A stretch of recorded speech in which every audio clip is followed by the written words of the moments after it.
End? No, the journey doesn't end here. Death is just another path, one that we all must take. J.R.R. Tolkien, The Return of the King. 1. She stands in front of me, looking at the house. Darlene? I ask. She's not moving, as still as a stone. Darlene? Nothing. It's the house she grew up in. Norm nudges me and shakes his head. Give her a minute, he says. The neighborhood's silence is deafening. No zombies, no corpses. There's not even much of a smell here. I don't have my key, Darlene says. Her voice carries in the quiet. She sticks a hand out and grabs mine. Her hand trembles. It's okay, I say. We won't need a key. No one does in this wasteland. It's a beautiful house, Abby says. Yeah, it is, Norm says from behind us. I'd love to see the inside. He doesn't sound like himself. None of us do. Nothing has been the same since Herb passed. Since you killed him, Jack.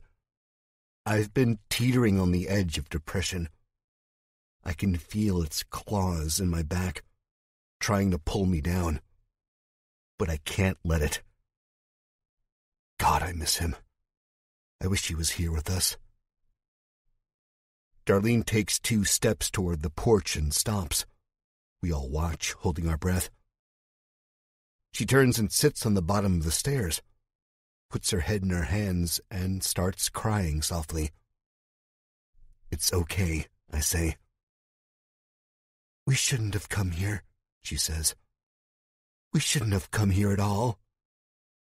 She looks up at me, tears running from the corners of her eyes. Why'd you let me come here? A faint breeze rolls up the hill, odorless. Do you want to go inside? I asked Darlene. No, she says. That's okay, but I have to, she says, cutting me off. She stands up, brushes off the seat of her dirty jeans, and faces the front door. Darlene climbs the steps. I admire this woman. I do. She is stronger than me. She really is. She reaches for the doorknob. Behind, Abby and Norm join us. We are all holding our guns. Guns we picked up in a small town called Corcoran, just south of San Francisco.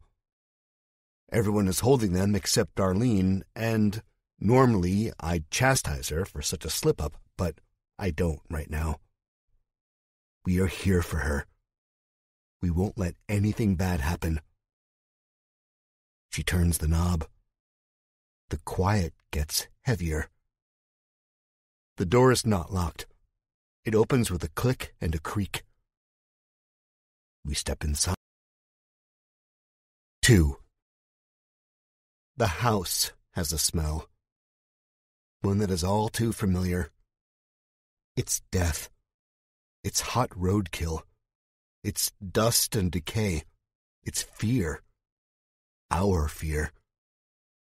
It makes me want to go back outside where the air is fresh and clean.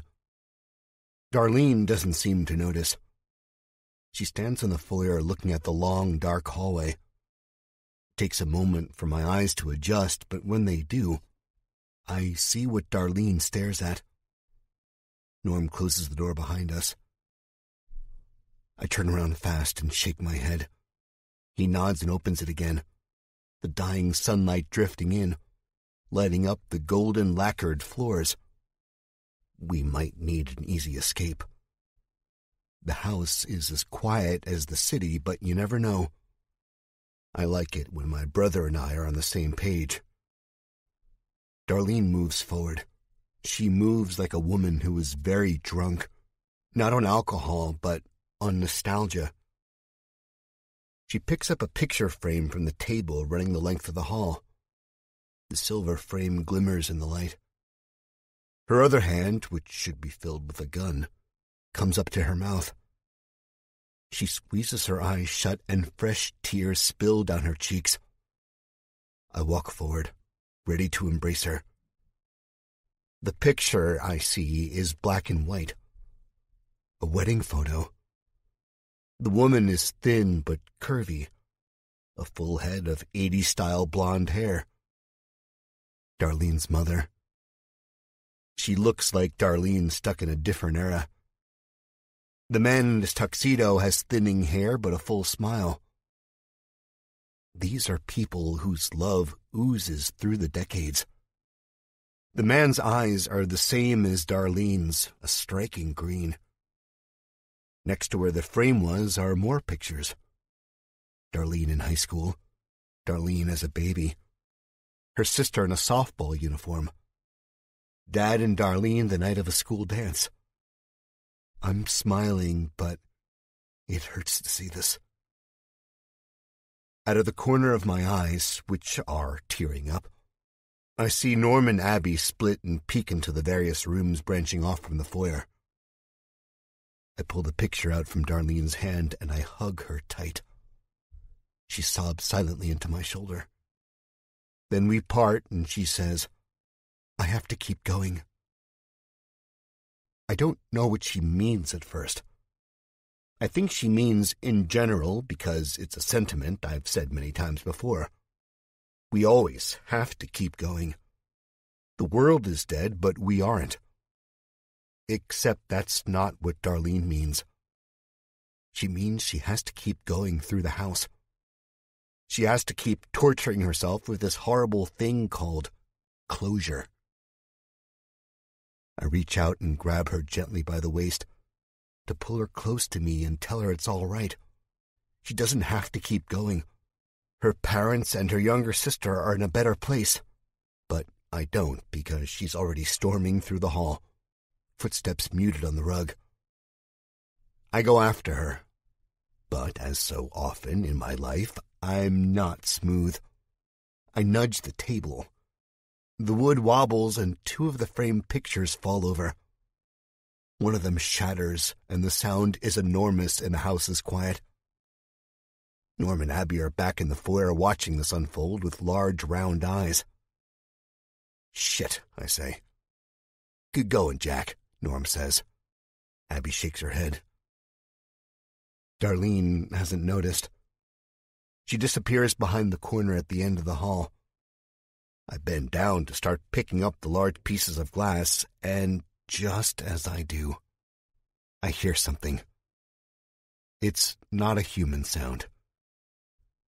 It's a zombie. 3. Nobody screams or jumps or freaks out. We are past that stage, I think. If anything, the feeling that hits me is despair, not fear or excitement. Despair because of where we are at, because of who that gurgling death rattle will belong to. I look down the hall. We all look down the hall. The sound comes from upstairs, but we're waiting. In the momentary quiet, I hear footsteps creaking on the wood floor, then a shadow, and finally the first strands of blonde hair. "What was that?" Darlene asks. I just shake my head. I don't want to say what that is or who it might be. "I'll take care of it," Norm says as he turns toward the stairwell. "No!" Darlene shouts. The sound carries out into the street. Footsteps above us now, more creaking, then a scrabbling. Fingernails against the wood of a door, the rattling of a doorknob. "No," Norm says, surprised. I get why he's surprised, though. He doesn't understand. Well, he does. It's just sometimes Norm is dumb when it comes to heavy things like this. The zombie up there is most likely someone Darlene knows. But to Norm, it's a zombie. A zombie is always a zombie. The person the zombie was before they turned doesn't matter. It may look like it, but they're not them. Not anymore, no matter what. No, Darlene says, softer now. She walks up the hallway, her head held high, unaware or not caring about the glass on the carpet. Some of it shatters and crunches beneath the running shoes she wears, crisp white Nike she picked up in a footlocker. I'll do it. I shake my head. No, Darlene, it's going to be okay. I have to do this.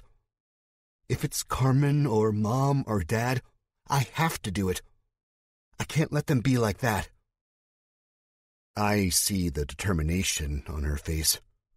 You can't tell her no. I hate it, but I understand.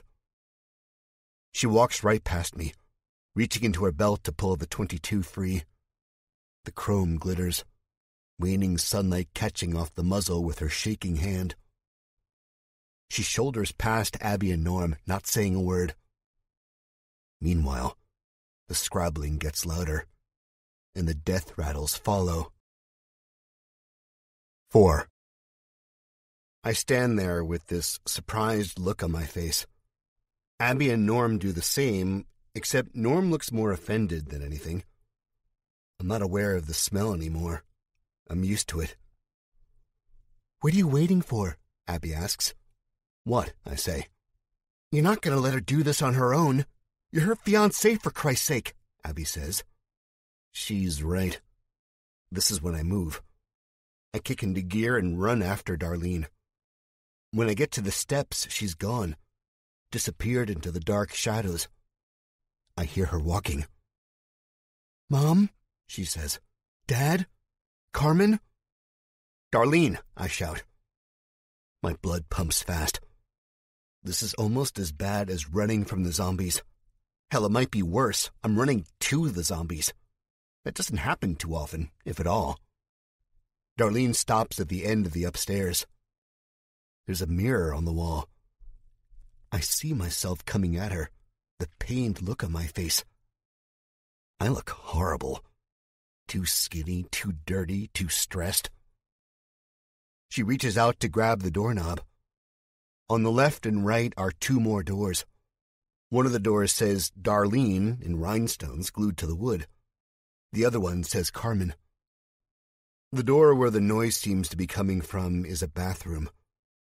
I see where the carpet ends in the hallway and turns into the black and white tile from the faint light streaming in. Darlene, I say, and reach out to grab her shoulder. She jumps at my touch. I said I could do it, she says. I don't need you to babysit me. She pushes my hand away. I still feel her trembling. I'm not mad. I'm really not. I get it. Unlike Norm, I have a soft spot for this type of thing. I know he might be right to think zombies aren't people anymore, but there's no denying that they once were. So what I do is back off. I take a step back, the gun in my hand, ready to come up in the blink of an eye.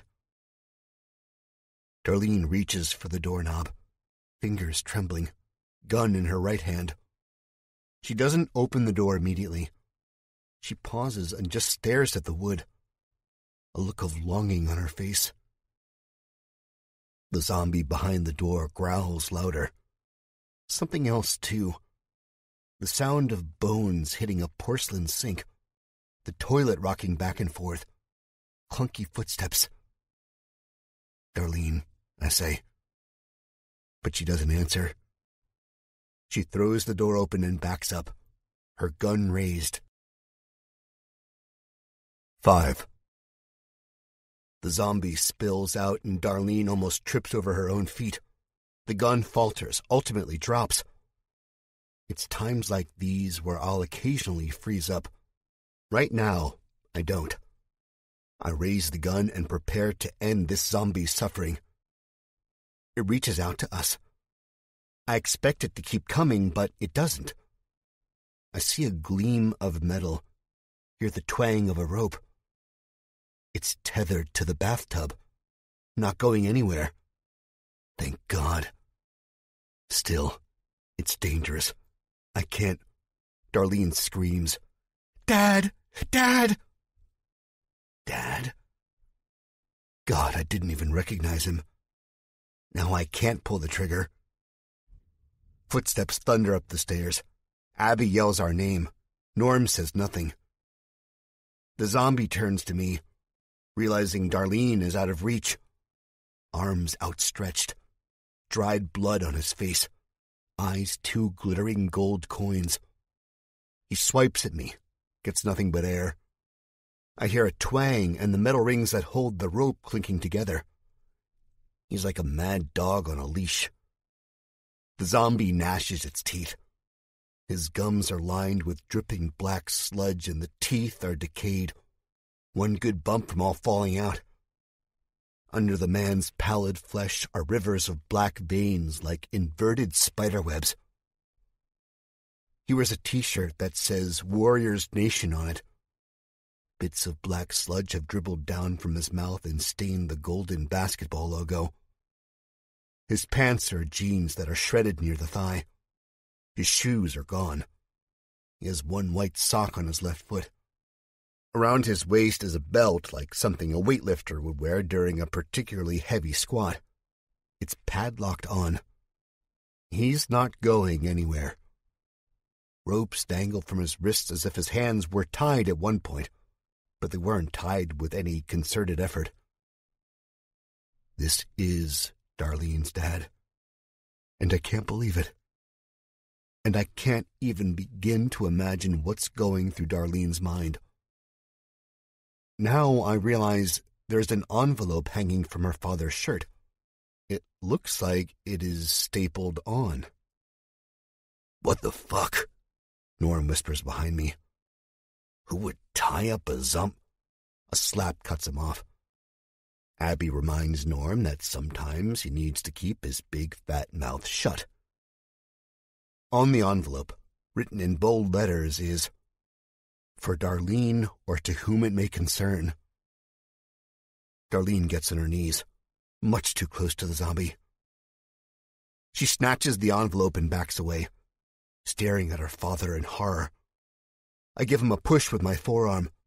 He was too close to us. I didn't like it, Darlene's dad or not. He stumbles back into the bathroom. His chest felt gummy and soft beneath the Golden State shirt. I see blood or grease or something else soaking through the cotton. And when he hits the bathtub and falls into it, I grab the door handle and slam it shut. The note shakes in Darlene's hands. Darlene brings her fist to her mouth and stifles a sob.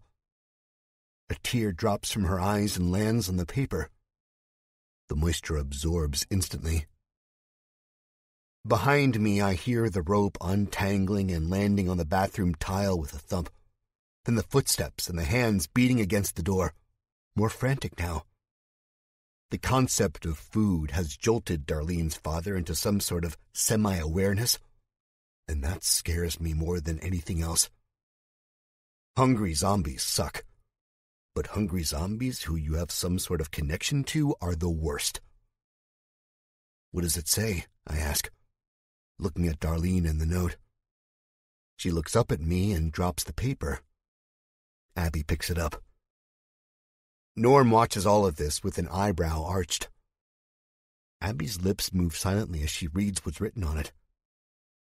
I see tears beginning to well up in her eyes, too. Whatever is on that piece of paper, I'm not sure if I really want to know. "It's my mom, Jack," Darlene says, whispering into my ear. "My mom and Carmen." "What?" I say, despite the dread knotting my stomach. "What is it?" "They're still alive," she says. The pounding on the door stops for a moment, and the house is terribly quiet. 6. Turns out I do read the note. Rather, Norm reads it aloud to me. I notice while Norm is reading that his own voice shakes. "Darlene, what a terrible thing that has happened to the world. We were in church when we first heard about the incident in Ohio. Woodhaven was the town's name, and it seemed so familiar to me. I didn't know why. By the time the realization hit, I had already called your cell 4 times. Ohio is dreadfully close to Chicago. I know, not really, but us mothers tend to overreact, don't we? Carmen told me I was being bananas, and of course, I thought I wasn't. But deep down, I did, Sweet Pea. I did. You remember how I wouldn't let you go to the mall when you were 16 because I was afraid you'd be abducted? Or how I wouldn't let you go on your class trip when you were in the 6th grade to that camp, but I'd let you stay at the church lock-in with that terribly unpleasant nun? That was just me being overprotective. I know you're grown now, but I still worry, Darlene. I think I'll always worry. The virus hit the country hard. They were calling it the mad cat disease over here because of the way it changes a person's eyes. God knows why. The army came, then the quarantines, and the riots and rampage. All the while I couldn't get a hold of you. When the news went dark and the government decided it was a perfect time to quit telling the few of us who survived what to do, I'd lost all hope. And it seems that when it rains, it pours, doesn't it? One morning I had awoken to your father coughing. Deep, hacking coughs that shook the whole house. With the coughs came the blood, and then the nail in the coffin, the toxic black sludge. Dad was never a smoker, but I'd asked him regardless. I'd hoped he'd been sneaking the occasional cigar out in the garage while I was at work or maybe at the Thursday night poker games with Neil and Terry. But he just stared at the bedsheets, at the drops of black and red, and we both laughed. Laughed like crazy people because we knew what it meant. I didn't tell Carmen. She's old enough now to realize these things on her own, but I guess I couldn't have told her even if I tried. Dad kept a gun in his study. He told me to get it. He'd seen what happened firsthand one morning at the grocery store in the early stages of the incident. Old Esther from down the street was standing on the sidewalk outside of the market, examining that morning's fruits, when a homeless man had attacked her like a rabid animal. No one helped, your father included. He said he was in too much shock, and Esther was probably dead before she hit the concrete anyway. Except, of course, she didn't stay dead. So we knew exactly what it meant when your father started coughing and his face started losing all color. I'd seen these things on the news, and he told me to get the gun. I did. But if you're reading this, you have probably seen that I nor Carmen could do what needed to be done. Maybe someone else did. We left before he turned completely, but he was not himself. He was delirious. He was sick. He was not my husband, and he was not your father. I hope you understand. We have taken off for the city. There's supposed to be a complex that takes in survivors. It's in Golden Gate Park. They're calling it Haven. I think they will keep us quarantined for a while, and that's okay. I would prefer any building over this house. Everything reminds me of your father. Everything reminds me of you. No, I love you with all of my heart, and I believe our paths will cross again. If not in this life, then in the one after it. I love you, Darlene. Please try to come and find us. Please let me hug you and kiss you and pinch your chubby cheeks one last time. I know they're not chubby anymore, and you hate when I say that. Mom. I started crying the moment Norm began reading. Darlene squeezes my hand harder. Norm wipes a tear from his face, just a single tear. I've met Darlene's mother one time in my life. She never liked me, never thought I was good enough for her princess. The time I met her was during Christmas break at Ohio State one year. It was not a good time for me, and the things her mother said took a toll on Darlene and I's relationship. Norm sniffles and turns his head away, a ploy to cover up the fact that he teared up. He's been doing it constantly since Herb has been gone. It's not smooth at all, and oftentimes I'd think he'd be better off to just let it out. I've heard him crying in the dead of night when he's supposed to be on watch. It breaks my heart. "What now?" Norm says. His voice is very distant. But Darlene doesn't let me finish because she's up and she has the gun in her hand. And I'm screaming again because I don't want her to do this. But I also see there's no stopping her, just like there was no stopping her from coming up here and seeing who was behind the door. She opens the door and steps away, and the thing that was once her father falls out onto the carpet with a muffled thump and squelch. "I'm sorry, Dad," she says, and she pulls the trigger. 7. The zombie lay unmoving on the carpet, a steady stream of black and red leaking from the smoking hole in the back of his head. Looking at him, I think I can see the man he used to be.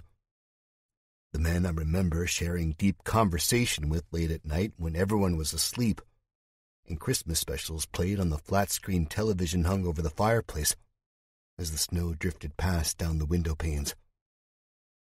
This man who told me to treat his daughter right because she was a queen. And I'm not just saying that, Jack. She is. And not to listen to what Eve says. He thought I was a great guy. Good enough for his Darlene. The man who worked tirelessly to give his wife and 2 daughters a great life and a great education. I look at him and I feel a deep longing in the pit of my stomach. I long for the world to be normal.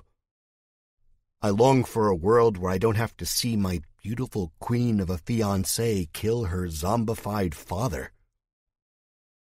Darlene drops the gun.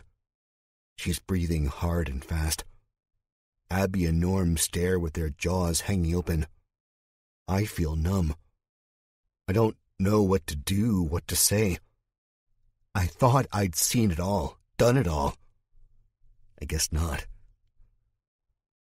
"I'm leaving," Darlene says. "I'm going to find my mom and my sister, Jack. And you're not stopping me. So you can either come with me, or you can stay in this horrible-smelling house and keep staring at my dead dad. It's up to you." I could protest. I could say we need to vote as a unit before blindly chasing after Darlene's mom and sister. But none of that matters. I love Darlene. I would follow her to the gates of hell. I think she expects me to protest. I don't. I just say, "Let's go." "Yeah, let's go get them back," Norm says. Abby says, "Hell yeah." Do I believe Darlene's mom and sister are still alive? I do. Sometimes in my life, certain things would happen. Things I never thought could happen. Meeting Darlene and her falling in love with me is one of those things. Another is when an editor told me I had talent. Then later on, I sold my first book and got my first good review. Those types of things. Things you'd never expect to happen, but always believe would happen. The world died, but I stayed alive, and so did the love of my life, my brother, and a girl who I now consider my sister. Them, and I, avoiding the virus and the zombies and the chaos is one of those things. I won't call it fate or destiny. I won't say it's God or the universe or the multiverse. None of those things. But I will say it's something bigger than all of us.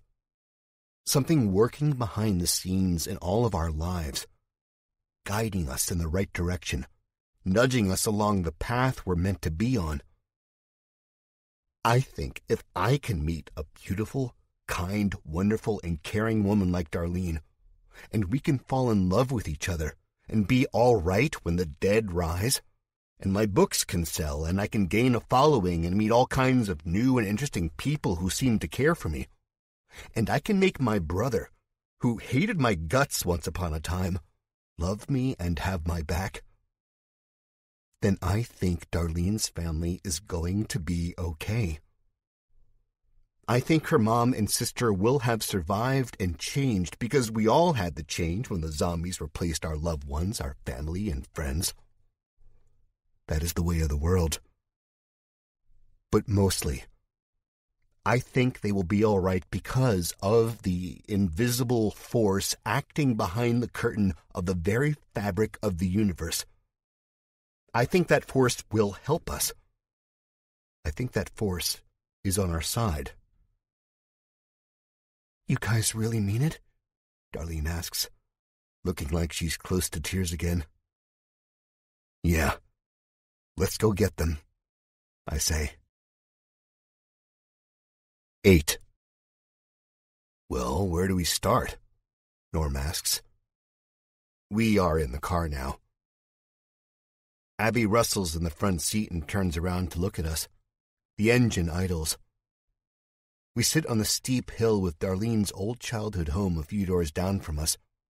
All eyes are on Darlene. We go into the city, she says with such finality I get chills. We go to Golden Gate Park, and we try to find this place called Haven. The lady has spoken, is all I say. We have weapons. We're relatively healthy at the moment. We're experienced in the fine art of zombie slaying. Our car is practically brand new with a full tank of gas. We have a lot going for us. And I know I've fallen for the trap before, the trap of some promised safe haven. It's a trap and an overused plot point in many zombie shows and movies, if I might add, that we're really too smart to fall for again. I think we're all aware of this. If we're aware of it, are we really falling for it? Besides, I'm Jack Jupiter. I've survived the city before. They're all staring at me, waiting for my answer again. Yeah, let's go, I say. Norm throws the car into drive. I squeeze Darlene's hand, knowing if I'm with her, I'm going to be all right. And if I'm all right, then my family will be all right. I'll make damn sure of it. 9. We don't see any zombies. We don't see much of anything, actually. There is the occasional broken window or a car parked crookedly on the curb, and the traffic lights don't work, and it's deathly quiet. But other than that, nothing. I think that scares me the worst. When you're so used to zombies and you suddenly don't see any anymore, you think two things. First, you're walking right into a death trap. And second, this is the calm before the storm. When I get like this, I just think of that force behind the scenes, that entity working the strings, guiding me, protecting me. And I hope that force doesn't feel like pulling the rug out from under our feet today, or ever. We drive out of the valley where Darlene's empty house stands on the side of the rocks, like a mini version of Central's headquarters in the Mojave. We drive up a street called Main, passing cars parked on the sides of the road. All types of them, and all of them don't look like they've been used since this unholy apocalypse happened. Now we crest the hill out of the valley. Norm turns the car left on the road. I'm in the back seat, and if I look down and over the guardrail, I can see the crop of houses in Darlene's old neighborhood. "Wow, would you look at that?" Norm says. "It's a lot bigger in person." I look out the windshield and see the first arches of the Golden Gate Bridge, around the curve of the road and the deep blue of the water beneath it stretching out for as far as the eye can see. The rolling hills and mountains rise behind us and on my right side. A speed limit sign hangs crookedly from a post near the guardrail. The bridge is honestly breathtaking. Just that first orangish tower jutting high into the sky. Then a cancerous thought invades my mind, asking me how long ago that bridge was given maintenance, and how many cars must have driven over it when they were fleeing the city, and how long until those cables snap and the metal support beams crumble and fall into the bay below. I shake my head, trying to shake the thought away, and as I'm doing this, I see Darlene. She looks out the windshield with her hand over her gaping mouth. She must have seen the bridge countless times before, but it still manages to surprise her. Or maybe she just missed it. I don't know, but I do know this is truly a sight to behold. Yet again, though, it's another stop on the Jack Jupiter's All-American Dead Tour. Another monument I get to see after the world ends. Go figure, right? The bridge is mostly clear from what I can see. We get closer and closer, passing dead cars and broken metal rails on the side. We hit the bridge, the part that's not over the water, but raised off the land below. I get a sinking feeling in my gut, and it mingles with excitement. But Norm slows the car down before we roll over it, before the concrete goes from dark gray to a light ash. I can see a few cars dotting the horizon, unmoving. Norm takes a deep, shaky breath and grips the steering wheel tighter. "What's wrong?" Abby asks. Norm doesn't answer. We all look at him with our heads tilted. "Norm," I say. I don't mean to sound hasty, but daylight is wasting. If there are zombies in the city, which there most certainly are, I don't want to be trapped inside without any light.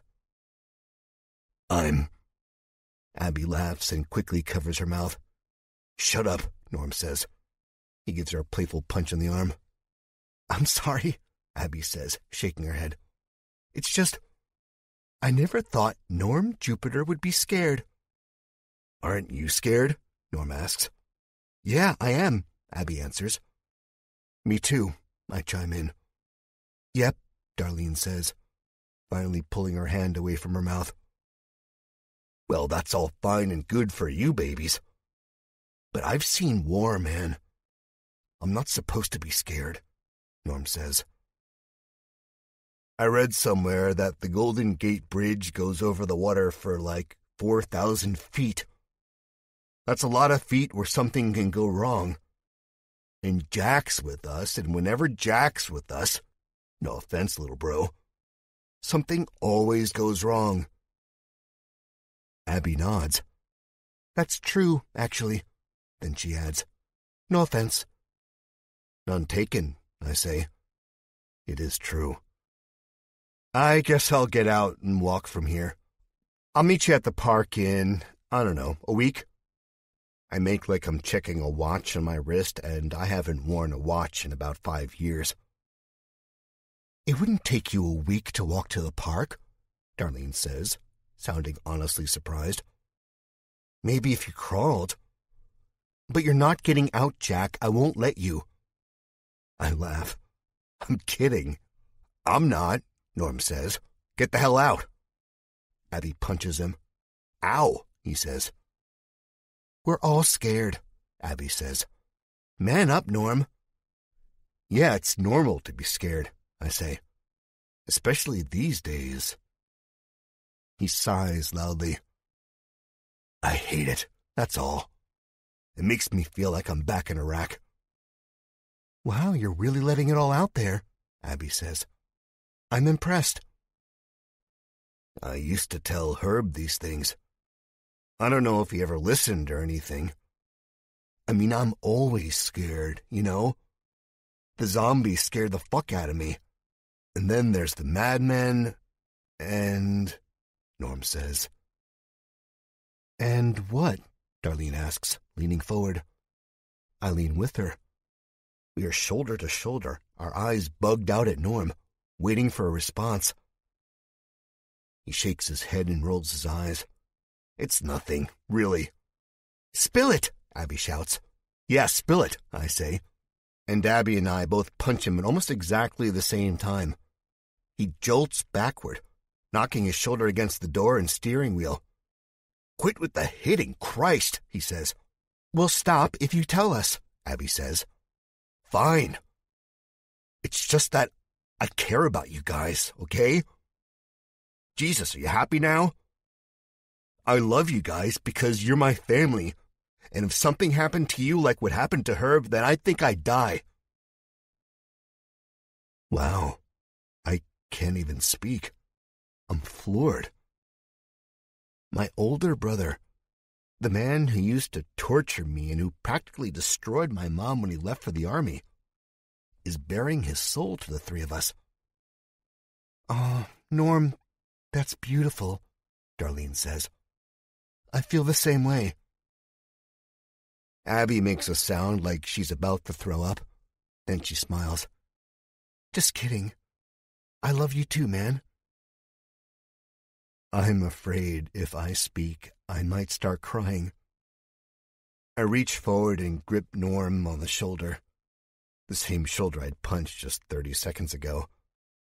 He squeezes my hand with 4 fingers. I don't have to speak. He understands. It's going to be all right, Darlene says. I know it is. I feel it. I feel it too, but I don't say this. I don't think I have to. I think we all feel it. Norm nods his head after a moment and shifts gears back into drive. The car eases over the dividing line of different colored asphalt. The cables on each side of us rise higher and higher.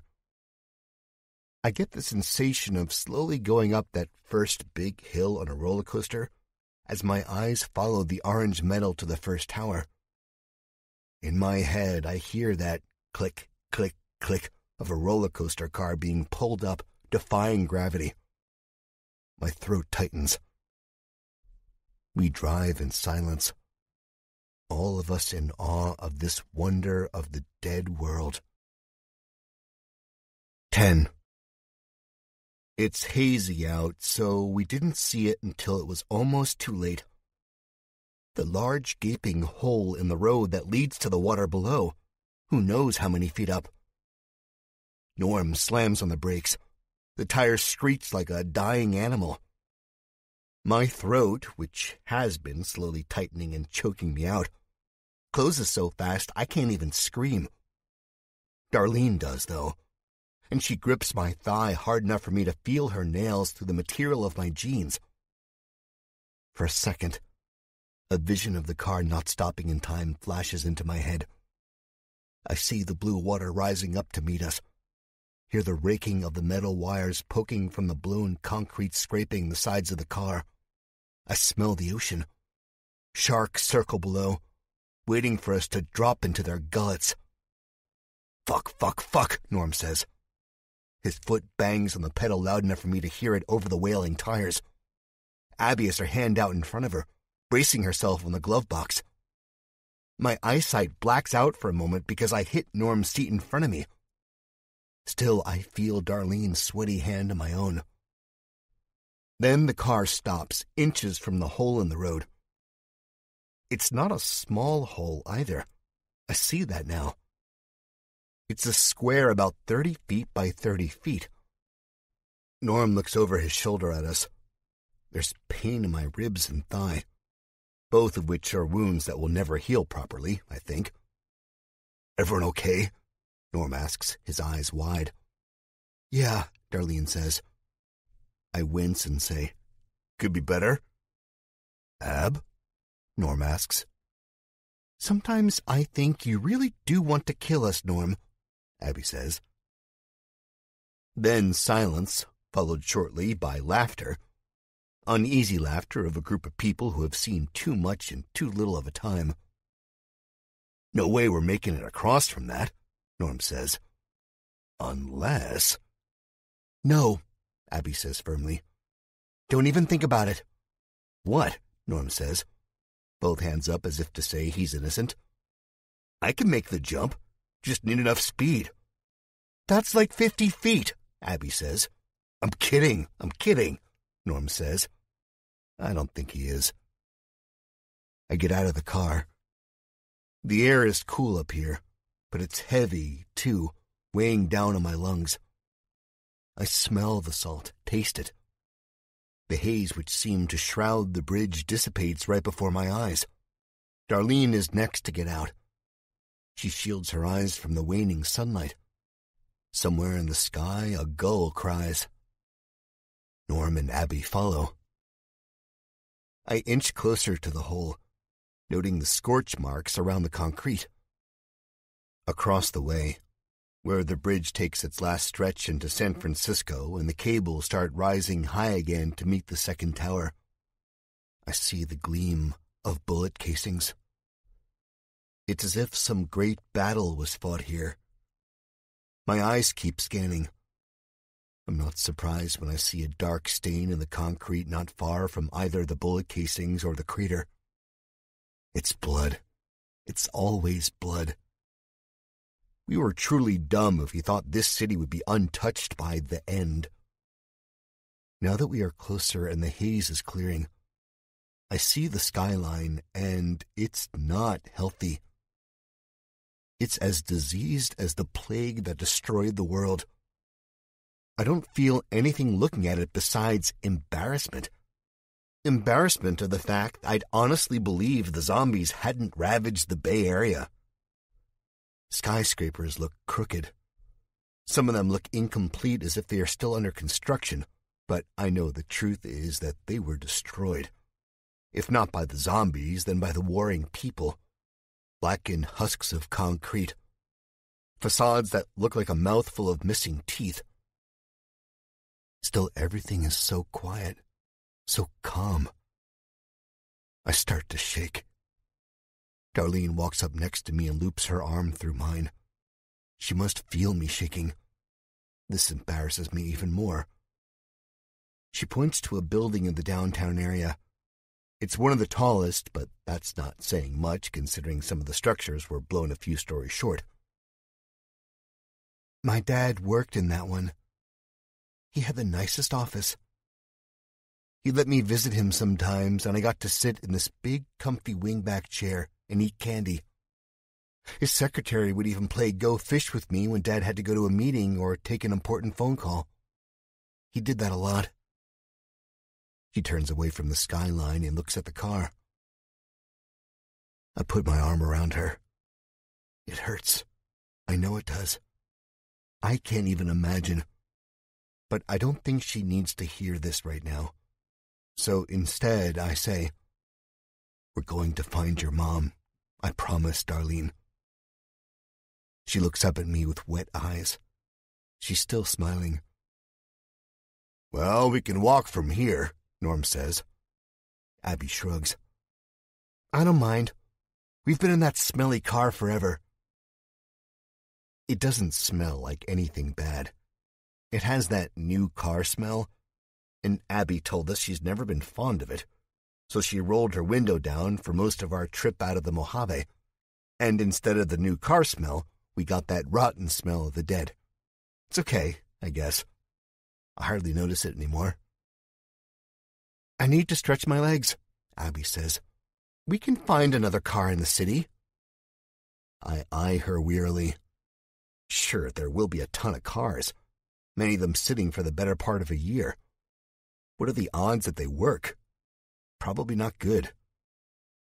Norm says, "We better find it before we get to the city. I'm not trying to end up like Jack in D.C. As much as it hurt me to tell the story of our nation's capital, I told them all about it. I didn't skip any parts, either. I let them know about the men who lost their lives, even the ones who probably deserved it. No secrets among family. Abby and Norm huddle closer to Darlene and I. All of our eyes meet. There's mutual understanding in them. We have to go on. I cross the barrier in the middle of the bridge and head to the pedestrian walkway.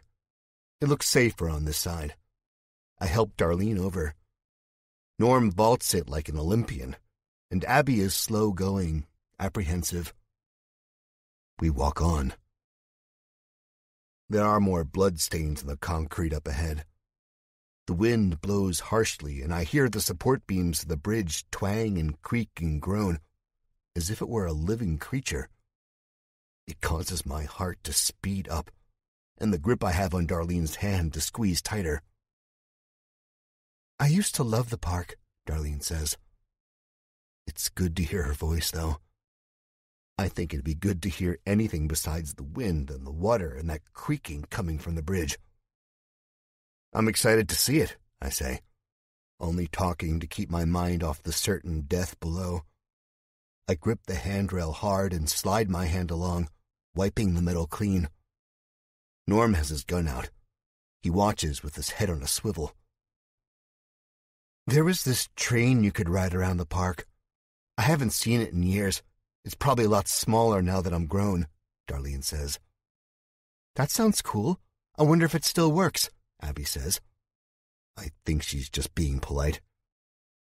Norm cuts in. I know we're all scared and talking helps, but we really... He stops and looks down at his feet. The color drains from his face. The sun shines on a thin string, almost invisible to the naked eye, stretching around Norm's ankle. I hear a soft beeping. Norm's face changes from shocked and surprised to horror. His jaw stretches open, his eyes peel back.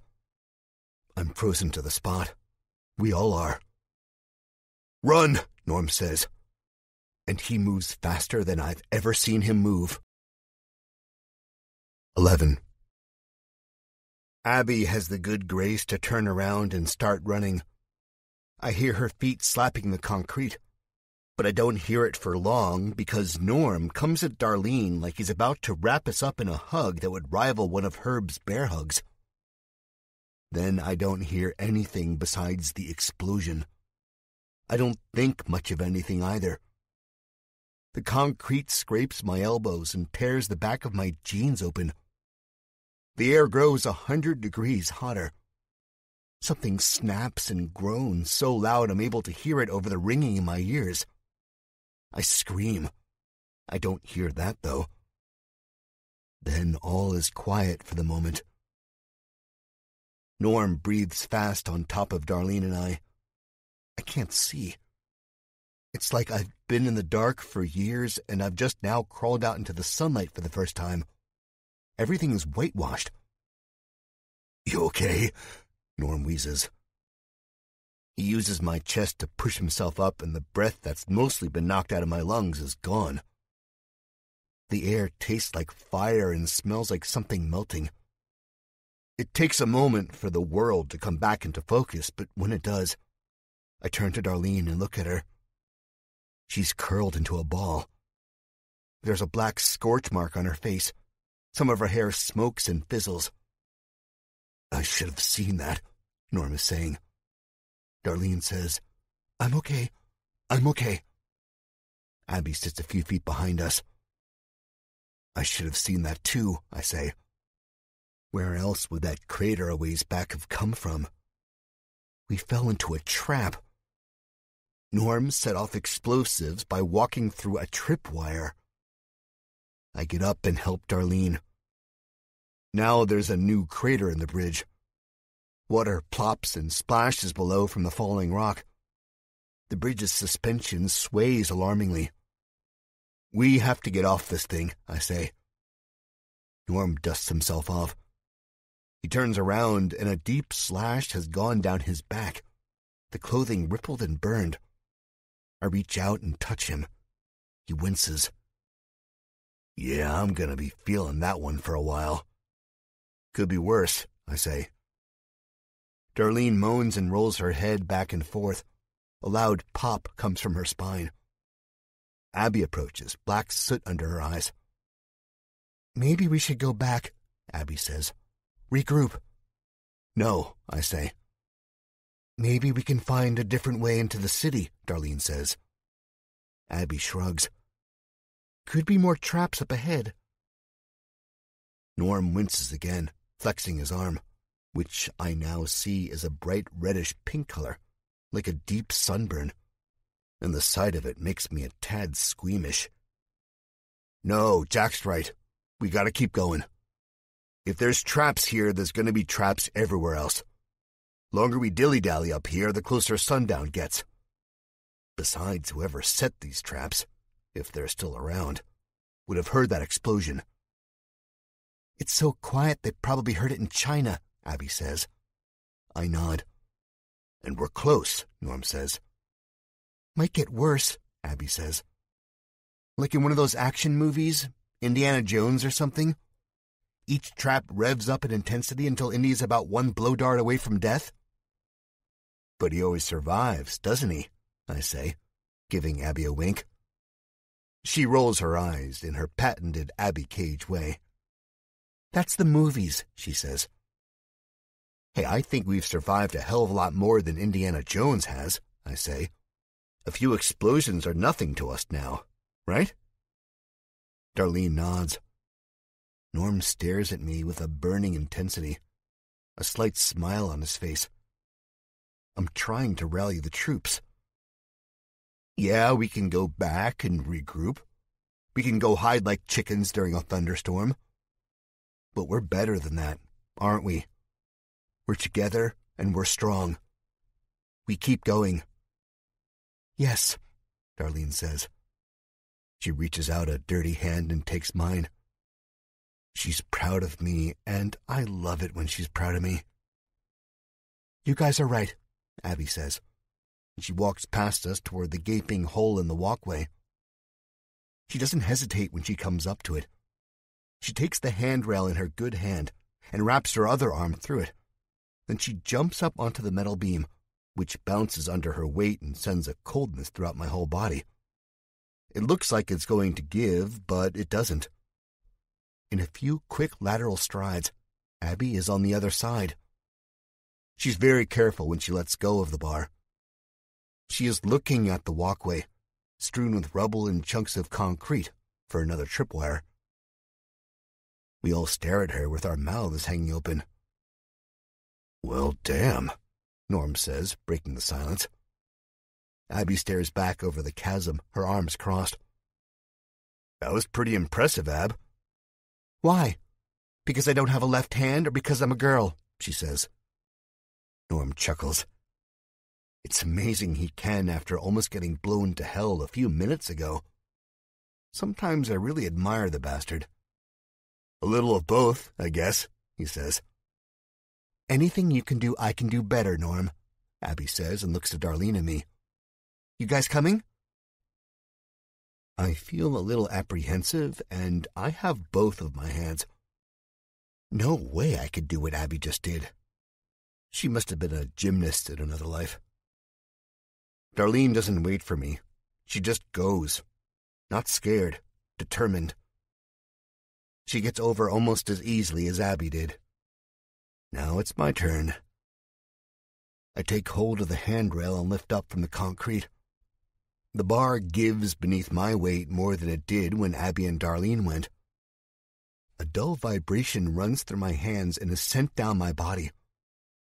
Below, water smacks into the pillars coming up from the bay. It's a long way down. I shimmy about 3 feet and want nothing more than to start going back the way I came. Darlene looks so far away, and the land on the other side of her looks even farther. Give me zombies and crazy cowboys over heights any day. I keep going. The water roils. Debris floats by. Things I can't identify but look like they belong in this empty world, bobbing lifelessly on the water. I think of corpses. bloated bodies the fish have nibbled, eye sockets with half-chewed eyes, plastered clothing. I think of falling down there and landing on one, the wet plop of the corpse's innards exploding out of its mouth and nostrils and ears once my body hits. Oh, God, help me through this. My hands are getting sweaty, sopping. The bar groans and creaks with every movement. I close my eyes. A dizzying feeling takes over.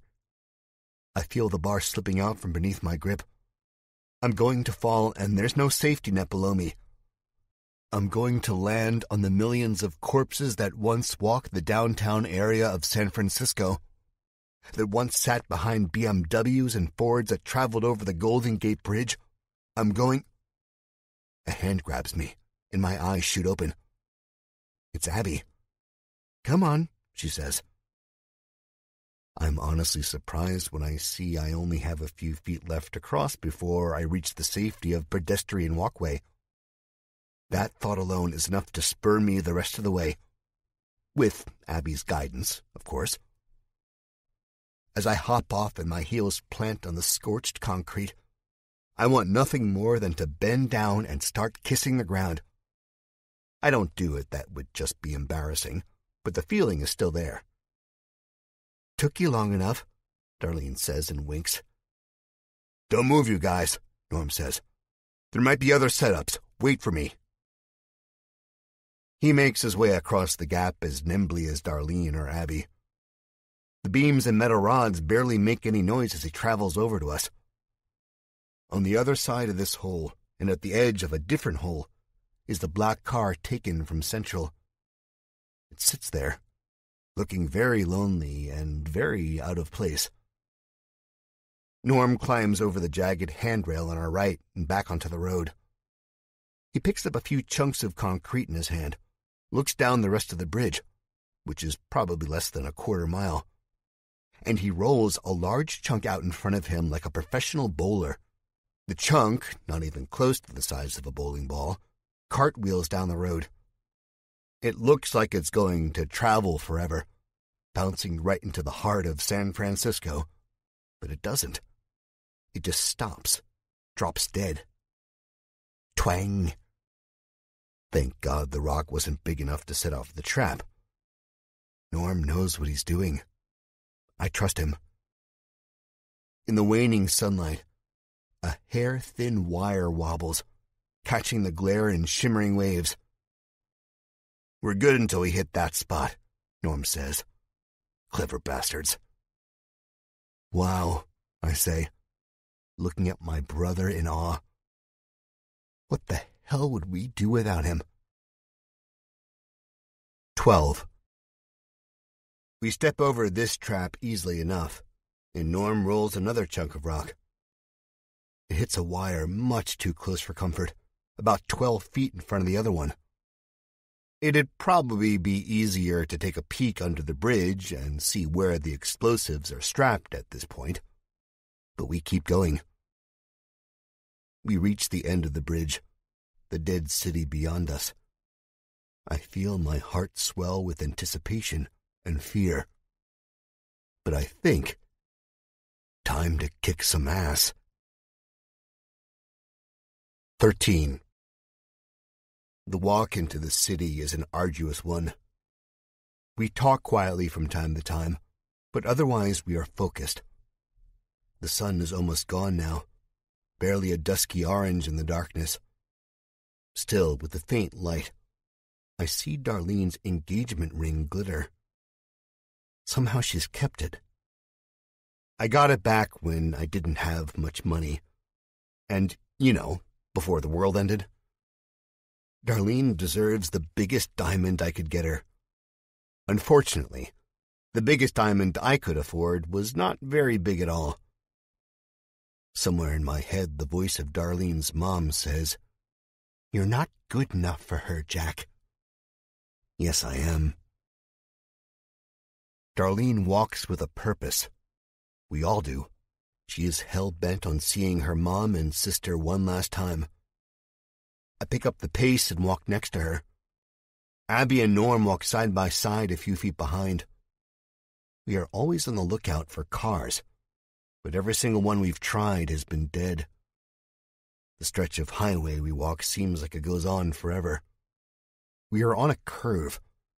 Low-hanging trees, no longer trimmed and kept neat by the city, hang over the guardrail, reaching out to us, beckoning us into the darkening forest where we can get lost forever and ever. "Darlene," I say. "Yeah," she answers. "Maybe we should call it quits for the night. We're all beat, and I know you are too. Look at your shoes," I say. She doesn't. But the white Nikes she got from that Foot Locker a couple days ago are ripping. The sole stitched into the forefoot opens and closes, opens and closes. "I'm fine," she says. A few months ago, she'd listen to anything I'd say, and she'd be the one telling me to take a break. Let your bullet wound heal. Don't go running into Eden without help. Now the roles have reversed. I put my arm around her. She is soaked in sweat around the collar. Her exposed neck and arms are no longer a milky white. Now they're desert-scorched. She feels more than warm. She feels hot. "Just a breather," I say, pointing behind me. "Look at those two back there. They look like zombies. Not to mention we haven't seen any true zombies, and that freaks me the fuck out.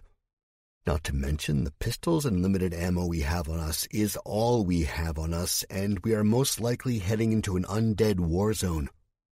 Not to mention I'm scared as all hell because the sun is almost gone, and in a world where electricity doesn't run because the people who are supposed to be running it are dead, no sun means total, utter blackness. And total, utter blackness means wilder zombies, hungrier zombies." Of course, I can't say these things. I don't know if they'll scare her or not. Probably not, since this is a new Darlene. But saying them out loud would do nothing besides scare the piss out of me. As if speaking about them makes them real, makes these things more likely to happen. She keeps walking, leaving me there to look at Abby and Norm. How can I get her to stop? I don't know. Then, suddenly, I hear her footsteps cease. She's almost completely around the curve now. I jog to catch up with her. And what I see stops me dead in my tracks, too. Not only what I see, but what I smell. 14. It's a tunnel at the end of the highway. It goes through a high-rise in the land. From where I'm standing, I can no longer see the San Francisco skyline. Well, what's left of it. The hill dwarfs me, casting a black shadow over us. The smell that drifts from it is a common one of the apocalyptic world we live in. A smell my brain wanted to forget. Now it's back. The putrid stink of rotten flesh, of dusty corpses left to the zombies and maggots and worms. It's old gasoline and melted tires. It's death. Hopelessness. "I am definitely not going through there," Abby says from behind me. We all jump at the sound of her voice. I think we were so entranced by what lies ahead we kind of forgot we were with each other. "You couldn't pay me enough to go in there." I feel the same, but we have to. Money is useless now anyway. "Don't see much of a choice," Norm says. Darlene remains looking at the dark mouth of the tunnel, the shadowy pavement of road. Right in the thin veil of light that separates the blackness from the darkness, I see the tail end of a VW Beetle. One side slumped on a flat tire, the back windshield jagged and broken. "Gotta be a way around," I say, squinting my eyes and scanning the land. We could hike the hill, or jump off the overpass we are currently standing on, the one that seems to stretch on for half a mile. But I think I've learned my lesson when it comes to jumping off of overpasses with DC and all. It looks like farther down the stretch of highway concrete embankments guide us into the tunnel. So we either get off now or keep going. One glance at the dark trees and empty black windows in the surrounding houses, and a feeling of dread makes it tough for me to speak, let alone move. We're safer on the highway, Norm says. Tough to get lost when you're stuck with 4 lanes, even if we can't see. But we will see. We'll see zombies coming from a mile away in this blackness. Those glowing eyes will bounce and dance in the dark. It's not the zombies I'm worried about. It's the people, the crazies, the froggies, the butches, Spikes, even the Doc Kleins, Mrs. Mays, and Bees. Plus, I've heard the people around the Bay Area were already borderline crazy to begin with. We can camp out on the road, I say. Wait till it's light out. Take turns on watch. I'll take the first one. I'm cool with that, Abby says. I'm cooler if you let me just sleep through the night. I look to Norm. He shrugs, then nods. Then I look to Darlene, waiting for her response, knowing exactly the type I'm going to get. No, Darlene says. Darlene, it's what, I say, looking at her. Her back is to all of us, arms crossed across her chest. She looks down the highway at the mouth of the tunnel.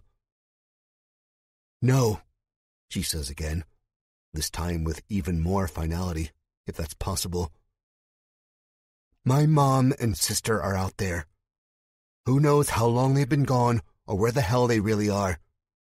We're already running against the clock. I'm not going to waste any more time by sleeping. I hate to admit it, but she's right. If it were Darlene out there, I wouldn't stop to rest.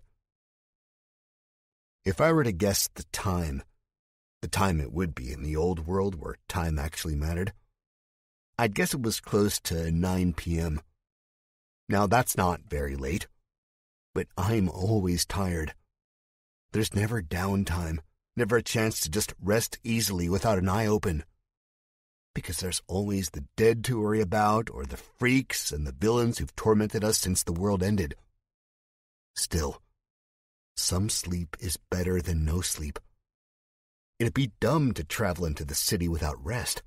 Dumb to plunge into the unknown when the sun isn't shining and the zombies are typically rowdier. We rest, Norm says. Come on, Jack. I'm tired. Well, have fun, Darlene says. She leans in and gives me a kiss on the cheek, her lips barely touching my skin. A perfect, non-violent slap to the face. Then she turns and starts walking down the highway. A strong gust of wind brings the stench from the tunnel toward us. It causes my stomach to clench and the leaves to rustle. I'm standing, watching my fiancée basically kill herself. Footsteps behind me, Norm grumbling, then saying, She's a little firecracker, isn't she? Yeah, she is, I say. What can I do? I can't let her go by herself. Abby sighs. She knows too. So we walk on, toward the dark tunnel, where our lives will probably end. 15. The moon creeps out now, almost a full one.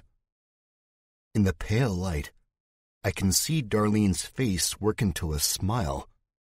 Yeah, she's smiling now, but I doubt any of us will be smiling once we enter the tunnel. As we come up to the tunnel, we slow down. Norm is shaking his head. I take a deep breath. We'll see their eyes, Darlene says. I'm amazed at how nonchalant her voice is. She used to be scared of the zombies. She used to hate this life. But now it almost seems as if she's reveling in it. I don't know how I feel about that. She was innocent. almost as innocent as Herb. Not even my beautiful fiancée can remain untouched by the horrors of the apocalypse. We are all turned in one way or another. Even if we remain unbitten, we will never be the same. Abby goes first, and I almost reach out and grab her. We need a plan. We can't just plunge into this unholy place without a plan. I see she actually stops short, hovering in the grayness cast by the moonlight above. She throws the VW's door open. It makes a terrible screeching noise, metal grinding on metal. Far into the tunnel, something screeches back, and the sound is enough to make my blood run cold. Then the quiet is filled by the echo of the screeches, both metal and not. Then, the flapping of wings, a rush of wind. Bats. I hate bats. Darlene screams. We all drop down except Abby, who I see has dove into the VW, her legs hanging out into the road. The bats seem to stream out of the tunnel forever, flapping over our heads. I feel their scrabbly claws crawling over my skin, their sharp teeth, see their glassy black eyes. Then, all is quiet. "Nice going, Abby," Norm says. She grunts as she pulls herself out of the VW. I reach down to help Darlene up, but she shrugs me off and gets up herself, brushing away dirt and dust from the thighs of her pants. I don't like this, but what can I do? Darlene's all grown up, and she's on a mission. "Yeah, it was nice going," Abby says. She tosses something at Norm, who jumps as she throws the item. The thing she throws catches the moonlight and spins in the air. Norm grabs it easily enough, despite the lack of light. I lean in to see what it is. "All right, good going, Ab," Norm says. He flicks his thumb and orange fire spouts from his hand. Abby has found a lighter. Thank God. The dread and tension inhabiting all of us must ease. Darlene seems unfazed, though. She was going to keep going, light or not. Maybe there is a fine line between determination and recklessness. Maybe she doesn't know it. That's okay. That's why I'm here, to protect her. Because I know as soon as I close my eyes and it's her turn to be on watch, she'll take off without us.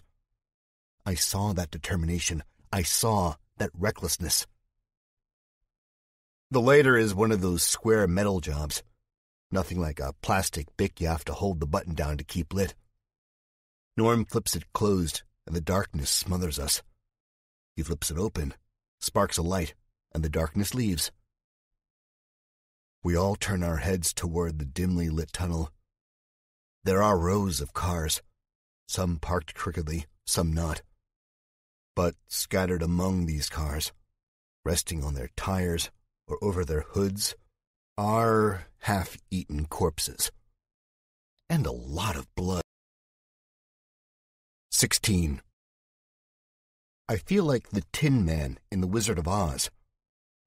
Each step I take deeper into this mass graveyard is rickety and pained. I can practically hear my joints grinding against each other. The thin flame doesn't penetrate the darkness as far as we'd like, but it helps. We come up on a pair of skeletal legs, shreds of jeans all around them. There's a puddle of blood here. It's deep red in the faint dark, the flame dancing in its reflection. It looks like you can walk into the puddle and fall in. You'd fall forever. Yuck, Abby says, looking at the legs, which are smeared yellow and white and pink. Not a single tendon is left on the poor bastard. But I stop, my breath catching, because I see where the puddle is coming from.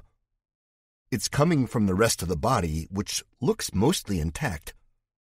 It's intact because the man, who must have been alive when he was attacked by the zombies, crawled under the car to hide. But he didn't crawl fast enough. I bend down to look at him, even with the acid creeping up my throat telling me not to. Norm bends down with me, the lighter wavering. The man's arms stretch out to some pipe running along the car. I imagine this man tried to pull himself away from the zombies, to some sort of safety on the other side, but he failed. The zombies munched on his legs, and he probably died of shock or from a heart attack. Poor guy. His hair is long and thin, almost greasy. I feel like I'm gonna puke. What would come up, I have no idea. Unlucky, Norm says. Come on, Darlene says, her voice squeaky, scared. Yeah, we've seen enough dead guys, Abby says. I step over the man's leg bones, and just as I do, they move. 17. A spike of fear flares through me. Oh shit, I yell.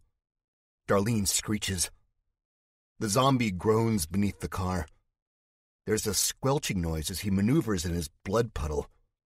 Those eyes, those evil glowing eyes, cast off an iridescent glow onto the concrete. I back up until I hit Norm. He makes a noise like I've sucker punched him, and then the light from the flame extinguishes. I hear the metal casing clatter off the road and go skittering away into the darkness. Jack, you idiot, Norm shouts. Turn the light on, Abby says. I keep backing up until I hit a car. A hand squeezes around my arm. All of a sudden, I don't know where I'm at.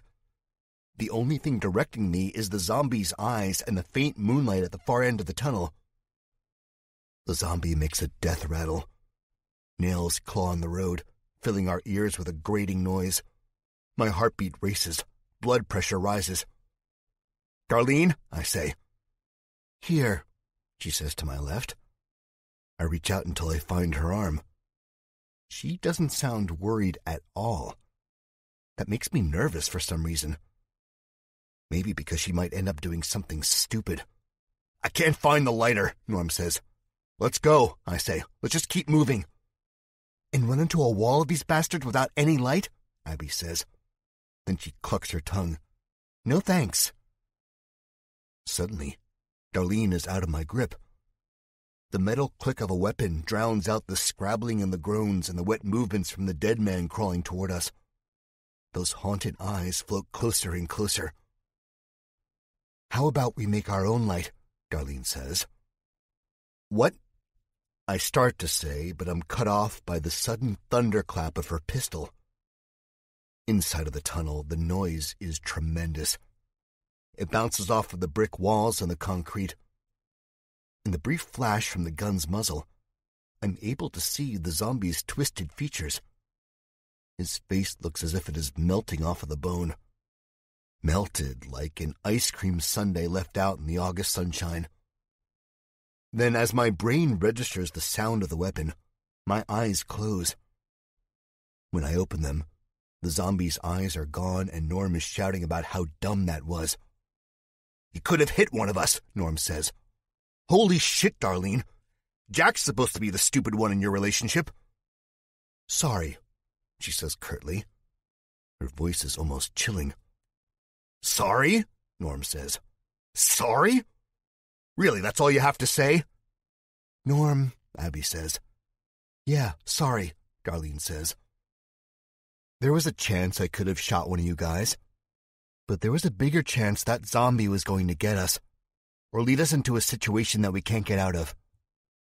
No one came after the explosion on the bridge, did they? And those were pretty loud explosions, I think. Her voice cracks the slightest bit, and the only reason I think I'm able to detect it is because of the total blackness we are in. The only reason no one came for us is because this whole part of California is empty. She sounds like me, trying to rationalize what everyone thinks is stupid. The darkness is constant, but I can feel Norm's eyes boring into me. I can feel the words on his lips. Control your woman. Makes me want to slap him. Darlene knows what she's doing. We've never rolled over and let a zombie attack us before, have we? No. Well, if there are people or zombies, which I'm damn sure there are, you're telling us you don't think the gunshot isn't going to draw more of them, or even some psychopaths? Norm says.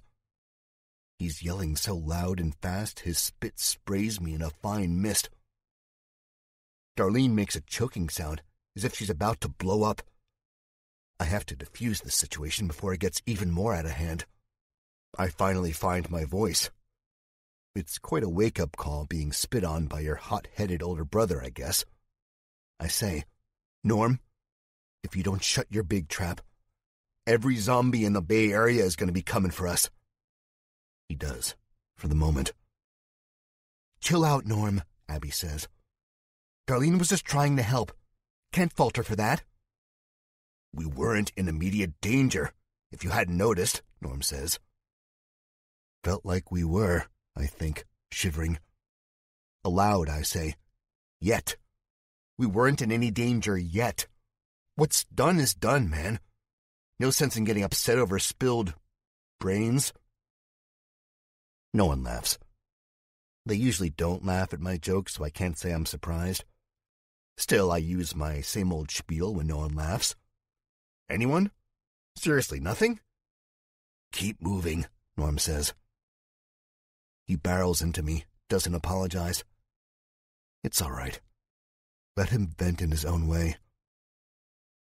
I look into the blackness that seems to stretch forever. There are no floating orbs of light, which means no zombies, and I can't complain about that. We'll just have to watch out for more ankle-biters underneath the stalled cars. And we'll feel better once we are out of this tunnel. The smell of death chokes us, and I think that smell has a way of getting into your brain. Hey, I found it, Abby shouts. Quiet, Norm says. Jesus Christ, why do y'all have to have such big mouths? Don't say y'all, Norm, I say. People who grew up in Woodhaven, Ohio don't talk like that. I can say whatever I want to say, Norm says. You can't see it right now, man, but I'm rolling my eyes hard, I say. And you can't see it either, but I'm flipping you off, Norm replies. Abby flicks the lighter. Look, she says, the lighter. Then I do see Norm flipping me off. Great, Norm says and snatches it, making the flame go out. 18. Movement. Movement causes us to stop. Did you hear that? Abby asks. Norm shushes her. I feel Darlene unholster her pistol, and I put a hand out to stop her from blasting another zombie. We don't need that again, not when the tension was just beginning to ease. The noise we hear is faint. I can't pin it. It sounds like something scrabbling across the blacktop. I try not to imagine a legion of spiders coming at us. One thing I hate more than zombies are spiders. We have all stopped moving, our ears tuned. Just the wind, Norm says. No, I say. The wind doesn't growl, Abby says. I turn to the sound of her voice, my head cocked. Then I hear it. The growling. It's low and rumbling. The fear gripping me eases. Zombies don't growl, they death rattle. I know that growl. My grandma was an avid fan of the owners of those types of growls, except hers didn't sound as dangerous or as big. I think Norm understands what it is too, because he says, "Leave it, Jack. We gotta keep moving. I don't want to be in this creepy tunnel any longer than I have to be." But I don't leave it. Abby, give me a light. Abby flicks the lighter on, the orange flame dimly brightening the tunnel. The brick looks wet. 3 cars are smashed up against the wall, one facing us, as if the car veered into the oncoming lane and took out the other 2. They sit crumpled and silent, their drivers gone. More growling. Normally, growling of any kind is enough to send me running in the other direction, but not this time. I see its tail first. It's black and long. Then as I approach the pickup truck it's hiding under, I hear shuffling, the click-clack of toenails hitting the concrete, and the deep brown eyes reflecting the faint light. "Come here, boy," I say, making smooching sounds. Now I'm bending down with the lighter in my hand. Abby has since traded me. She'd rather hold a gun. I don't blame her. It's probably not the smartest thing I've ever done in my life. It might not be a dog. It might be a zombie or some crazed man who's been trapped in the darkness for so long, who's forgotten what light actually looks like. But I'd seen the tail and heard the nails clicking. Or at least I think I did. "Norm," I whisper, "give me that Slim Jim from your bag." "It's my last one," he says. "Hell no." Thwap. Norm, wincing. "Stop hitting me, Abby." Another thwap. "Give Jack the jerky," she says. Darlene watches us all with a dazed look on her face, like she's not here, like she's back in her old house pulling the gun on her father. I focus on the pickup truck. Norm unzips his bag, grumbling. "Why do I always have to be the one to give up the jerky?" "We'll get you more jerky," Abby says. "Geez, it's just jerky." Norm puts the food in my hand. The package crinkles and stabs at my palm. I start to unwrap it, and that same smell, well, almost, of the sausages I used to give to a junkyard dog named Cupcake years ago, hits my nostrils. I bend down lower. Again, probably not the smartest idea, considering this dog might not be a dog at all. It might be a giant spider or a crazy man. I lay in the prone position, the cool concrete sending goosebumps up my back, with the lighter in my hand. I see the dog's eyes first. They are a deep brown. They are gorgeous. The next thing I see after the dog's beautiful eyes is how scared it is. It's shaking and whimpering. "Come here, boy," I say. "Hey, it could be a girl," Darlene says. This surprises me. I crane my head up to look at her and see that she's smiling, that dazed expression now gone on her face. This is good. She's my old Darlene, if just for a moment. I turn back to the dog, which is backing farther under the pickup truck, now almost touching the curb closest to the tunnel's wall. I hold the beef jerky out. The dog whines at the sight. I don't think it has seen food like this in a long time. I can't imagine what this poor thing had to eat to stay alive. Garbage? Dirt? People? "Jack, just leave it," Norm says. "No," I say. I don't know why I won't. It's probably not smart for me to be doing this. We are basically sitting ducks in this dark tunnel of death. We don't know what lurks in the shadows ahead, or hell, even all around us. Am I doing this because Herb is gone? And our group, which was once 5 strong, is now 1 short? Or am I doing it because I know Darlene needs this?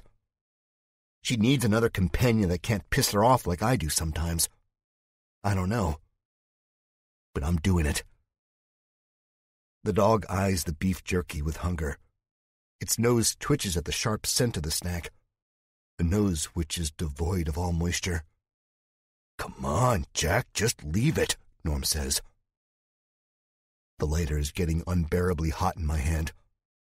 I'm not sure how much fluid is left in it, and we still have about 3/4 of a mile to go in this tunnel, I'm guessing. I let my finger off of the button. Darkness invades us as I push myself off the ground. Then I brush away pebbles and grit pressed into my forearms and my shirt. I know I'm not going to force the dog out from under the cars. It'll have to come out on its own. So I tear off a piece of the jerky and leave it on the road just outside of the pickup. "All right," I say. "Let's go." "Aw," Abby says. Give me my beef jerky back, Norm says. I shove some of it in my mouth, so it sounds like my mouth is full. Too late, I ate it, I say. And Norm punches me pretty hard in the arm. Payback for being a dick back there, I say through a mouthful of jerky. You owe me another one, he says. We keep going through the tunnel.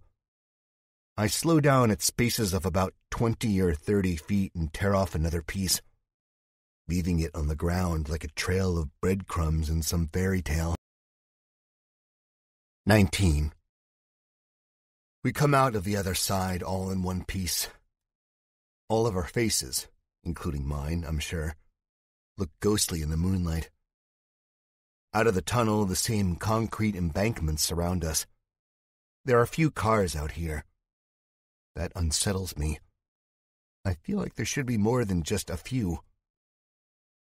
I reach out and take Darlene's hand. She lets me and even squeezes back.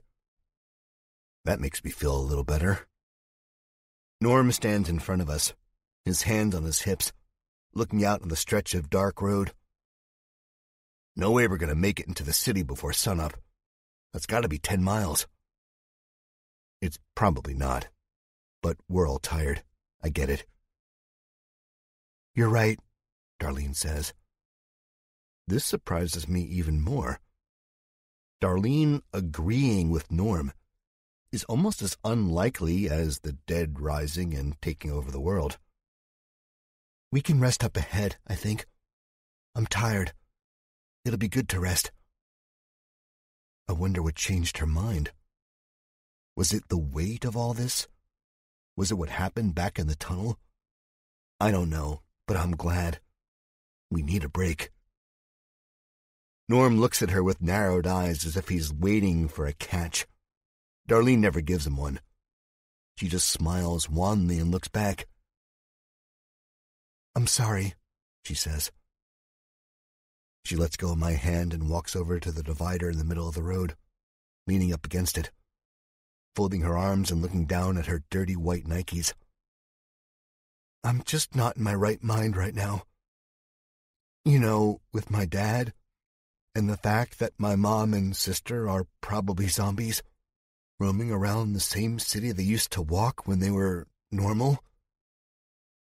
I walk over to her and put my arm around her shoulders. It's okay, Darlene, I say. Yeah, don't worry about it, Abby says. We needed the exercise anyway. Norm is getting fat. Norm gives her a death stare. Kidding, Abby says, smiling. I get it, Norm says. But our safety comes first for now, Darlene, okay? I know, Darlene says. I'm sorry. There's a lake up ahead, about a mile away. We can rest there. Cool? Norm walks to us and messes Darlene's hair up. She jerks away at his touch, but I see the faintest of smiles on her lips. Yeah, that's cool, Norm says. I could use a bath. We all could, I say. Everyone laughs and we keep walking forward, toward the lake and the city and the unknown. But not before I sprinkle the road with the last of the beef jerky, hoping we'll have a new friend pretty soon, but knowing I shouldn't get my hopes up. Not with the way the world is now. 20. We find a stretch of land that I think is probably someone's yard, but the nearest house can't even be seen in the moonlight, it's that far away. The lake whose shores we are near is called Mountain Lake. Norm strips off his clothes, not caring that he's naked as the day he was born, and runs into the water. Ah, come on, Norm, I say. No one wants to see that. He shoots up from the surface of the water, spitting it out of his mouth like a fountain. He's very pale. Don't look then, he says, and shakes his head like a wet dog. I don't even care if he's naked, Abby says, not bothering to take off her own clothes. She heads into the lake. I just need a bath. We all do, I say. But be careful. Who knows what is in that water? There could be zombies, and zombies don't drown. Although I think we'd be able to see their eyes, like I saw in that lake near Central's HQ. I shudder, the night wind cooling my sweaty skin. All of a sudden, I'm aware of how bad I smell. I probably do need to take a dip, cool off, let the tiredness and dust just wash away. But Darlene is sitting near the bank, her hand absently pulling grass out from the ground. I walk over to her and sit down. "Hey," I say. "Hey," she answers back. "Why don't you try and get some sleep? We'll keep watch." She sighs. "I can't." In the water, Norm and Abby have gotten into a splash fight. Abby holds her stump above her head and shrieks. Norm says, "I win, I win." "Be quiet, dummies," I say, then look back at Darlene. "There, I took care of it. Now you can sleep." She smiles at me. It's a pitiful smile, one that says, "At least you're trying, Jack." It doesn't make me feel good. "Thanks," she says, and she rests her head on my shoulder. I rest my head on top of hers. It's peaceful out here. There are no sounds besides the splashing water and the chirping of the crickets. The wind blows, and with the breeze the leaves rustle. But there's no people, no clamoring, no cars. Nothing besides Norm and Abby splish-splashing around and Darlene's steady breathing. "It's just hard," Darlene says. "I can't sleep because I don't want to have any nightmares. I've been having them all the time." I nod, reach out and take her hand in mine, and I squeeze. We're living in the true nightmare. I mean, what can be worse than living in a world where you have to shoot your zombified mother or father, where you have to burn down the very town you grew up in, where you have to prevent crazy doctors from blowing up the world in an attempt at saving it? Nothing. But if Darlene is afraid of sleep, then I guess there must be something worse than all of this. "It's going to be okay," I say. "Is it?" "Yes," I answer.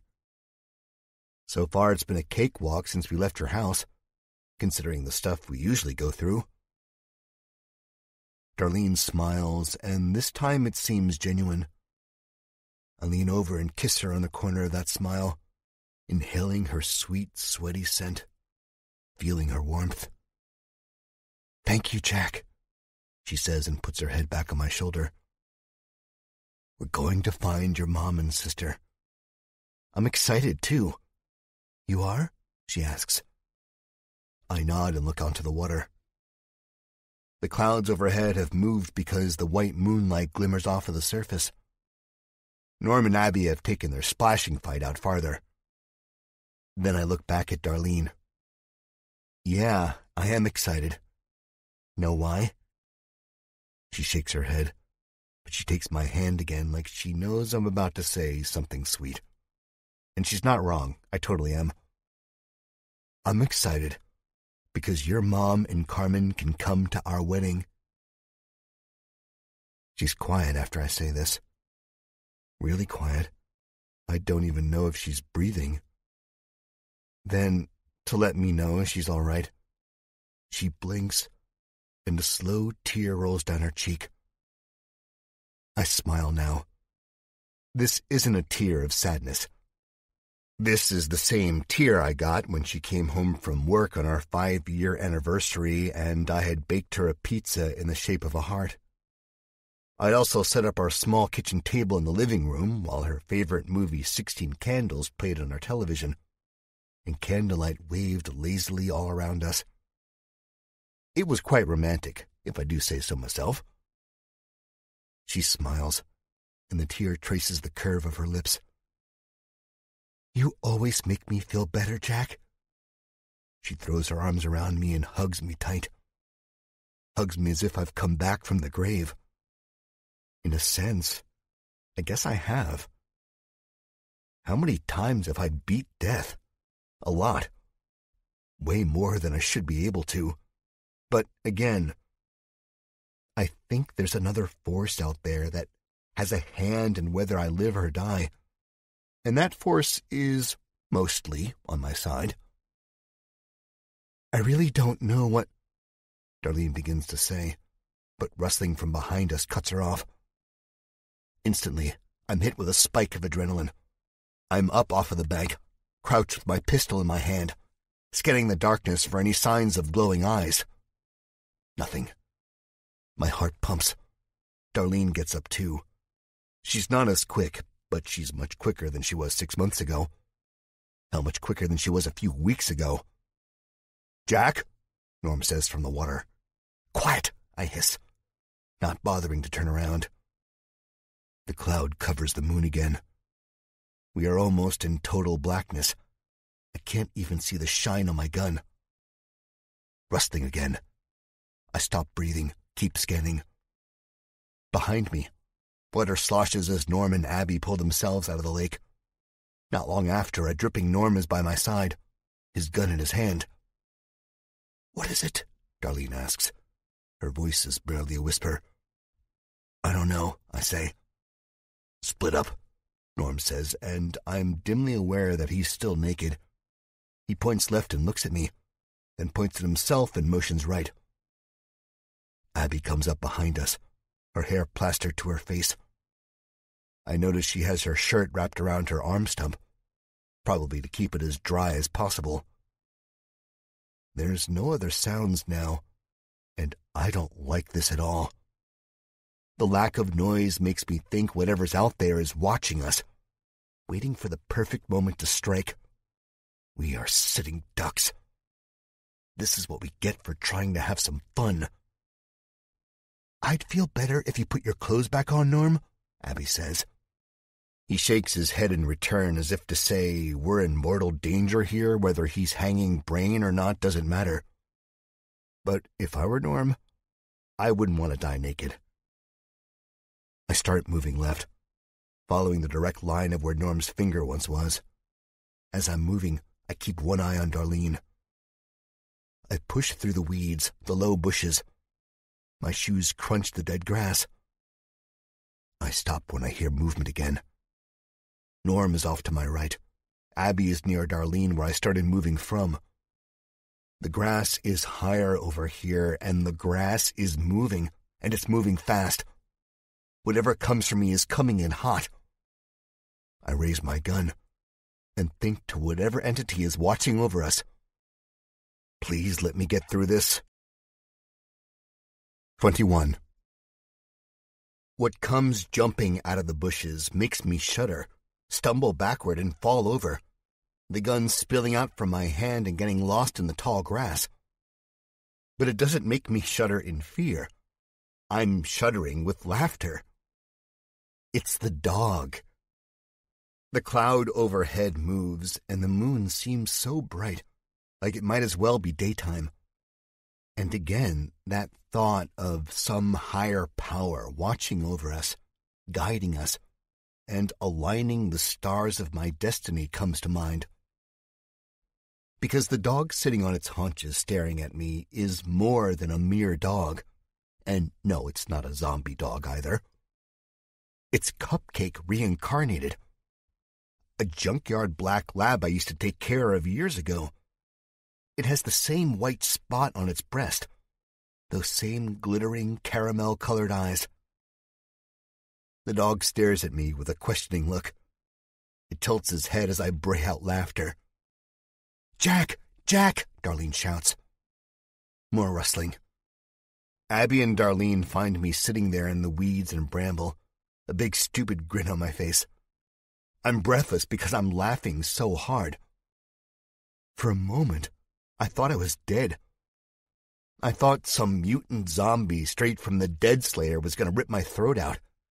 Instead, it's a blast from the past. "I thought you were hurt," Darlene says, putting her hands on her hips. "It's not funny. Stop laughing." Then Norm comes out of the darkness, his pale body glowing with the moonlight, and he's still naked. He has the good grace to cover his junk with his hands. But when I see him, I just start busting out in more laughter.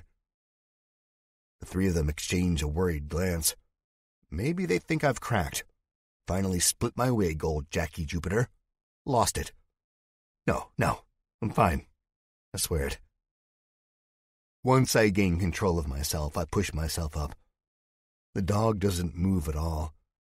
He just goes on staring at me with those beautiful brown eyes. I would say they're human eyes. Eyes I've never seen on a dog, except all those years ago in that junkyard not far from the house I grew up in. They're the type of eyes that understand, that read you, that see through all the bullshit. Pure, unafraid. But the dog is half-starved and covered in reddish welts and sores.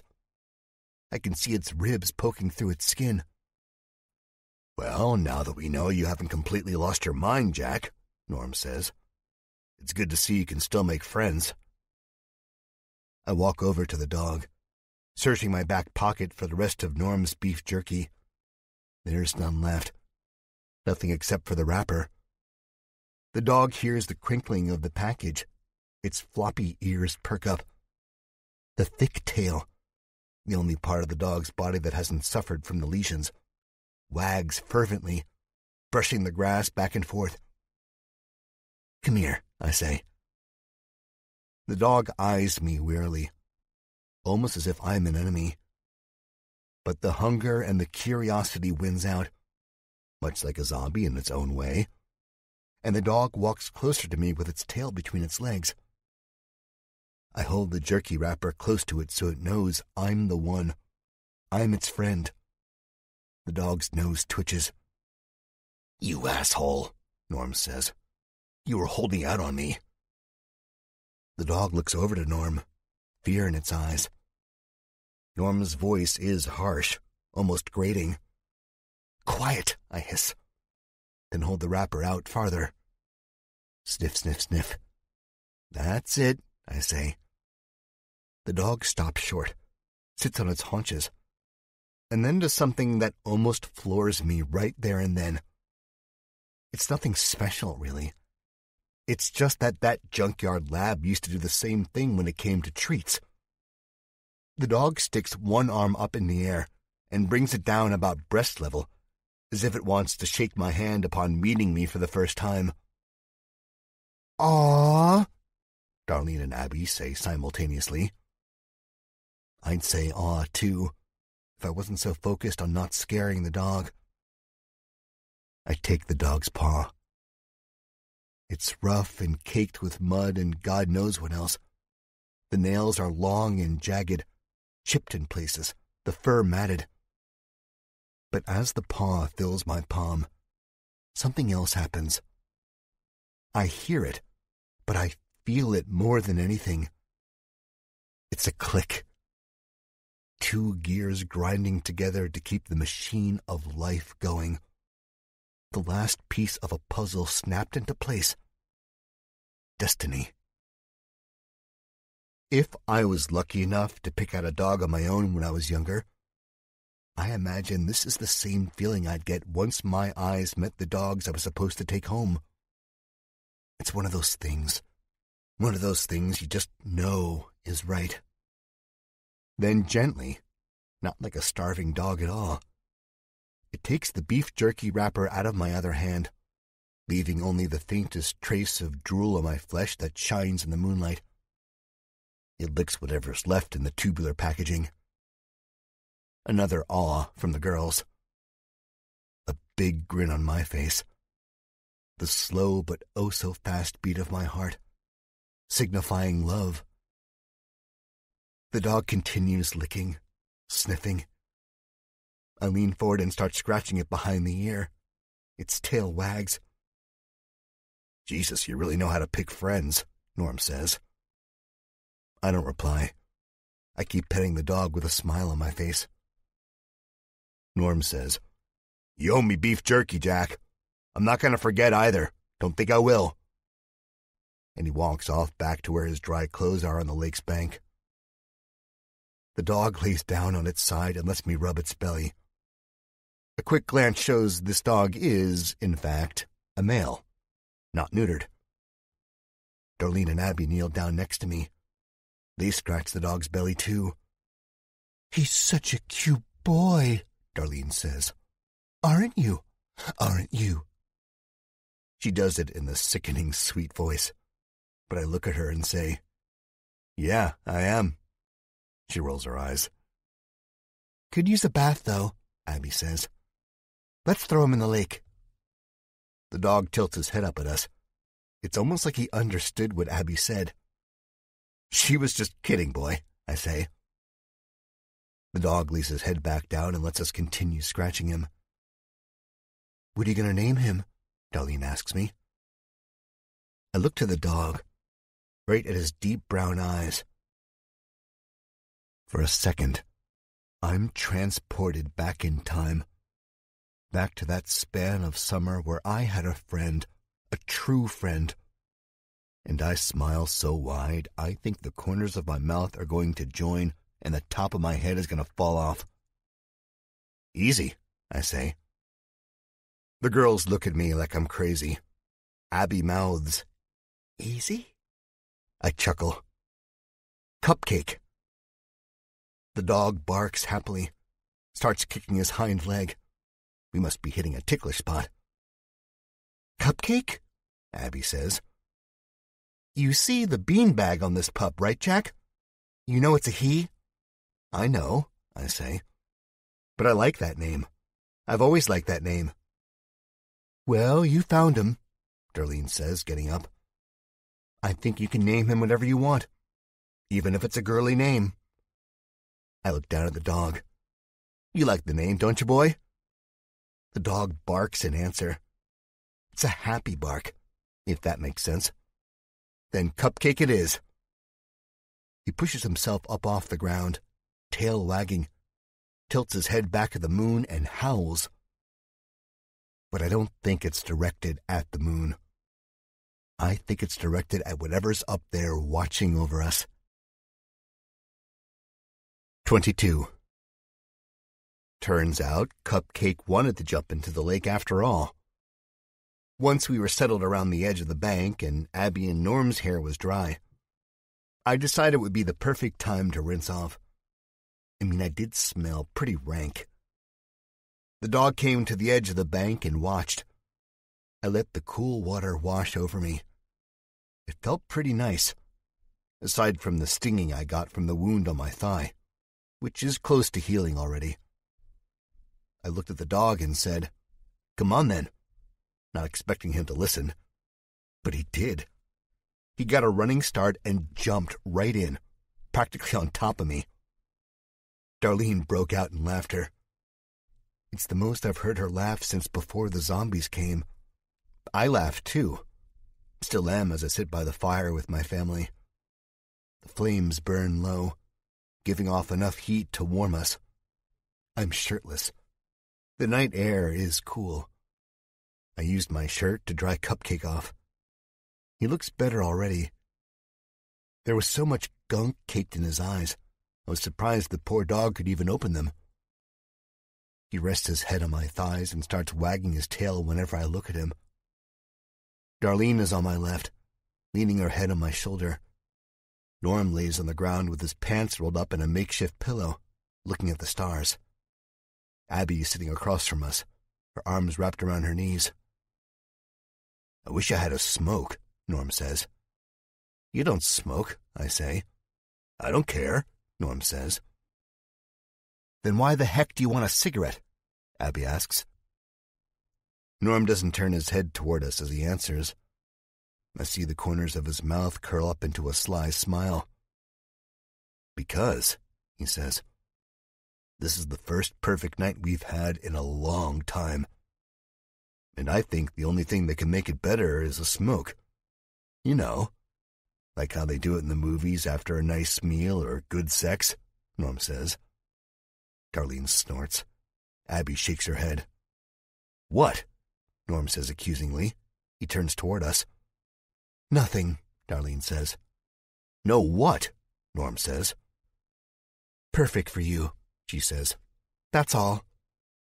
What are you talking about? Norm says.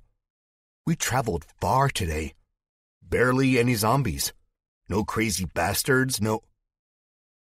I give him a look that tells him to shut up.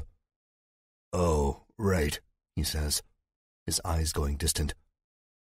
I'm sorry, Darlene. It's okay, she says. It could have been worse. I hear the hitch in her voice. It's small, but there. Yeah, Norm says. It could have. And there's a chance my mom and sister are out there, she says. That's all I need. I nod and kiss her on the top of her head. Well, Norm starts to say. Darlene cuts him off. Don't get my hopes up, yeah, she says. Norm smiles. Not what I was going to say at all, he says. I was going to say, well, we got a big day ahead of us with saving your mom and sister and all, so we better get to sleep. I chuckle, but the look on Norm's face doesn't indicate he was joking at all. Thanks, Norm, Darlene says. Yeah, he's really turning into a big softy, Abby says. She looks at Darlene cautiously. And I'm sorry about your dad, Darlene. Darlene smiles, but there's nothing in it that says happiness. Not like a smile is supposed to. I'll take first watch, I say once an awkward silence settles over the group. My voice is barely louder than the crackling of the low fire. You and Fido are more than welcome to, Norm says as he rolls over on his side. Cupcake, I say, correcting him. Cupcake's tail wags at the sound of his newly given name. Whatever, Norm says. Tomato, tomato. A dog is a dog, and pets are just future heartbreaks. Especially when you can't take the poor bastard on walks without worrying about zombies. I don't respond. Just pat Cupcake's head as he looks up at me with those almost human eyes. Norm is just jealous. Or he has too much of our mother's way of thinking ingrained into his brain. Abby gives him one of her famous eye rolls, then says, Good night. Wake me up in a couple hours and I'll take over. I nod. She sprawls out and yawns. Darlene leans in and kisses me first. Then she kisses Cupcake, much to his amusement. I don't know if I'll be able to sleep, but I'm so tired. Just try, I say. Sleep as long as you can. She smiles, again with no happiness. Thank you, Jack. I don't know what I'd do without you. I kiss her again. She lays down, and about 2 minutes later she's snoring. Not long after that, they all are. I cradle Cupcake closer to me and whisper, Well, boy, I guess it's just you and me. He wags his tail slowly and closes his eyes. Norm and Darlene were both right in their own way. It's not a perfect night, but it's pretty damn close. 23. I let them all sleep for much longer than normal. They need it. I, on the other hand, probably do too, but it's fine. The night sounds are both loud and quiet at the same time. Crickets chirping and bugs buzzing. The steady blow of a soft breeze. With the breeze, the smell of freshness, of a world resetting itself. It may be a long time before we're free of zombies, but it's happening. That's why people like my family and I have survived, I think. We're here to make sure the world still has a chance. We're here so the humans can have a chance. I stroke Darlene's hair. The sky gets the bruised look of early morning. Somewhere the sun is meeting the horizon. My eyelids are heavy. Cupcake's fur is dry now. He smells somewhat better. The wet dog scent lingering in the air beats a dirty wet dog scent. He doesn't flinch as I move to stand up. He's snoring softly, his paws twitching with some doggy dream. I like to imagine it's a pleasant one where he's chasing rabbits or cats and not running from zombies. Abby opens one eye as I approach her. Her reflexes are good. She seemed sound asleep as I was getting up. Now it's as if she's been awake this whole time. "You're too nice, Jack," Abby says, whispering. "Huh?" "Letting us sleep this long. You need to sleep too. You haven't slept since when?" "I don't know," I answer, shrugging. "I doze off here and there. On the car ride up here, I think." She shakes her head. "You look terrible. A little better since you found the dog, but terrible." "Thanks," I say, offering her a fake smile. She pulls her gun free from beneath the jacket she had balled up as a pillow, stands and stretches. Her back pops. "Not as bad as a cramped back seat," she says. "Why don't you get some sleep? I'll keep watch. Fair warning on the hard ground, though. Sure as hell ain't a bed." "I'm sure it's going to be heaven," I say, smiling genuinely now. The exhaustion hits me all in one tsunami wave. I lean back and yawn. Abby looks up to the sky. "I say you got about 3 hours before Norm wakes up." "I'll take 3 minutes," I say. I lay down. Darlene and the dog's warmth beats any blanket, and I am asleep as soon as my head hits my arm pillow. 24. Norm shakes me awake. There's a great weight on my chest, and I'm not talking metaphorically. It's Cupcake. My face is soaked with dog slobber. "Aw, Darlene's gonna be jealous," Norm says. I blink at him, my vision blurry. The sun is blazing. Not only am I wet from the slobber, but I'm also wet from my own sweat. It's looking like it's gonna be a hot one today. I guess that's what spring in California is. Hell, that might be how California is year-round. My body is stiff and aching. I grimace as I sit up. Cupcake rolls off of me and simultaneously awakens with a jolt. His nails dig into my stomach, which has toned up a bit since the apocalypse happened, but is not hard enough to withstand the jagged claws of this dog. Then Cupcake shakes his head, floppy ears clapping with the movement. In the sunlight, I get a better look at the dog. He's really a pretty thing, sores, mangy fur and all. His ears are long and droopy as if he's mixed with beagle. That brings a funny image of his parents to my head and how the whole mating thing worked with two breeds that vary pretty well in size. Not exactly the thought I figured would cross my mind first thing in the morning, but hey, the world is weird now, I guess. Darlene is already up, standing in the lake wearing her bra, scooping handfuls of water onto her face. I can see her ribs poking through her skin. I've never noticed that before. The apocalypse has hit us all in our own way. It hurts to see the physical transformations. "Wake up, princess," Norm shouts. I turn my head, cracking my neck. "Jeez, man, not so loud," I say. "Big day ahead of us," Norm says, scanning the horizon. From where we're at, we can see the hazy skyscrapers of the San Franciscan skyline. "The blonde one is counting on you, buddy. Won't get nowhere if you sleep all day." I offer him my best fake smile and stand up. Cupcake makes his way to the smoking remains of the fire and lifts his leg. He pees for what seems like 2 hours.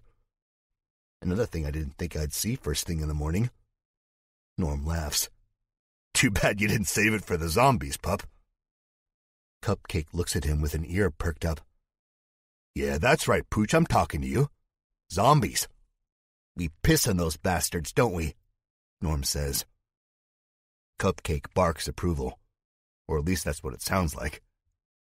I smile. The day is already off to a weird start. Abby comes out of nowhere. She has her hair tied back in a ponytail. Her face looks fresh and clean. Her stump's bandage is not. Last time she wrapped it had to have been a few days ago. I hope it's healing right. We don't have Doc Klein around to fix it like he did last time. I had to kill that son of a bitch. Cupcake bounds off to greet Abby, who stops in her tracks, eyes getting wide. The black fuzzball barks once and jumps at her, knocking her down. Abby makes an oof sound, and Cupcake climbs her chest, licking her face. Down, boy, I say. Abby giggles, moves her head back and forth. I see Norm smiling out of the corner of my eye. Guess he likes you, I say. No, Abby says, managing to push him off of her and to sit up. He likes breakfast. Cupcake barks his approval. Abby pulls a few apples from her bag. Found them up there, she says, pointing behind our little campsite at a large tree. Gimme, Norm shouts. Abby tosses him one. He chomps into it faster than Cupcake chomps into his. Thanks, Ab, I say as she tosses me a couple. I'll go take one over to Darlene. Abby arches an eyebrow, looks past me at the water where Darlene still stands. Good luck, she says. Tried talking to her earlier while you were sleeping, and she was about as conversational as Cupcake here. Cupcake barks, wags his tail. Really? I say. That dog is pretty damn talkative if you ask me, Norm says behind a mouthful of apple. Doesn't know when to shut up. You know what I mean, Abby answers. Come on, boy, I say, and Cupcake obeys me as if I'd owned him for years. Time to cheer Darlene up. 25. Cupcake sees Darlene's feet splashing in the water and he takes off after her. I think he's about to dive in, and I'm really hoping he doesn't. Right at the last minute, he pulls up short. Darlene starts as he tears up grass next to her. Hey, boy, she says. Cupcake wags his tail. Hey, I say. She turns around, that smile that's not really a smile on her face. How are you? Good, she says. Really, Darlene? I've known you for almost 6 years. You can't fool me. How do you expect me to be? I don't say or do anything. She's got me. She's right. I don't know how I expect her to be. I know how I want her to be. Strong, sure of herself, ready to fight, and on and on. But I know we also don't get what we want. Are you ready to move out? I ask instead. Flies buzz around the reeds near the bank. Cupcake takes to following the insects with first his eyes and then his whole head. When one gets close enough, he snaps and makes a motion like he's chewing. Dogs, man, I think, shaking my head. Are you ready? She asks me. Honest, I say, smiling a little. No, I'm not. I'm never ready. But you always seem so, she says. She looks confused. Then she turns her head and looks out at the calm water and the landscape beyond. Well, I'm not, I say. I'm scared shitless all the time. I just act like I'm not. There's some truth to the statement. I'm scared. But I'm not as scared as I used to be. Not as scared as the first time I saw the zombified cop at the Woodhaven Rec Center tear apart Toby the manager as if he was made of newspaper. Me too, Darlene says. Cupcake is curled up to her. She puts an arm around him and his tail thumps the ground. He looks up to her with those human-esque eyes and a love only certain people can understand. I'm not as scared when I'm with you guys, I say, looking over to the campsite where Norm and Abby busy themselves with packing their belongings. Being on your own is the worst. Being without you is the worst, Darlene says. I lean in and kiss her. Cupcake barks. Well, you don't have to worry about that again, I say. I've lost her twice before. She's lost me once. Never again. She's not leaving my sight, and I'm not leaving hers. 26. The road ahead is lonely, but I'm not alone. Darlene is on my right and Cupcake is on my left. We walk behind Norm and Abby. We're telling jokes back and forth. Pretty tasteless jokes. I keep catching the tail end. "That's not my dog, that's my wife," Norm says, and Abby nearly doubles over with laughter.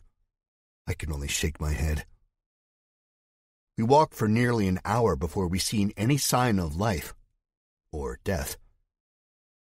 What we see stops us in the middle of the road we are traveling up. I wouldn't call it a highway.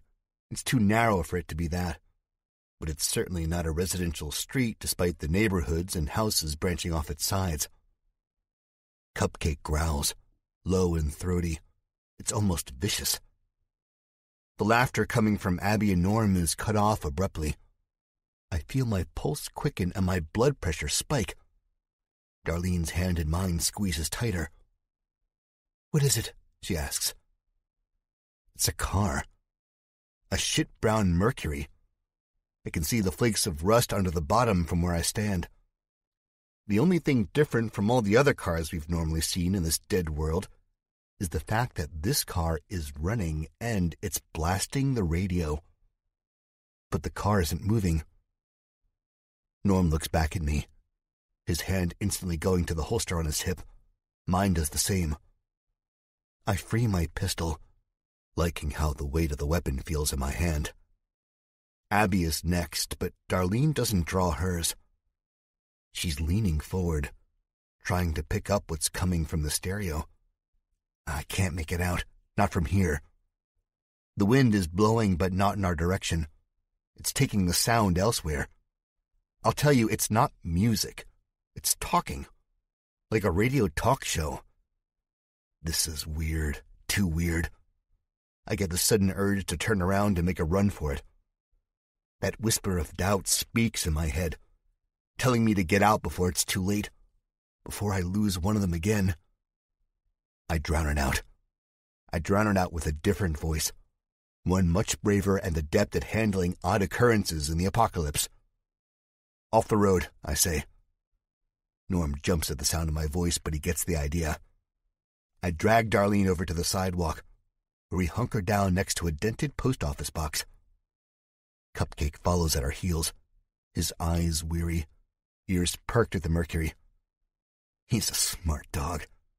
I've already fallen in love with him. Abby and Norm go to the other side of the street and hunch down by a stone bench. Norm and I exchange a glance.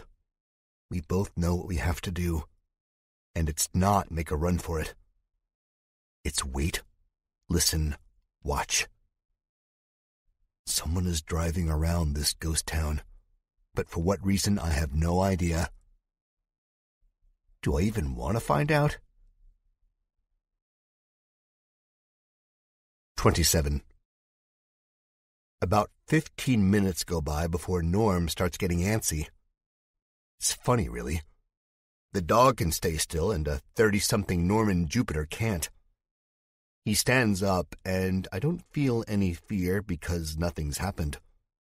The radio continues to blare, not playing music, but voices. No zombies are attracted to the sound. No humans come to claim the car as their own. Abby tries to grab at Norm, but her one hand has her gun in it, and she misses the tail of his shirt. I lean down to Darlene and whisper, "Come on." She gives me an uneasy look. She's scared, I can see. So am I. Cupcake stands up with us, and we go back out into the middle of the road. Norm looks back at me and shakes his head. I can only shrug. I'm not sure what to do now. We can continue waiting, or we can move on and make something happen. I don't like the idea of burning any more daylight than we have to. So we walk on. "What is it, you think?" Norm asks me. "Probably some unlucky bastard got caught in a passing horde, left his car right in the middle of the intersection," I say and grab my gun a little tighter. "Or probably it's a trap and someone has their gun sight on us unlucky bastards." Yeah, I bet we turn the corner and see a bunch of zombies munching on his bones like a dog, Abby says. Cupcake perks up at that. Abby sees it and says, Not a good dog like you, Cups. He wags his tail and looks up to her, understanding. As we get closer, moving wearily, our eyes scanning the dead streets all around us, I start to make out the words. It's almost high noon. Greetings, all you listeners. Forecast looking pretty clear, no chance of rain, traffic is light, things are bright, a man says. You bet, a woman answers. Just another day in paradise. We all look at each other, our eyes wide. What the fuck? Norm says. Reminder, the radio man says. Curfew is in effect at 7 p.m. A horde was spotted near the park. Oh no, the woman answers. You bet, Franny, you bet. And folks, be sure to watch out for those red robes. Possible sightings near Broadview and Haxon. Don't forget to come on down to the White Cloud for a special performance Thursday night. You can find Franny and I at the WSLD booth. And if you can't make it, we're broadcasting the show for all you out there, so just give us a listen. What a treat, the woman, Franny, says. Norm jogs to the car, peers into the open window and reaches inside. The radio shuts off in the middle of cutaway music. Turn that back on, Darlene says. Norm shakes his head. Don't need the kind of attention drawn to us, he says. Not while we're this close. Abby nods. We could learn something, Darlene says. She stalks over to the car. I think about stopping her, but no, I have no chance of doing that. Norm reaches back in and shuts the car off, holding the keys in his hand. Turn it on, Darlene says. Darlene, Norm says. Cupcake barks.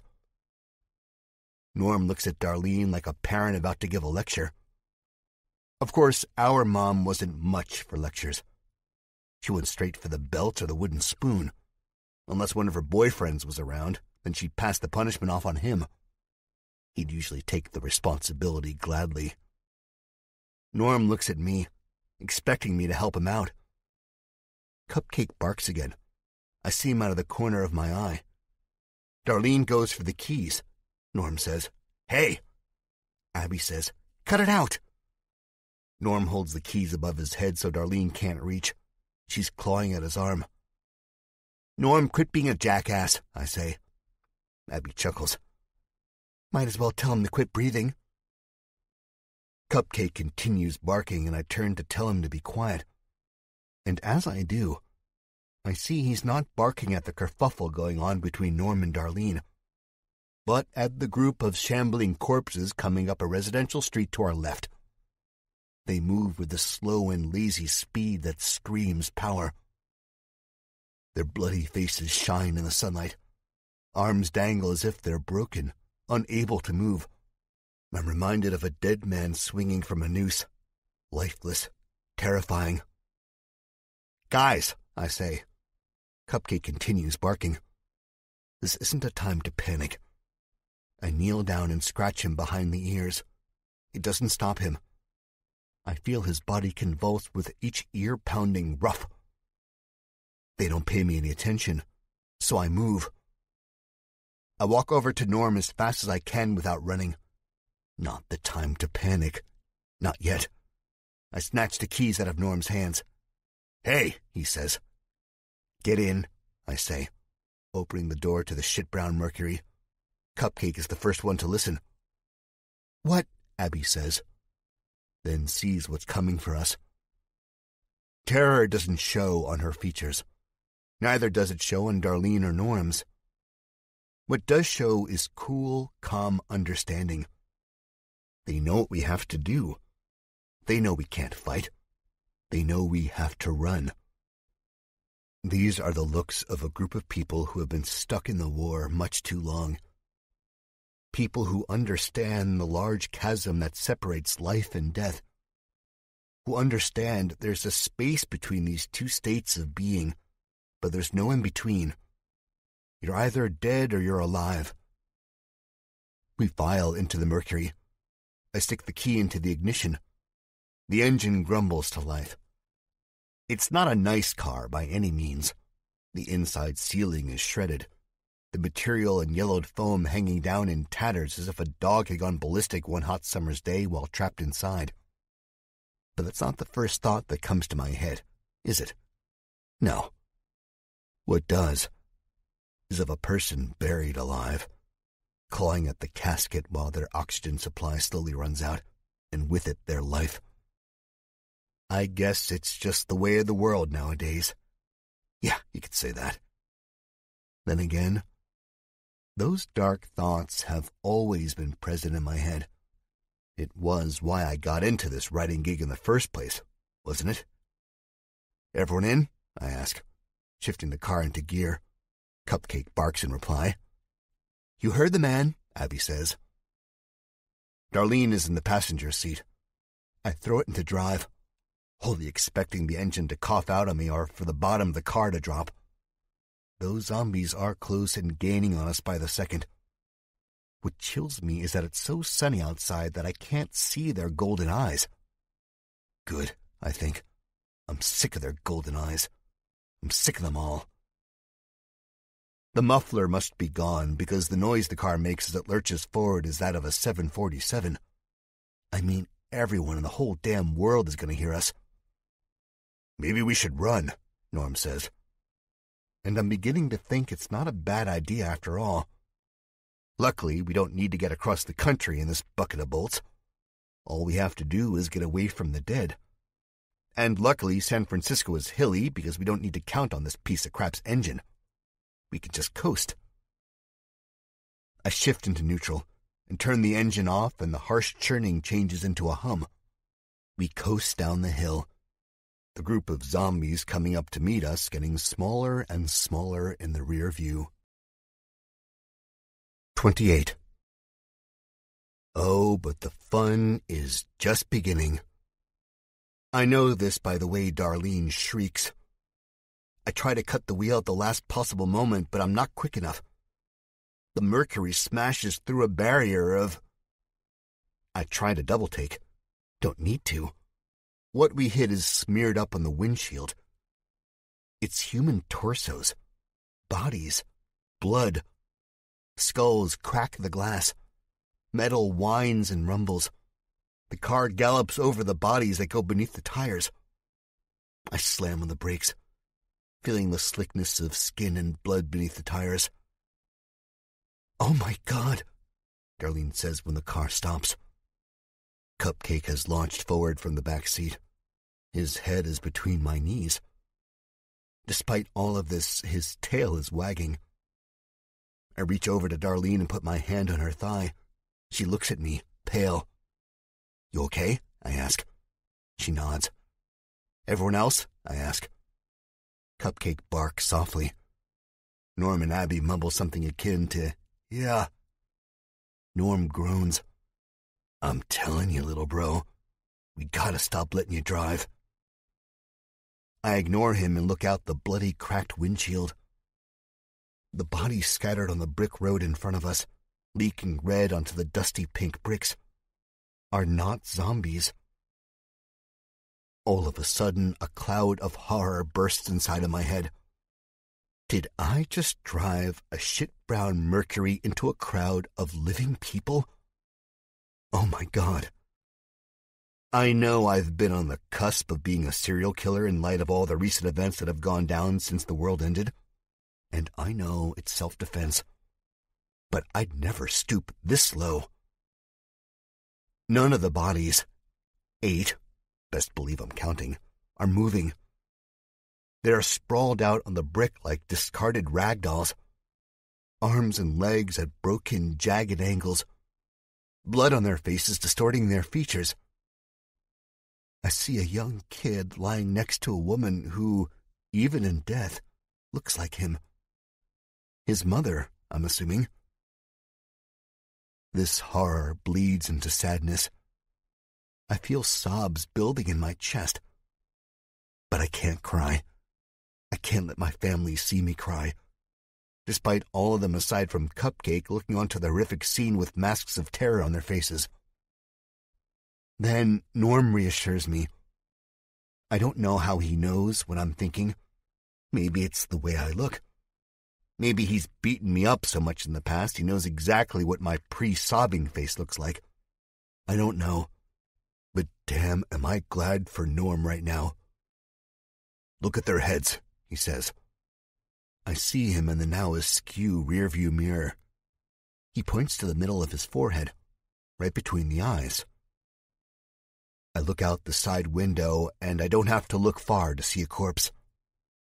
What Norm is talking about is the bullet hole in this woman's face, right in the middle of her forehead. A bullseye. It's an execution-style shot. Dried blood is still crusted around the wound. My eyes scan, head craning. Cupcake crawls over my lap to see what all the hubbub is about. I see a man no older than Norm on the ground, face down, but his head is turned almost the way around like that chick in The Exorcist. In the man's forehead is the same hole. I open the car door, not heeding anyone's calls for me to stay inside. The ground is wet with blood puddles. The soles of my boots are almost lost in all of it. It's that deep. The shit brown is now a bloody shit brown. It makes me want to hurl this whole scene that I caused. I check everybody. There's a bullet hole in every single one's head, even the kids. I won't say I'm relieved. Relief wouldn't be the right word because I'm disgusted first and foremost. Disgusted that someone could do something like this to human beings. But did I honestly expect any better? Let's be real. This world is full of terrible people. Crash down on Broadview, Fernie says over the radio. Shut that off, Norm hisses. Looks like a doozy out there. Make sure to stay clear. The man answers, but the radio is snapped off. Are they watching us? Norm asks, looking at me like a man who just discovered the secrets of the universe. Yeah, I think they are, Abby says. That doesn't make me feel good. Then a voice sounds in the distance. Not a guttural grunt, thank God, but a human voice. 29. They're dressed in robes. Red robes. From a distance, they almost look like Father Michael. That thought brings up a deep sadness I had buried since leaving the Mojave. He'd been murdered by Doc Klein. Murdered in cold blood, and all for what? A distraction so Klein could get away from me before I could stop him from ending the world. But this isn't the time to feel sad or sorry. There's times for that, yes. Times when I'm lying in bed and the world is quiet, all I can hear are the sounds of Darlene's breathing and Norm's snores. Times when I can't relax because my mind runs 1,000,000 miles per hour. Those types of times. It's not that time at all. Now is the time to survive. I reach for my gun, which is holstered on my hip, covered in the blood of the dead people all around me. These robed men are not menacing. Not really. It's the weapons they carry that are. Those big assault rifles that are strong enough to blast this Mercury to hell. One glance at those weapons and it's enough for me to stand up and start moving. Abby gets back into the Mercury's driver's seat and grinds the engine until it lets out a dying wheeze. This Mercury isn't as good as the Jeep we'd had in the Mojave, the one Norm was able to get to work with his magic touch. We just aren't that lucky. Darlene, I say and go over to her. I'm here, she says. She crawls out of the Mercury, her own gun held low. The men are advancing on us with graceful speed. What started as a jog has turned into a full-on sprint. You've interrupted the ritual, one of them shouts. My stars, he will be so upset. Who? I wonder. I look to Norm. He shows no inclination of running. Neither do I. Ritual? If these are the ones responsible for the murders of the people in the street, it's time for them to be dealt with. Darlene is behind me. I always put myself in front of her. You've interrupted the ritual. Death. Death to pay, the robed man in the lead says. Norm, I say. Norm raises his pistol, squints one eye. Far enough, buddy, he mumbles. Darlene and Abby look on in pure horror, as if they're surprised Norm is ready to kill to defend us. I raise my weapon too, following my older brother's lead. I know from experience that if we run, we'll chance splitting up, and if we're split up, then there's an even greater chance of death. One of them, that's all I care about. Not if I die. The robed man doesn't stop, and he raises his own assault rifle in return. Norm shoots. This actually surprises me. I didn't think shots had to be fired. I didn't think they'd actually be fired. But I'm dumb. The man stops at the sound of the shot, not because the bullet tears through his flesh, but because the bullet winds off of the pavement. There's a spark almost as bright as the sun, and an echo that reverberates all throughout the dead city. After that, a heavy silence falls over us all. Yeah, we mean business, Norm says, grinning. Drop the weapons, I say, trying to be the somewhat level-headed one. I count 5 of them. Their robes are a bright crimson, almost bloody. The lead one wears a hat made of what looks like felt, flimsy, something the Pope might have worn before the zombie virus undoubtedly took him along with everyone else at the Vatican. He stops, raises his hands, and the men behind him stop. They all vary in age from teenage to ancient, but they all have this horrendous look on their face.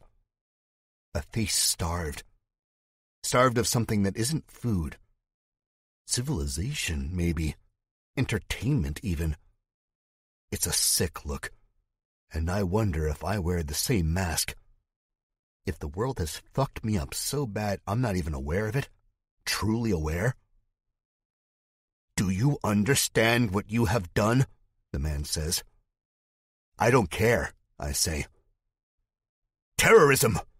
The man yells, and when he yells, he's close enough for me to see his jowls jiggle, and the wispy white beard to blow in the soft breeze that brings us the smell of the dead. The first groans of the zombies reach us from the crest of the hill. A face hovers high above us, the skin hanging off in rags, flayed by fingernails or blades. Then the rest come from behind it. They pick up speed with the slope. Some of them fall over and roll, their bodies slapping the bricks wetly. Time is not our friend right now, and neither are these clergymen. Great. You interrupted a delicate process, a middle-aged man in the same garb says, stepping forward. The bodies collected here were hand-picked with the finest care, not only meant to appease the dead, but meant to appease the man who has risen. You're feeding zombies, Norm says. You realize how crazy that is? No, the leader says. No, you don't understand. It's a sacrifice. It's an offering to the gods. They will not be happy with what you did, the younger clergyman says. You ruined the sanctity of the ritual. He who has risen shall smite you all. You are doomed, doomed, the older one yells. Darlene pushes past me.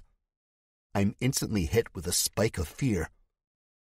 I liken it to finding out your seatbelt isn't buckled when you reach the apex of the first big hill on a roller coaster. I can't help it. I know she's stronger than she's ever been. She's killed her father, and not even I do that. We don't want trouble, she says, and she says it in her sweetest voice. The men don't lighten up, though. Like they said, we've found trouble. We're heading for Golden Gate Park, she continues. I have family there, a mom and sister. I haven't seen them since this happened. I wish she wouldn't have said anything. The older man smiles. It's not one of happiness. It's sly, like the cat who stumbled upon a sleeping mouse. but he lowers his rifle. "Golden Gate Park?" he says. "Haven?" Darlene shouts, "Yes! You know it?" "Darlene," I hiss, my gun still raised. "Stop!" It's too late. Norm says, "We'll give you guys to the count of 3 to get your sick, twisted faces elsewhere, or we start blasting." 1, I say. 2, Norm continues. Okay, the older man says. "We will be going. No trouble, please. Just know you've upset the gods, and he shall come for blood. Mark my words. Blood." "Get the fuck out of here," I say. My finger twitches. The image of the dead kid and his mom, bullet holes in their heads, comes to mind. I want to make these men pay for what they did. "Fine, we go, the older man says, backing up, then turning. The rest of his group follows his lead. I don't know how I feel.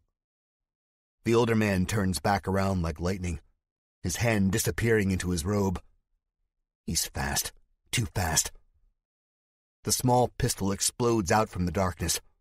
A zombie screeches much too close. Another one has started munching on the remains of the young kid's corpse and his mother. Norm, on the other hand, is not as fast as the robed man. Luckily, I am. I pull the trigger and blow this guy's fist into bloody chunks. The gun goes pinwheeling into the road, catching rays of muted sunlight and sending them back to us like a disco ball. The rest of the clergymen stutter backwards, shielding themselves from the spray of blood. The zombies eating on the corpses look up at the sound of this man's pained screams. And they are terrible screams.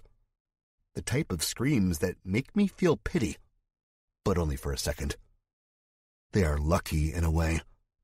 Lucky I don't blow all their heads off.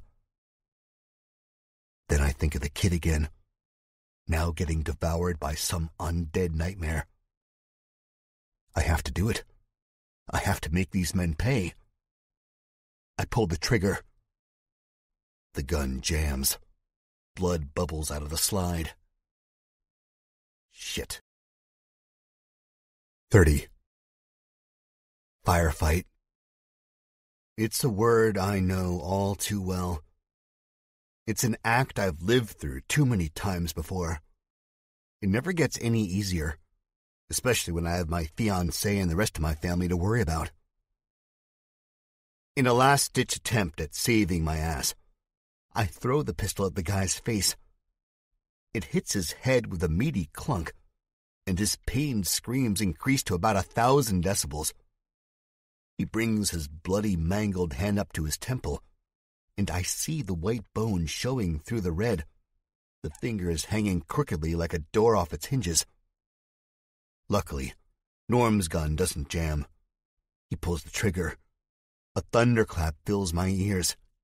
It's way too close.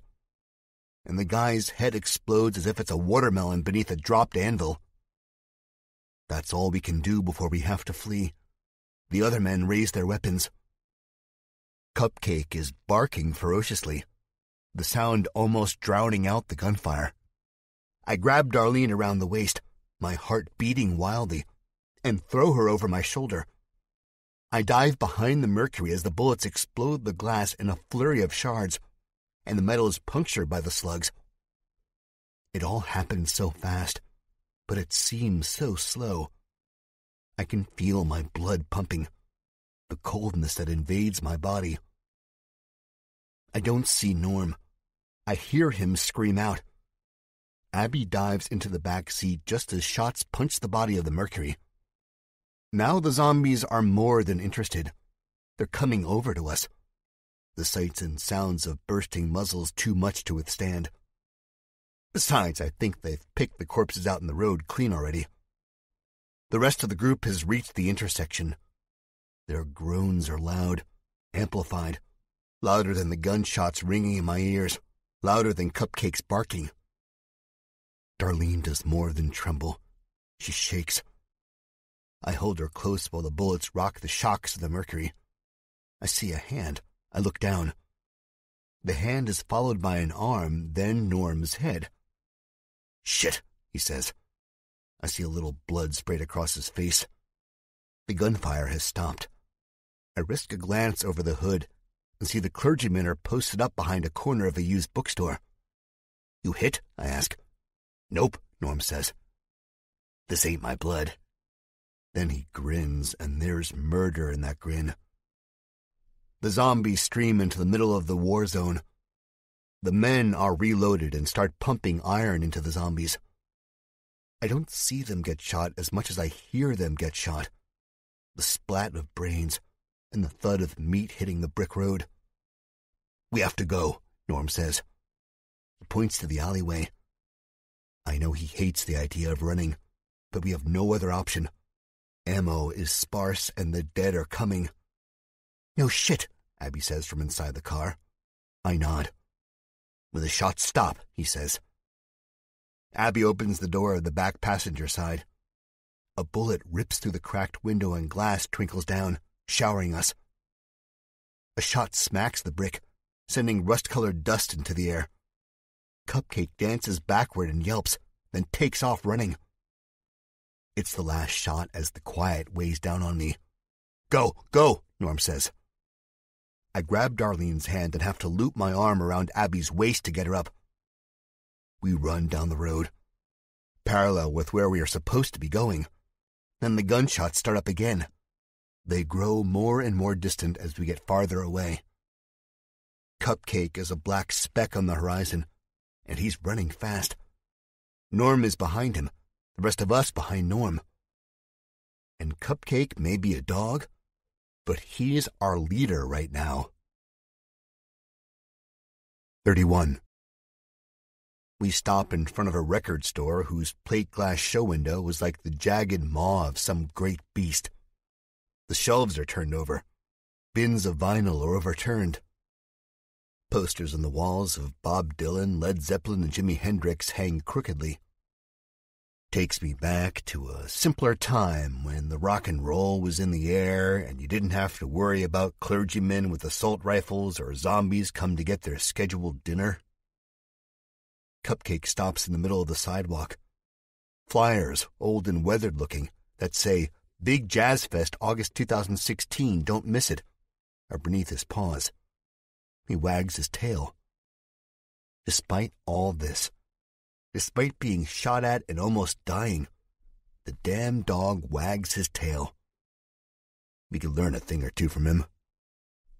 We go inside of the record store. The smell is a pleasant one. It brings me back to my freshman year of college, where I'd hang out in a small store much like this one that smelled of incense and candles, the faintest hint of marijuana behind all this. Beads hang from the door frame to the back room. There's a purple peace sign facing us. Glass on the floor crunches on our footsteps. Cupcake lets me pick him up and over the glass.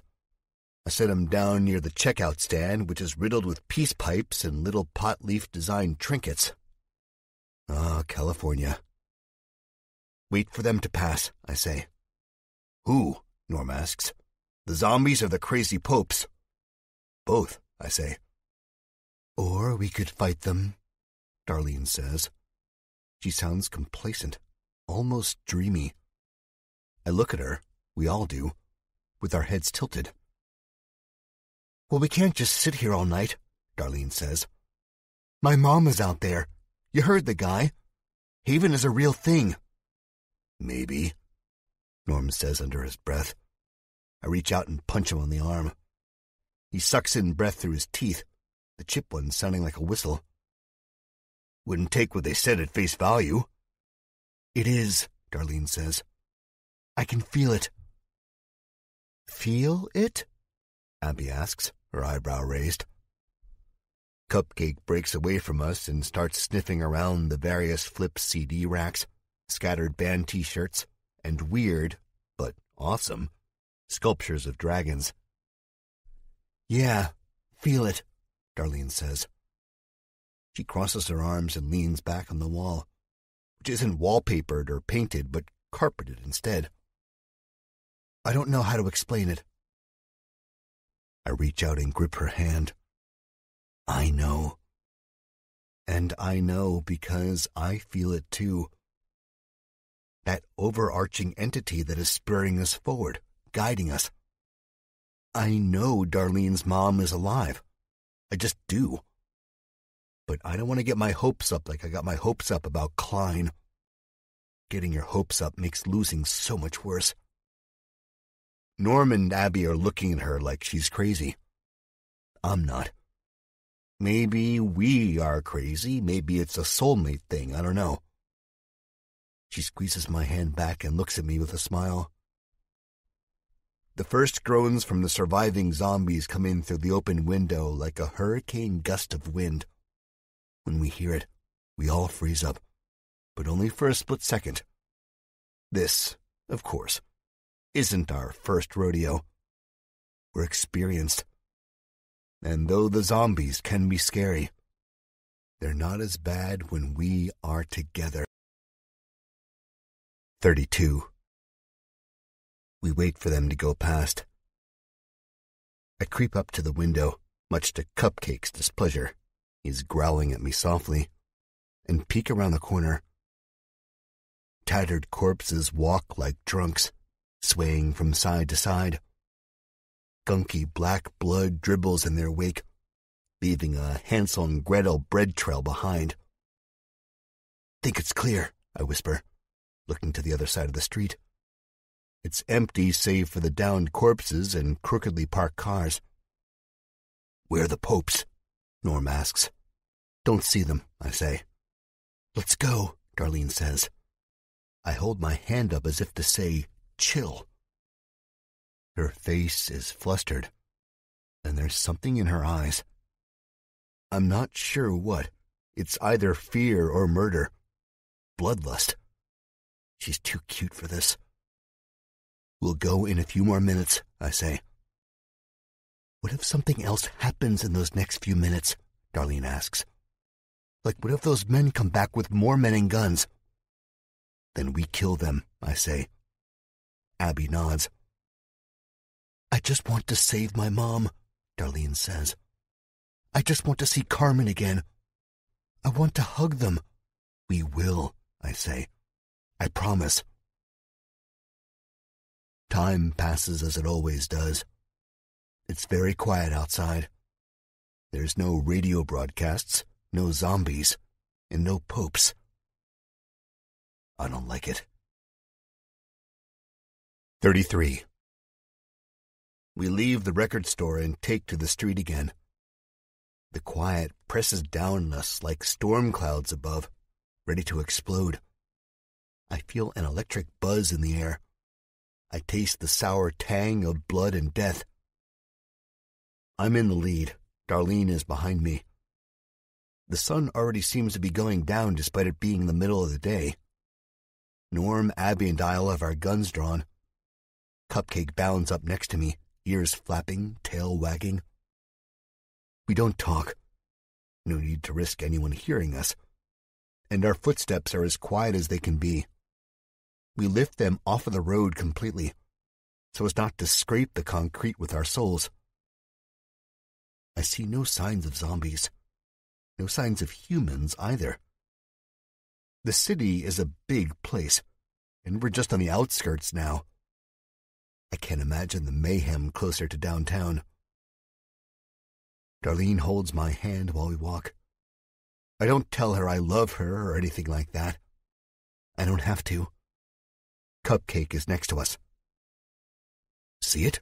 I ask, pointing up ahead. Darlene looks from the cracked sidewalk to where I point. She smiles. It's an uneasy smile, one of nerves, but she nods her head. Quiet, dummy, Norm says from behind me. Cupcake whines, looking back at Norm. You too, Norm says. Abby hits him, and he winces. There is a sign up ahead, floating in the distance. I can barely make out the words, but I can make out enough to know it says Golden Gate Park. The trees are full. The grass is green. The sun shines over it. I feel my chest filling with hope again. Should I be weary? I don't know. But we walk on. 34. Cupcake barks like a rabid dog. He stopped in the middle of the road, standing over the yellow line, his hair up in hackles, his tail standing like an exclamation point. Shut him up, Norm says. The sun over here seems non-existent, like there's a line in the sky separating the good from the bad. Cupcake, I say, my voice low but powerful. He momentarily stops barking and looks behind at me. His eyes glitter, but there's fear in them. If he could talk, I wonder what he would say. Darlene goes rigid. Something's wrong, she says. Something's been wrong for about a year, Norm says. Good one, Abby answers. No, what's he barking at? Darlene says. Beats me, I say, and start walking over to him. He jumps up on his hind legs and presses his front paws into my chest. His claws dig into my skin through my sweaty t-shirt. It hurts, but I'm too confused to really feel the pain. I'm confused because the street is pretty much empty. There's no clergymen, no zombies, no animals. It's a ghost town. Like the ghost town near the lake back in the Mojave, I think to myself and shudder. Cupcake continues whining. I look into his eyes and I see real fear there. It's so human I forget he's a dog and I try to talk to him. Well, what the hell do you see, Cupcake? I ask. He doesn't answer back in words, of course, but barks. I swear he gives me a push with his front paws, too. It's crazy. The doubt comes creeping back into my mind now. The dog is more human than canine. He knows something is up when we think nothing's up. He was right before about the zombies a few blocks over, and he was right to lead us into the abandoned record store. I should trust him. But we're so close. The park is right there. A park that looks untouched by the apocalypse. Let's go, Jack, Darlene says. Then I see it. I see what Cupcake is now barking his head off about. It's tiny, but I see it because the clouds move, as if something is urging them to move, and sunlight glints off the muzzle of a weapon. I don't have time to think. I have to act. I jump, diving toward Norm, who stands out in the open like a dummy, not like a soldier. The thunderclap of the gunshot rips through the air. Too late. 35. The bullet whizzes by my head. I clamp my teeth down so hard they feel like they're cracking. And I scream. An almost evil sound.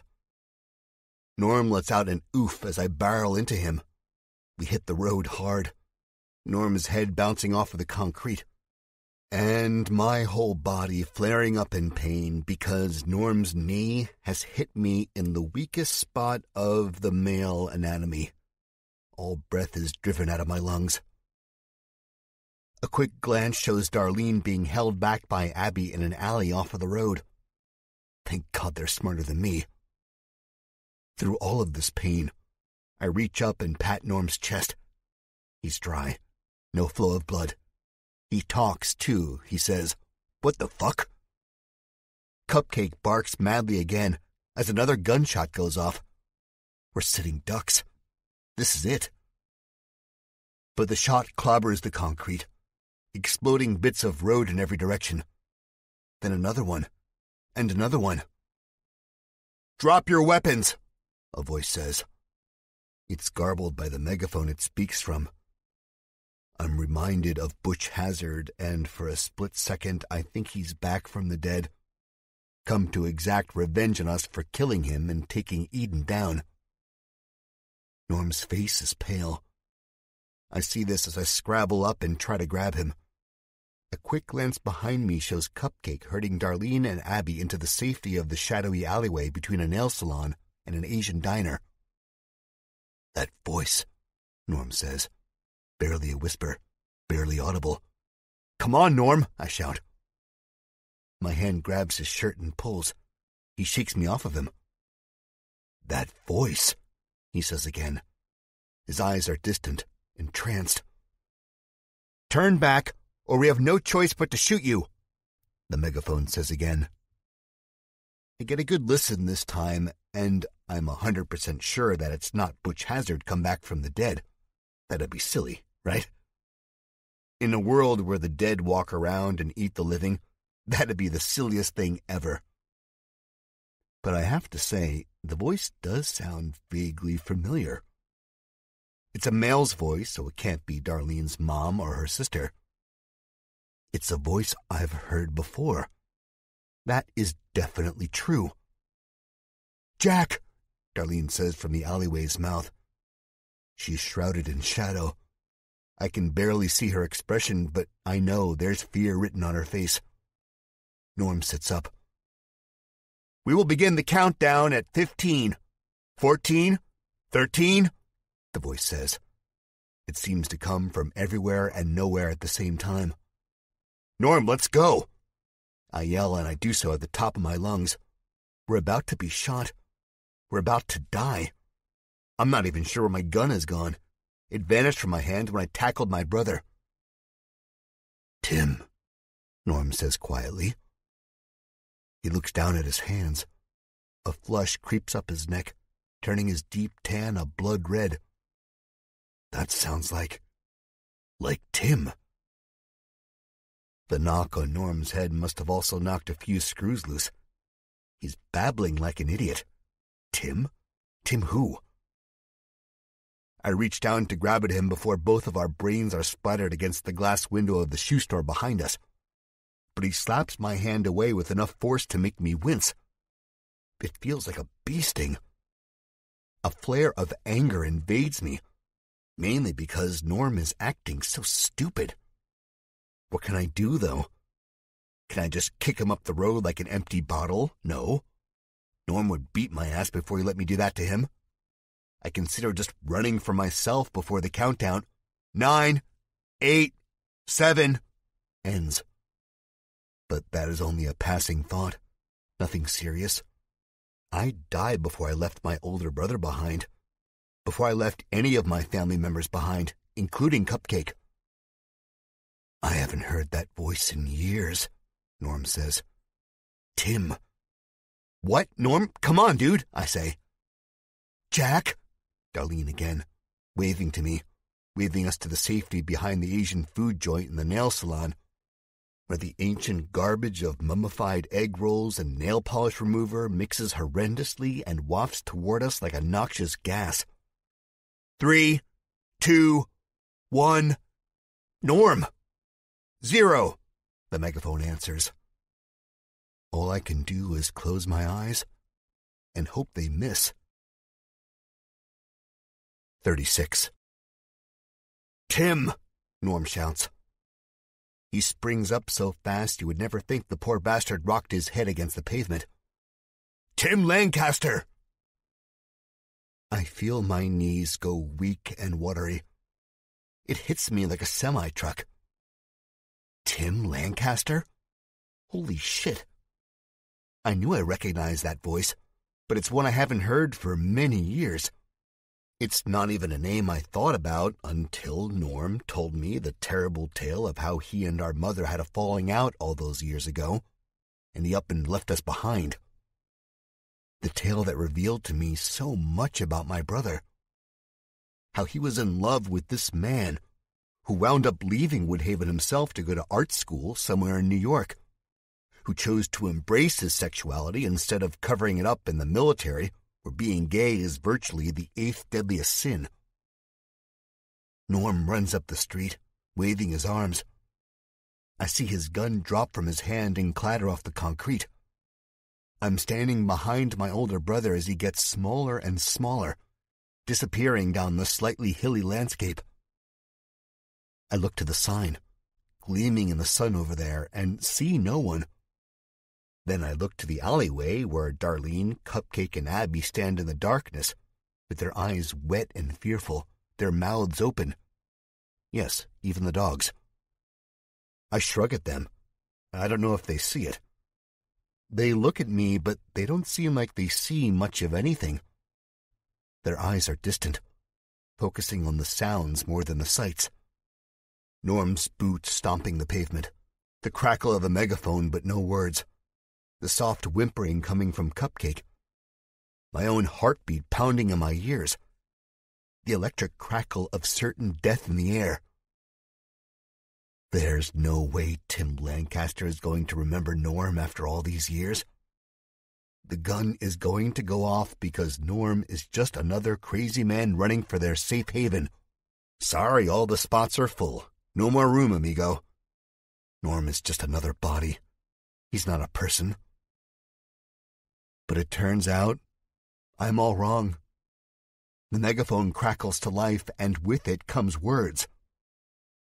Norm? The voice says. The voice that is undoubtedly a man from our own hometown of Woodhaven, Ohio, thousands of miles away from San Francisco. A man who is almost a ghost. Tim! Norm shouts again, his voice barely audible. He's gone down the length of street fast. He's coming up to a barricade in front of the sign, one I seem to just now be noticing. It's made of junked cars, crooked dumpsters, and bags of sand. It really looks like a war zone down there just before the park sign. Then beyond that, a wall, a towering structure, fortified, strong, as pretty as a picture. Norm! The megaphone cracks. And before anything else can be said, I hear the distant echo of the megaphone's material hitting the ground. A great scratch of feedback slices through the air, and I'm reduced to clutching my head and covering my ears. In the distance, a tall, skinny shadow comes out from near the trees. He holds his gun, something long and vicious-looking like an assault rifle, at his hip, and walks hesitantly toward the shadow that is my brother. Then something clicks. It's that great entity working its magic again, bringing us together, guiding us. The two shadows converge on each other. It's not malicious at all. They hug. Norm lifts Tim up in the air and spins him around a few times before he drops him. I see their faces come together into a kiss, and I can't help but smile. It's beautiful. Sometimes this thing called life is so beautiful. 37. Come on, I say to Darlene and Abby, waving them into the street. They move apprehensively at first, but Cupcake leads the way. I think the dog can smell or sense danger, and he senses that the danger is gone. He bounds up the sidewalk. What happened? What's happening? Abby says.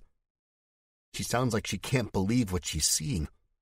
Like any signs of love in this harsh world are about as alien as flying saucers. She points with her gun toward the sign that reads Golden Gate Park. She has no intention of shooting, she just doesn't have another hand to point with. Yeah, what the heck? Darlene says. I can only shake my head. How does Norm know that guy? Abby says. What are the odds? I instantly hear Klein's nasally voice in my head. The odds, Jack, the odds. But really, what are the odds? How can something like this happen?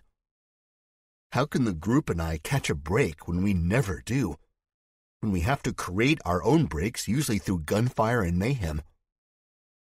I guess the odds were in our favor. I think it's better if we let Norm tell it to you. He could explain more than I could. But I'll tell you one thing, I say. There's someone or something out there watching over us. Abby looks at me crookedly. Like God? Could be, I say. Could be something else. Who am I to say? She nods. I've never been religious. I'm not religious either, I say to Abby. She knows. She lived in Woodhaven for 18 years. Not a terribly long time in the grand scheme of someone's life, but long enough to witness the horrors of the town firsthand, which would make any sane person know God isn't real. But maybe he or she is.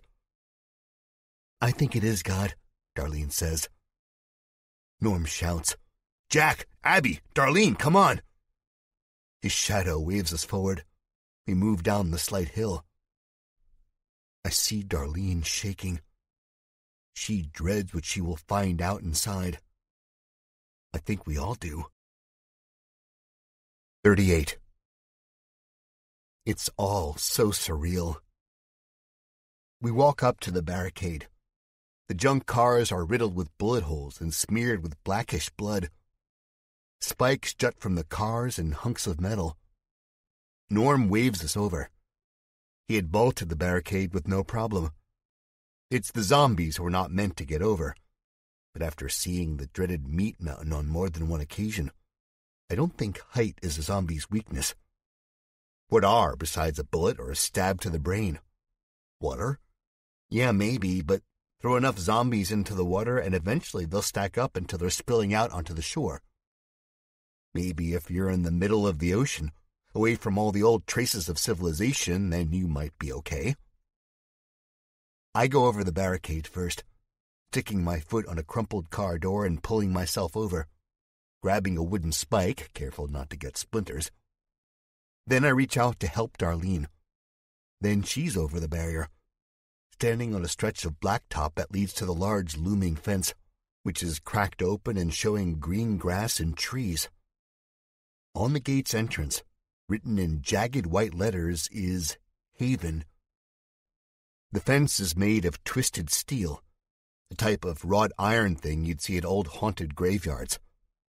There's a lookout on each side of the portcullis. They're made of tall ladders welded together. I can see the melted metal about halfway through the length of them. At the top of the lookout are barrels big enough for 2 people to stand in. They are open at the top, made of the same splintery wood as the spikes coming through the car barricades. It reminds me of a crow's nest on some pirate ship. As I'm looking up there, I catch a glimpse of Steele, the person who shot at us. Abby boosts Cupcake over the car, and I do the same, helping him over, cradling him in my arms. Abby comes over last. Norm has his arm around Tim's neck. I still can't believe it.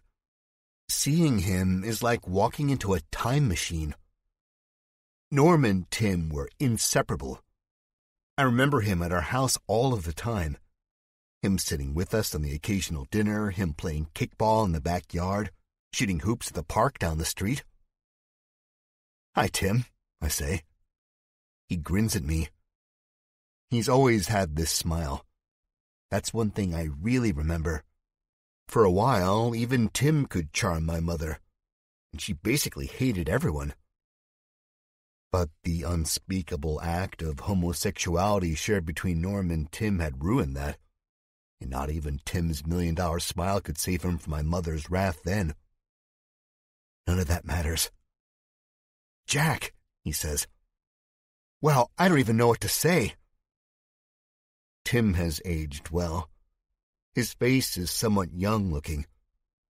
There's a purity about it, despite the military camouflage he wears and the assault rifle in his hands. A few other men come from the gate's open doors. They wear hunting jackets and golf shirts, looking nothing like a trained military organization. One of the men, he's really a boy, seems closer to Abby's age. And I want to ask what the hell he's doing out here, but no, it's not my place. He doesn't have a choice. He's black, wearing a bright pink shirt. The only thing brighter than his shirt is his smile. He turns toward us. Everything all right, Tim? He asks. Yeah, Mike, no worries. Just found some new recruits. Tim answers back, grinning that youthful smile. Mike begins to reply, but stops as he sees Abby walk to the rest of us, The smile disappears and his lips part. I'm thinking, oh, don't tell me he knows Abby somehow. Now that would just be ridiculous. Hi, Mike says rather timidly. I stick out my hand as he crosses the stretch of blacktop toward us. He doesn't even notice me. Norm chuckles. Love is in the air tonight, he whispers. And I realize what caused Mike to drop his jaw. It was Abby. Hello, Abby says back, also timidly. She unconsciously hides her wrapped stump and brushes her hair out of her face with her good hand. I'm Mike. Abby, she answers. Her face is red. She smiles, giggles like an honest-to-God girl. The other man in the hunting jacket and cowboy hat speaks up, cutting this love fest short before I can take Mike to the side and tell him to back off Abby like some overprotective brother. She ain't gonna take no more recruits. You know that, Timmy, Hunting Vest says. His hat casts a shadow over his face, but I see he's bearded. Probably grew it to cover up his double chin. We'll see about that. She's a sucker for nostalgia and anything reminding us of the old world, Tim says. Plus, he nudges Norm, Eve knows all about how charming I am. Eve? Eve? Darlene says, breathlessly, echoing my thoughts. Then barely a whisper. Mom? Yeah, Tim says, looking confused. Eve. That's my... Oh my God. That's... Your mom, I shout, jumping in the air. Holy shit. This can't be. I knew I said I felt like she'd be okay. But this? She runs the place? I can't even comprehend. Abby and Norm look on confused. Cupcake barks. What the hell, Tim? Hunting Vest says. Why are you letting in crazies? Is Carmen here? Darlene asks. She speaks so fast I can barely understand her. No way, Abby says. Your mom and sister? Tall redhead? Yeah, she's Eve's daughter, Tim says. What is going... Norm leans over and kisses Tim on the cheek with enough force to make him stumble. Mike laughs, and Hunting Vest looks confused, like, should he go for his weapon or call a doctor? Now Darlene stammers. She's trying to say something. We're all laughing, giddy. I can't believe it. Shh, Darlene says. Show us, Norm shouts. What? Tim asks. He's so confused. Darlene cries but smiles at the same time. A long time since I've seen that smile. This is her daughter, man, Norm shouts. Eve, your leader's daughter. Darlene? Tim says. No way, and yes, I shout. Holy cow.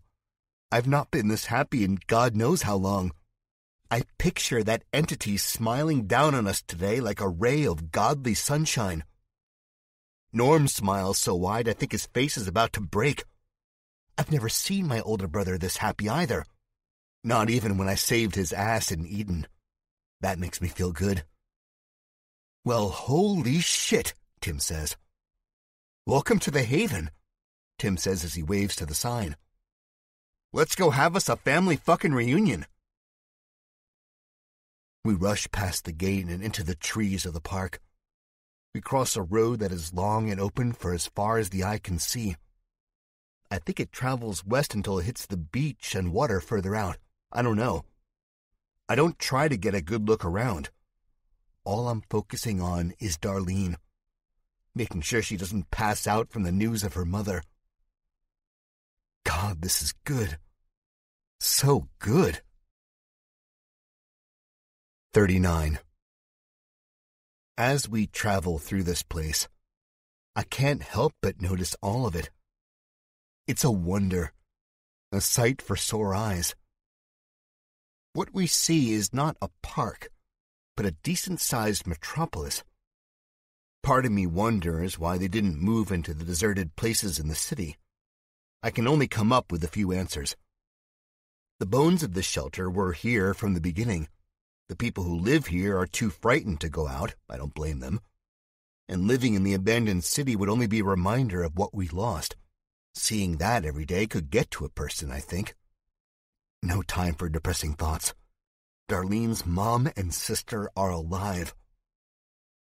The buildings are in a clearing, made of logs, probably chopped down from this very part of the park. Some of the closer buildings are made of sheets of metal and stacked on top of each other like some third-world country.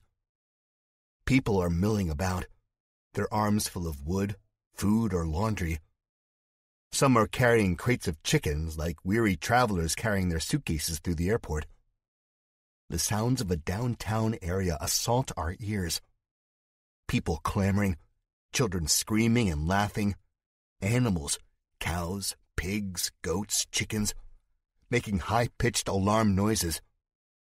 There are no cars, no roads besides the beaten dirt and grass paths that lead to each shanty house or log cabin.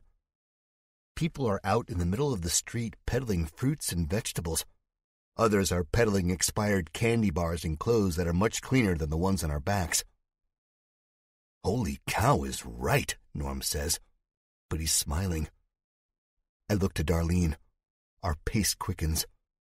The newly established settlement is a blur. I hold her hand. I told you, I say. Everything is okay. Follow me, Tim says. Almost there. Then he laughs like a loon and says, Holy shit. He walks down the dirty road, waving away street vendors with that large grin on his face. They thrust dead chickens at me, meat on sticks, roasted vegetables, necklaces, and upon a closer look, I see something that brings a queasy feeling up in my stomach. Famous parts, the street vendor says. He's as shabby-looking as the buildings crowded around us. He has only one eye. The other one is just a hollow, dark hole. A red scar runs from the corner of this empty socket to around his ear. Eyeballs from the old world's hottest celebs. Hearts of teenage heartthrobs. Lungs of world-class singers. I almost want to stop. Part of me thinks I imagine this. No one else seems to pay any mind. Like any city, I guess you'll have your fair share of weirdos. There it is, Tim shouts, pointing to a tower-like structure. Your mom's in there. Now our jog goes to a sprint. I almost can't keep up. Everything else leaves my mind. All I can think about is Darlene's happiness. 40. Tim leads us into the large tower. It is also guarded by other men wearing camouflage and hunting vests. Apocalyptic nights. Oh my God, Darlene says. I can't believe this. She starts to cry again. I put my arm around her, feeling pretty good because I know these are tears of happiness. Tim leads us down a long hallway. There are pictures on the walls. Pieces of art that look like they've once hung in museums or galleries.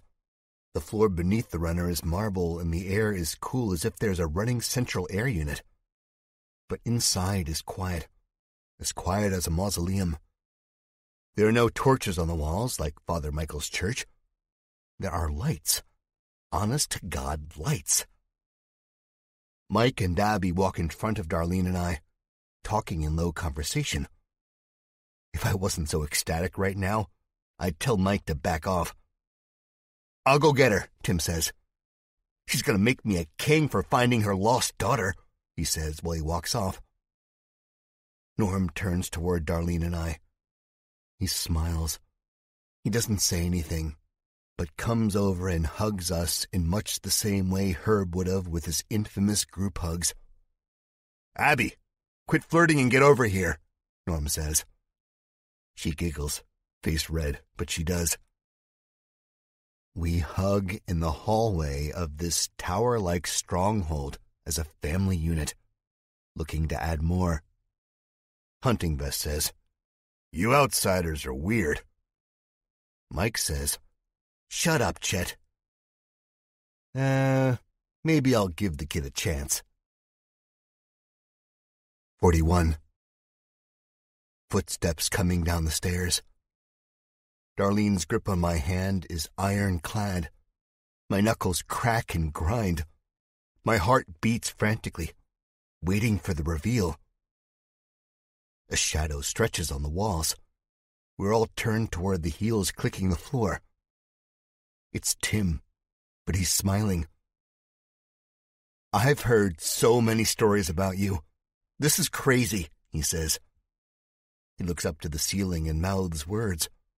I can't read his lips. All I see is his strong jaw and the stubble on his neck.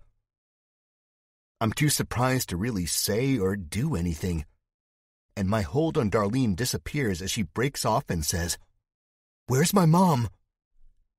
Tim looks down at his feet. Bile comes up my throat. What, is this all some kind of sick joke?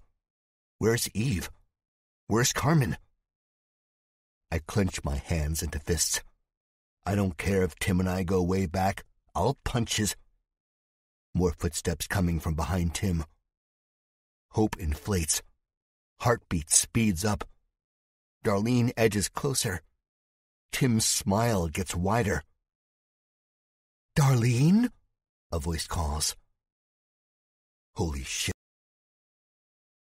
42. Eve looks much different than when I last saw her. Her face is haggard and tired-looking. Her hair is no longer full. The stress her age has caught up to her and thinned it. She's not bad-looking by any means. She just looks weathered. We all do. The two women stare at each other from across the hall. There is a silence that hangs in the air where I don't think any of us breathe, where our hearts cease to beat. Neither woman wears a smile on their faces. I wonder if Darlene sees herself in her mother. I wonder if it's like looking into a time-traveling mirror. "Darlene?" Eve says, voice breaking, eyes gleaming. Darlene's voice is weak, very weak, barely a whisper. "Mom?" Then the silence again. I'm standing right next to Darlene. Norm and Abby behind me, but to the side. I can see them out of the corner of my eyes. Abby is crying. Mike moves closer to comfort her, his arm going around her shoulder. I put my hand on Darlene's lower back. I give her a nudge. That's all it takes. She takes off running across the hall. Her mom runs too. They meet each other, looking into one another's eyes for a moment, eyes that are almost identical. And then they hug each other tight, sobbing. 43. The reunion is more than I could ever imagine. Hugs and kisses, handshakes. Eve even hugs me. "Hello, Jack," she says. I know she's never been too fond of our relationship.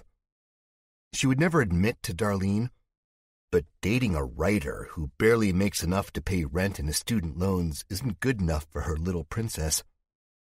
Darlene is a knockout, plain and simple. A girl like her deserves to be with a man who can buy her anything she wants, who will get her that 16-carat engagement ring and not some 25-cent arcade ring, who will take her to the Bahamas during Christmas and Disney World in the summer. Not some guy whose idea of fine dining is ordering soft drinks at the local Olive Garden. Of course, none of that matters anymore. There's no Disney World, no diamond rings worth anything, no Olive Gardens, sadly. All there is survival. And I got Darlene here, damn it, didn't I? She needed me, and I was there for her. "Hi, Mrs. I say. Normally I wouldn't meet her eyes. She's intimidating. I mean, look at her now. She's wound up as some apocalyptic queen in a safe haven that makes Eden and the village back outside of D.C. look like a joke. "Please, Jack," she says, reaching out and taking my hand. "Call me Eve." I nod, smiling. "Okay, Eve." The tears have been shed for now, I think. We are guided into a great dining room off of the hallway. Darlene laughs, shaking her head. "I told you," I whisper. We head to the table. "Where's Carmen?" Darlene asks. My heart drops. In all the excitement, I forgot about Carmen. "Oh, no, please don't tell us she's dead. Please, God." "She'll be here soon," Eve says. Relief floods me. She takes the head of the table. Tim sits on her right hand, Darlene on her left. I sit next to Darlene. Abby and Norm are still across from us. Mike sits next to Abby. Hunting Vest, or Chet, excused himself, saying that this wasn't none of my business. Eve asks who Abby is, and I answer. "Family." Abby smiles at me. She doesn't do that often. "Well," Eve says, looking at her daughter with wet eyes. "How the hell did you all get here?" Darlene turns to look at me. My heart does that thing where it feels like it's falling and jumping into my throat at the same time. Eve looks at me like she can't believe what Darlene's about to say, like she already knows what Darlene is about to say. That's one thing I've never liked about grown-ups. Yeah, I'm pushing 30, but I still don't consider myself a grown-up. Not like Darlene's mom, not even like Norm. It's an odd feeling, really. "Really?" Eve says, sounding surprised. "Jack?" Darlene nods, reaches across the table and grips my wrist. "Yeah."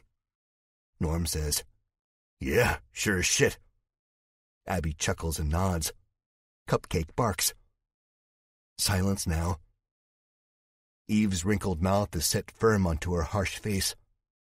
I'm expecting her to laugh, to chastise me, but she doesn't. More relief. Eve smiles. "I'm impressed, Jack. I really am. It's tough out there." "You don't know the half of it," I say. "Oh," Eve says. "I do." Now Eve gets up and walks over to me. I can hear my pulse thudding in my ears. Is she going to hit me? Is she... She gets on her knees and throws her arms around me, laughing like a madwoman. "I'm so sorry I ever doubted you, Jack." I'm stunned. I look at Darlene through a sheen of her mother's hair. "What do I do?" I mouth. Norm says something like, "Got the calf. Now he wants the old maid." Abby hits him. Mike laughs. It's odd how much this seems right. Darlene nods to me. "Except," she mouths. I hesitantly pat Eve's bony back. "Thank you. It's okay," I say. "I'm sorry, too." I think the hatchet has been buried. It feels good. Really good. I have her mother's approval, finally. It only took killing hundreds of zombies and trekking thousands of miles of wasteland to get it. But hey, some guys never get it. Eve and I part as the door opens. Carmen, Darlene's younger sister by a few years, stands in the threshold. I haven't seen her in a few years. She was 18 at the time, but still looked like a kid. She's grown up since then. She's not a spinning image of her mother like Darlene is. She looks more like Darlene's father. She has long auburn-colored hair she wears almost down to the backs of her knees. Currently, it's in a ponytail. Her shirt says, Adobe Softball Champs 2011. Darlene turns around and looks at her younger sister the same way she looked at her mother. But that silence doesn't hang in the air. Carmen says, "No fucking way!" Norm bursts out laughing. I chuckle a bit too. "Carmen, watch your mouth," Eve says. "Mom, I'm 23, Carmen replies. "You're still my baby," Eve says. Darlene gets up and races across the dining hall, footsteps thundering, and hugs Carmen with sumo wrestler force. Carmen grunts, chokes, and stifles a cough. Darlene spins her around the room. "Stop! Stop!" Carmen wheezes out. Darlene sets her down, and the two start laughing. I'm amazed. It reminds me of the way the old world used to be. Darlene leans in and kisses Carmen on the cheek. Carmen makes a disgusted sound and wipes the kiss away. "I'm so happy to see you," Darlene says. "Be a little less happy," Carmen says. "You're like a puppy, drooling and stuff." Darlene laughs. Carmen looks at her as if she's being serious. Then she bursts out laughing too. They laugh for about 30 seconds. Everyone in the dining hall smiles, including me. It's a beautiful sight. "Hi, Jack," Carmen says after the laughter and giggles subside. She comes over to me and hugs me. I hug her back. She smells clean, unlike us. "I'm glad you kept my big sister safe. I've always had faith in you two." She then looks over to her mother and sticks her tongue out. "What?" Eve says, her hand on her breast, looking shocked. "I've always had faith in you two, too." "Ain't what I heard," Norm says. "Easy, Norm," Tim says, laughing. "Yeah, don't get on Eve's bad side," Mike shouts. We all laugh again. It doesn't matter. None of that stuff matters anymore. Whether we would last or whether I was good enough for her, none of it matters because we're here now. We are all together. 44. Of course, things can't always be fine and dandy. Even when the table is piled high with food.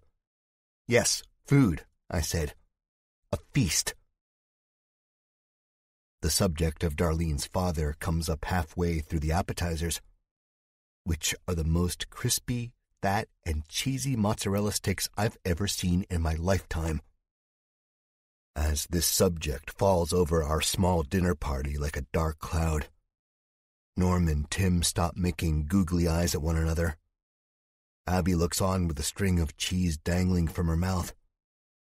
Mike says, "He got a little," pointing to the corner of Abby's lips. She blushes, but he reaches up and wipes it away. I roll my eyes. "I saw him," Darlene says. Back to the depression. "Oh," Eve says.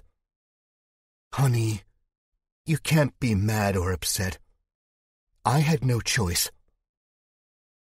Darlene shows no signs of animosity toward her mother. Carmen's bubbly personality is momentarily popped, though, and she says, "Really, Dee, Dad had it bad. And there were more outside of the house, roaming the streets and stuff." "I know," Darlene says. Her voice edges toward darkness. "But you should have finished the job." I get chills. Job. The way she says it. Job. As if killing is as simple as a school project or cleaning the house. No, that's not my Darlene. That's someone else. All the saliva in my mouth, which was quite a lot while I savored the taste of the mozzarella sticks, dries up. "Honey, you," Eve begins, but is cut off by Darlene. "I do understand," Darlene says. "No, he wasn't turned yet, Dee," Carmen says. I glance over at Tim, Abby, and Norm. They all look like they shouldn't be here, like they're listening in on some great secret. All eyes are facing toward the food in the middle of the table. "We didn't know much about the virus. Not as much as we do now. And that's very little, sweetheart, Eve says. I notice something about her face. She doesn't look as tired anymore. It's like seeing her eldest daughter has breathed new life into her. For that, I'm glad. The past is the past. I hold no grudges about what this woman thought about me then. I've proved my worth. He was sick, Carmen continues. Sicker than I've ever seen him. Even sicker than the Monday morning after the Super Bowl. You remember how he downed almost 2 cases of beer every year? She looks over to Tim and Norm, her eyes bugged out. I'm serious. I'm not joking. Neither of them will meet her gaze. We had to leave him. They wouldn't take any sick people, Eve says, but is again cut off, this time by Carmen. They were killing the sick ones. We didn't tell the military about him because we knew about Mrs. Branton down the street. Her husband said she was sick with the same symptoms, but he thought the military was going to help. Military never helps, Norm says. His voice is deadly serious. Amen, Tim says. Though he's wearing military camouflage, I've always pictured him as one of those make love, not war guys. Military shot my brother, Mike says. Had to save a lot. He wasn't turned or sick, just trying to get food when all the madness started. Abby reaches her good hand out and puts it on his. They both smile at each other. Never helps, told ya, Norm repeats. They stormed the houses of the sick and they shot them in cold blood, Carmen continues. I find myself squeezing my hands together until my knuckles pop. The thought of the military not even trying to fix the mistake they undoubtedly let happen almost kills me. So many times, Darlene and the rest of my family have been in danger because of this disease. So many times I've lost people because of it. If I lost Darlene... Darlene senses my anger and she looks at me. And when I see her, how hurt her face is, I melt. All of the anger goes out of me like the air out of a pop balloon. So we did what we had to do with your father, Darlene, Eve says. I didn't want to. He was so sick and delirious. I just wanted to help him. But even I knew I couldn't do that. I guess I was the only one who could, Darlene says. Eve and Carmen both look away. Eve sits her head in her hands. Carmen, this tough girl who's not as young as she was the last time I saw her, starts to cry. Yeah, Darlene says. I did it.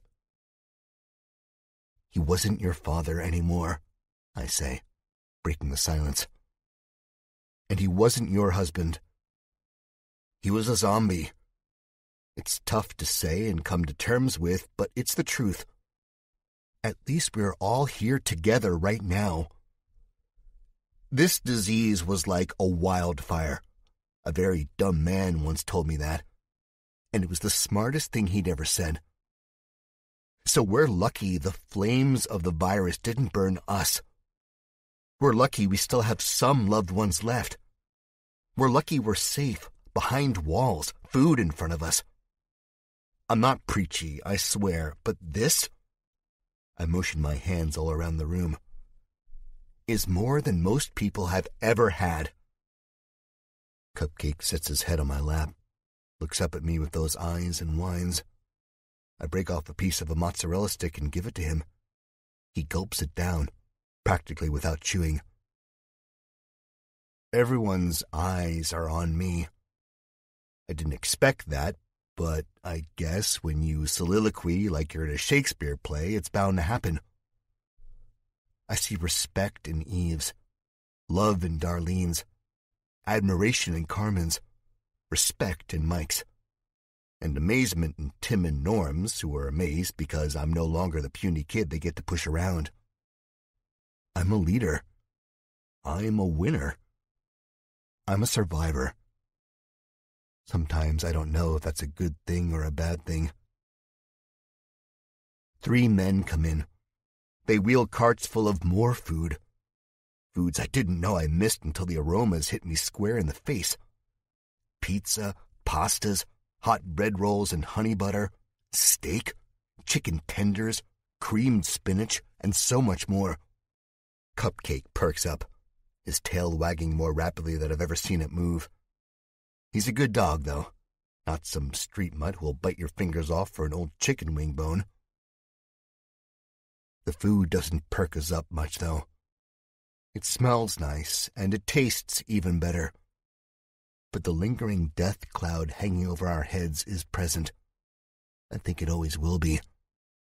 And we can't do anything about it.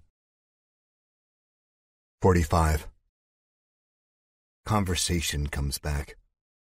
It's like the pumping pistons of a train, starting slow, then running wild. Chug, chug, chug, chug, chug, chug, chug, chug, chug, chug, chug, chug, chug. The men who brought the food in, all of them pretty plump, didn't forget about my canine companion. From a tray near the bottom of the cart, one man pulls a stainless steel dog bowl piled high with dog food. It smells oddly satisfying. Cupcake's good manners go out the window, but not before he looks at me for permission.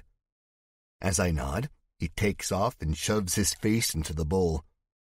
His tail wags and we all share a laugh at the table. It's an odd sound, the laugh, but I'm grateful for it. Then we talk. We talk a lot. We talk about how we wound up where we were, how Darlene had a hunch and we had followed it.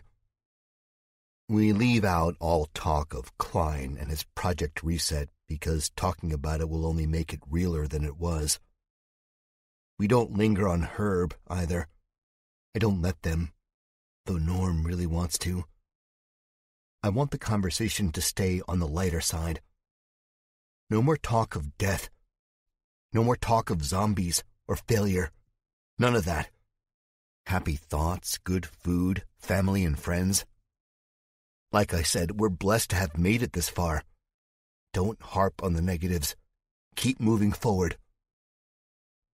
Darlene passes me a bowl of macaroni and cheese. It's still steaming. Eve clears her throat. At first I think she's chastising me for eating too many carbs. It wouldn't be the first time. But then I realize she's about to talk, as Norm and Tim's eyes go from their full plates to the woman who will someday be my mother-in-law. When she talks, you listen.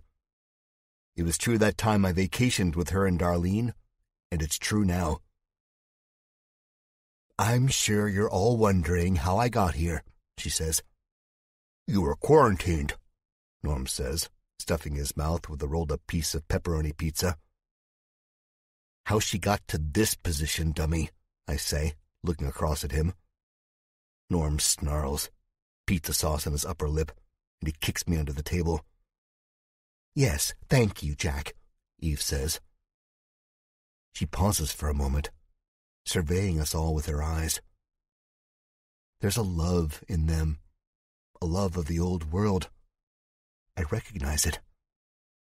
I don't know how many times I've driven through old neighborhoods that reminded me of the one Darlene and I are from in Chicago. It always reminded me that there was a life before all of this. And every morning when I wake up, I have to tell myself there's a life after that life too. I have to make it my own. Oh, Mom, not again, Carmen says. Eve shakes her head. Darlene gives her younger sister a look that says, shut up. Darlene needs to hear it, Carmen, Eve says. She pauses again, and as she reaches out to grab her glass of water, I see her fingers tremble. They all do. She needs to tell the story, not only for us, but for herself too. It all began when we reached camp, Eve says. 46. You can imagine how frightened I was without your father, Darlene, Eve says. Darlene nods. There wasn't any face I recognized, Eve continues, interrupted by Carmen. And they evacuated our neighborhood all at once, Carmen says. Her hand goes to the back of her neck and she looks down at her plate. I guess they didn't make it, you know? We all nod. Oh, we know very well. The man who was in charge was young and quite handsome, Eve says. But he was weak. He couldn't control the people. When things go as wrong as they did here, people have their ways of coping. True. People are not inherently good, however, Eve says. And these are the people we were stuck with. There were 3 factions within the camp. Families were kept in their own housing, located on the west wing of the park. Men and women on the south and east, respectively. These men and women... She shakes her head, picks up her glass again with trembling fingers and drains it. I'm being modest, she says. It wasn't the women. No, it was mostly the men. Not all the men. When there are no rules or consequences, certain types can smell it from a mile away. Mom, Darlene says. Her voice sounds choked. She reaches out and takes Eve's hand.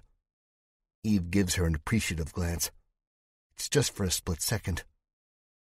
I think she's on the verge of tears, and if she looked at her daughter, who was presumably dead an hour ago, any longer, the tears would flow. The men grouped up. The mob mentality. They wanted the family wing with its back to the sea. They claimed it was safest from the zombies. Eve rolls her eyes, smiles a little. I know it wasn't as safe as they thought. The zombies have a way of finding us no matter what. They wanted it nevertheless. The camp's leader, Francis, that young and handsome man, was no match for the turn of his people. The few military types he had with him were swallowed up by the mob mentality. They joined with the men who wanted the family base. They had guns. They had bloodlust in their eyes. Mom, stop, Darlene says. I don't want to hear this. Eve turns a cold eye on her eldest daughter. It's a gaze that makes my heart feel like it's no longer pumping blood, but ice water instead. You must hear this, honey, Eve says. She sounds motherly, and I think that's what makes what she says next so chilling. Because, Darlene, I want to make sure you understand. The zombies are not the only things we must worry about. There are far worse things out there, and in here. She taps the left side of her chest. Things waiting to get out, waiting to consume. Darlene nods. Norm and Abby stare at this middle-aged woman with wide eyes. The men took over the camp, but that wasn't enough. A week later, Francis was hanging from a tree. The few men and women who were on his side were gutted, headshot, ripped apart. The roots drank their blood greedily. Women were raped, families torn apart. A new leader emerged, standing on a mound of corpses. His name was Walter Rockman. I knew him from my first day in camp, and I knew him much more intimately later on, Eve says, shaking her head. She looks to be on the verge of vomiting. He was a dentist before all of this, Carmen says. Dentist. Fucking evil bastards. Norm chuckles, then quickly apologizes for his outburst before I can kick him under the table. Walt ordered the execution of 38 survivors once word came in that there would be no help from the government, Eve says. Not much government left after that point, Carmen says. Has there ever been? Tim muses. There's no humor in his voice. Amen, Carmen says. She reaches out and grabs the neck of the champagne bottle. She chugs it. Why 38? I ask. Eve shrugs. I asked Walt that one night. He had said there was no specific reason other than he knew our food supplies wouldn't last much longer with all these mouths to feed. And 38 was his favorite number. Eve laughs. As if he were feeding the people here at all. The most they got was bread and dirty water. How close were you, Mom? Darlene says. Red creeps up her neck and cheeks. Eve looks at Darlene for a long moment. The only sound is Cupcake licking his bowl, the clink of the glass hitting the table leg and the wet thwap of his tongue. You must understand, Darlene, Eve says. I did it to survive. I love your father. I will always love your father. I loved him since I was 17, and he took me out to the Rock and Roll Cafe for a milkshake. She smiles, eyes glazed over with the memory. He danced so badly. A single tear spills down her face, rounding her gaunt cheeks, ending at the corner of her grin. Darlene starts to get up. I put my hand gently on her thigh and we lock eyes. That mental telepathy speaks. Darlene, she needs you as much as you need her. Be there for each other. And Darlene sits down again.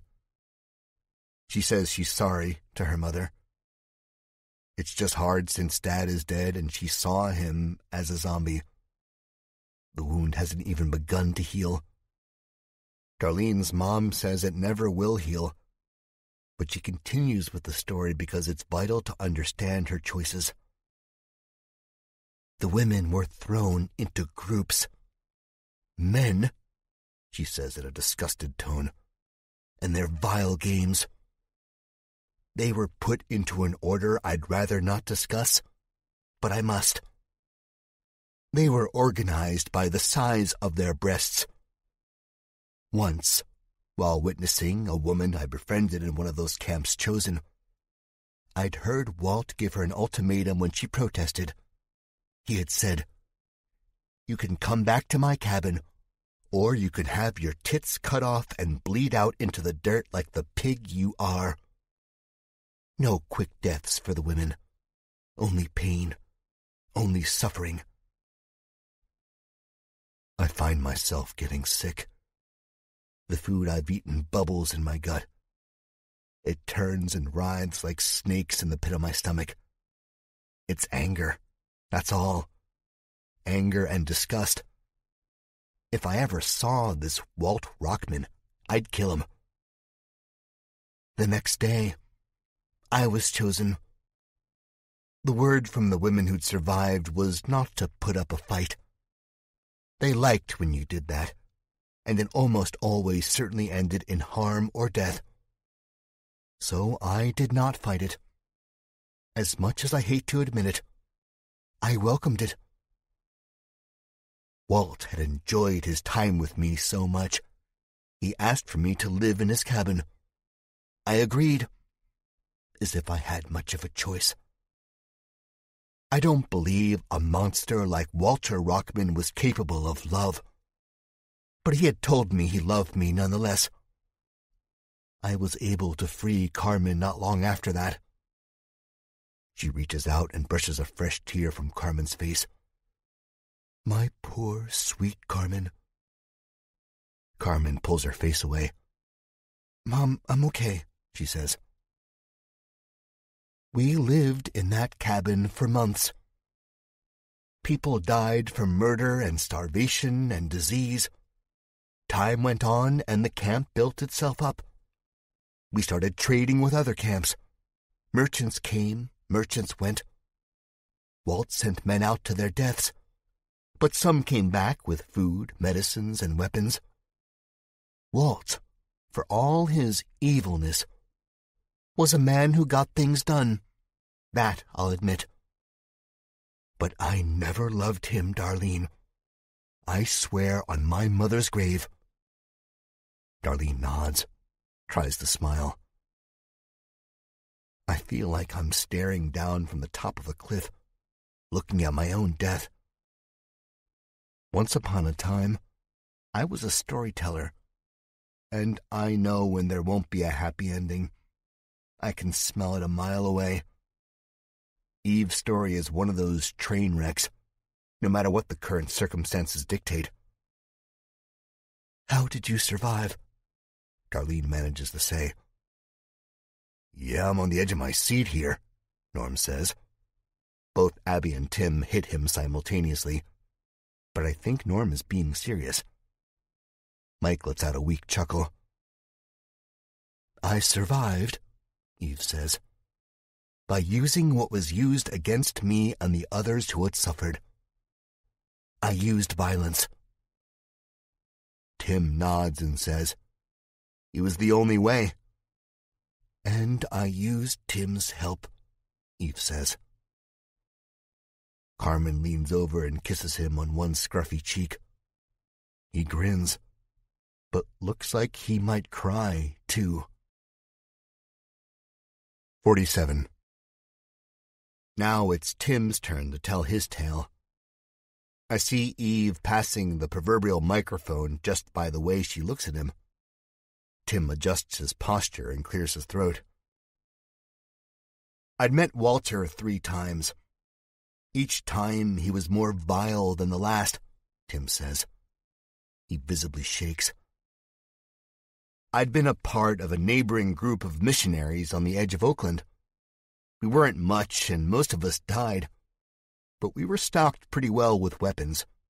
Food, not so much. We just wanted to survive. How'd you wind up in San Francisco? Norm asks. Weren't you in New York? Tim nods. He has a look on his face that longs for the good old days. I sympathize with him. Yeah, Abby says. Norm talks about you a lot. He said you were an artist or a painter. Yep, Tim says. That's why I was in San Francisco. I'd met a man at one of my shows in this seedy place in Brooklyn. We'd fallen in love quick, got married even quicker. He was from Oakland. He didn't make it. Norm puts an arm around Tim and pulls him close. He kisses him on the top of his head. I smile, feel the tears stinging my eyes. I have to remember one thing about them. Before they were lovers, they were friends, best friends. The type of friendship they shared lasts through the years.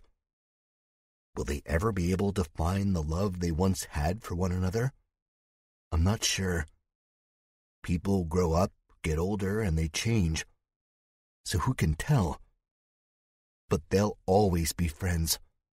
That much I know. I found myself in with these people. We were led by a wonderful woman named Diane. She helped me so much. She taught me how to handle a weapon, how to be stealthy, how to find my own food. I'd be dead without her. Things settled down in the city after a few months, and I became someone I wasn't quite proud of whenever I looked in the mirror. We all have, I say. The table murmurs their agreement. We tried to establish a home as best we could, and I'm glad we never did. I think Walter would have wiped us off the face of the earth, given the chance. We moved around a lot. We were nomads. We found a downed military convoy, loads of weapons, the type of stuff you use in video games. But we were half-starved. After a standoff with Walt's men, we agreed to trade. I was the negotiator. I negotiated pretty well. He swipes his hand through his hair, combing it back. It doesn't lay flat like before. I saw what went on in this camp firsthand. I wanted to do something about it, but I knew there wasn't much I could do on my own. Diane wouldn't budge. She wanted the food. She liked the trade. It wasn't until I witnessed a pregnant woman, half naked and bloody, executed in front of the same pavilion Walter, his officers, and I did business under, that I made up my mind to help. I'd seen a lot of death, true. But what really got me was how all the men didn't even bat an eye while this woman begged and pleaded for her life, and how none of them flinched when the executioner pulled the trigger. I'd asked Walt, coolly and calmly, why they'd done that to her. As a negotiator, I had an image to uphold, though inside I was screaming. And Walter had shrugged, never looking me in the eye, still counting the rations of food he was trading me for the weapons. Then he'd said, "She was pregnant. That's another mouth we can't afford to feed." I about died inside. That same night I'd gone back to Diane and told her what I saw. It took some time, but I convinced her and the rest of the group that we needed to do something about it. I think she only agreed because of the fortification of Walt's base. If we'd won that, we wouldn't have to keep traveling. We'd save the day. I know all about traveling. Tim goes on. We attacked in the middle of the night, but they were prepared for us, or so it seemed. Turned out Eve here had plans of anarchy of her own. Eve nods. I'd seen what they did with Amanda. She was barely Carmen's age, pregnant, and just the sweetest girl. I wouldn't stand for that anymore. I took Walt's own gun and shot him while he was half asleep. He was naked, having fallen asleep after he'd taken me. I remember that night it had felt like he was stabbing me with an icicle. I remember feeling numb. "Mom," Carmen and Darlene say simultaneously. "Oh, hush, we're all adults here," Eve says. "Did you kill him?" I ask. "No," Eve says. The surety in her voice unnerves me. I could have shot him in the back of the head, but that would have been too easy. I wanted more than that. I wanted him to suffer. Of course, there was a rumor going around that whatever infected the masses had infected all of us. People had said they'd seen friends and relatives die and come back without a bite, without any signs of infection. That was my hope. It's still my hope. I'd woken Walter by tapping the pistol on his back. He turned over groggily, drool gleaming at the corners of his mouth, and said, "Huh?" I'd shot him in the chest, right where his heart should have been. But I'm convinced there was no heart there. I'd never killed anyone before, zombie or human. He laid there convulsing in a pool of his own blood. I would have sat and watched him die if it hadn't been for the guards bursting into the room. I'd blamed an intruder at first. It had bought me some time, enough to arm the women I'd talked with about what I'd planned to do. We were not effective.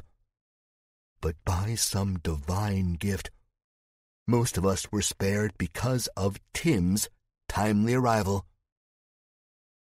Eve looks up to the ceiling. I get chills. There it is. That otherworldly entity watching over us again, guiding us, saving them. It was a bloodbath, Tim says. Many died. But we survived, and we did what Walter couldn't do. We built this place into what it is today. We brought back some of the old world. Darlene wipes her eyes. She gets up, but not hurriedly like before. Cupcake quickly takes her seat to watch the show or to sniff at her empty plates. Eve gets up too, shortly followed by Carmen. All three of them hug for a long moment. I feel my heart swell in my chest. "What happened to Walter?" Abby says. The three women part. "Did he die?" "I'm assuming he did, but you were rushed out of the room." "Smart girl," Eve says. She is. It's true. Mike smiles at that, like he's known Abby for years. I see something close to love in his eyes. I see it in Abby's eyes, too. Young love, I think. "If Walter didn't die, then it's by some miracle," Tim says. "A group of men had retreated after the worst of the fighting was over." "I hope he is somewhere out there, roaming the streets as an undead monster. I hope it hurts," Eve says. "What if he's not?" Abby asks. I give her a look that says, "Quit being rude." She doesn't listen. "Well, if he's not," Eve says, her arm around Darlene, "then I am not afraid. I have handled him once. I will do it again." "Hell yeah," Norm says. Cupcake barks in agreement. We all get up. Dinner is over. 48. "I'm sure you're all very tired," Eve says. Through the window, I see it's almost completely dark outside. I no longer hear the sounds of the bustling downtown area of this safe haven we ran past. Hearts of celebrity heartthrobs, lungs from world-class singers. There are torches lit along the streets. Lights on in some buildings. There are people walking hand in hand. There are no zombies. A guy could get used to this. Almost absent-mindedly, my hand finds Darlene's. It's warm in here, but her flesh is cold. "Yeah, I'm tired," Darlene says. "I'm always tired." Amen to that. "You lovebirds can stay in the council's quarters," Eve says. "Carmen's room will be right across from yours. It'll be like your kids again with rooms across from each other." "Darlene sneaking in boys through the upstairs window?" Carmen interrupts. Darlene lets out an exasperated sigh and smiles. Carmen hits her playfully on the shoulder. They giggle. "Don't want to know." "I'm staying with Tim," Norm says. "Ooh," Abby says, making kissing noises. "My room won't be too far from your quarters," Mike whispers. "Ooh," Norm says, returning the favor. He makes kissing noises and takes it a little too far as his index finger and thumb of his left hand make a circle, and his nubbed forefinger on his right hand enters the circle. "Okay, that's enough," I say, not wanting to think about that. Abby is like my little sister, for God's sake. Norm says, "She started it." I shake my head. Some people never grow up. "It'll be a while before I come to bed," Tim says, a smile on his face. "No problem," Norm says, but he looks a little disappointed. "Abby, you can stay a couple doors down if that's all right," Eve says. She looks at Mike. "Curfew goes for you too?" He puts both hands up, smiling that infectious smile. "Yes, ma'am." Abby shrugs it off, but the color in her cheeks gives her away. "Give me a pillow and a blanket and I'll sleep on the roof," Abby says. Eve smiles. "How about a queen-size bed and a television?" Abby's grin melts and her eyes blossom. "Television?" she says, barely audible. "Correct. With a DVD player. We have quite a collection, I might add." Abby doesn't say anything else. She crosses the hall and hugs Eve tight. We all laugh. Man, I can't tell you how much I missed electricity. "Carmen will show you all to your rooms. I'm afraid Tim and I have a meeting with the other members of the council. And Mike must be getting back to his post on the wall. Right, Mike?" He nods. Eve continues. You will meet the rest of the council tomorrow, Eve says. She kisses Darlene and shakes Norm's hand. Then she does something she's never done before. She hugs me and says, "Thank you for keeping my Darlene safe." She kept me safe too, I say back. Tim, Mike, and her leave, disappearing down the corridor. Carmen leads us the opposite way, toward beds, TV, and electricity. Haven? No, they should call this place heaven. Anything? Nope? Nothing? Okay. 49. What's all this council business? Norm asks. I almost tell him to shut up. We don't need to worry about anything. Give us a break, right? But I don't. Carmen shrugs. Ever been to a city council meeting in some small town? We all shake our heads, except Abby. She says, I had to go to one for government class. I didn't think anything could be more boring than the class itself. I was wrong.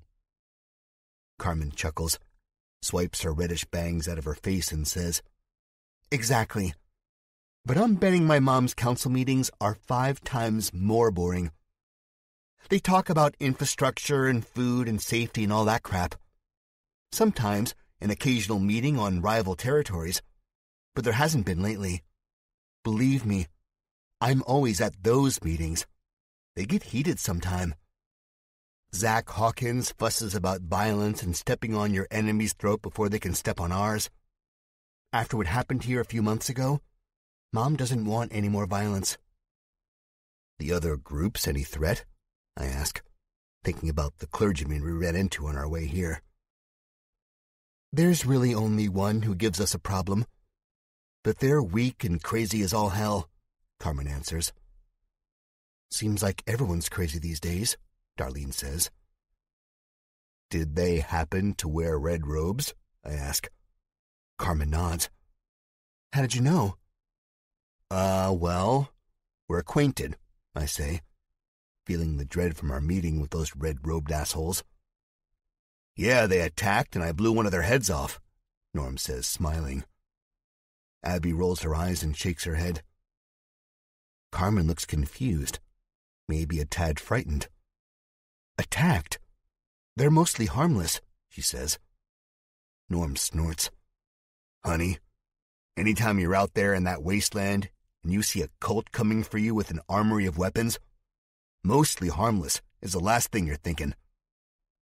They were vicious, Darlene says. She squeezes my hand as we turn to the right, and the corridor ends at a set of stone steps. There's a painting on the wall of George Washington, but in the dim light, I can see the faint red creeping out beneath it. Bloodstain. They tried to cover it up with a picture of our first president.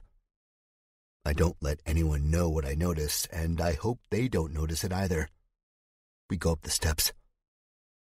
Not to mention the bodies, Darlene continues. Bodies? Carmen says, her mouth hanging open. Some kind of sacrifice, I say. You guys don't know about this. Carmen goes pale. I don't. The council probably does. Should go to more of those meetings, my friend, Norm says and walks past her, seeing the doors to the rooms after we round the last flight of stairs. Yeah, we can talk about villains and crazy bastards until our jaws fall off. But the real question is, Abby says. We all stare at her in anticipation. She smirks. What's the deal with that Mike guy? Is he single? Is there anything wrong with him?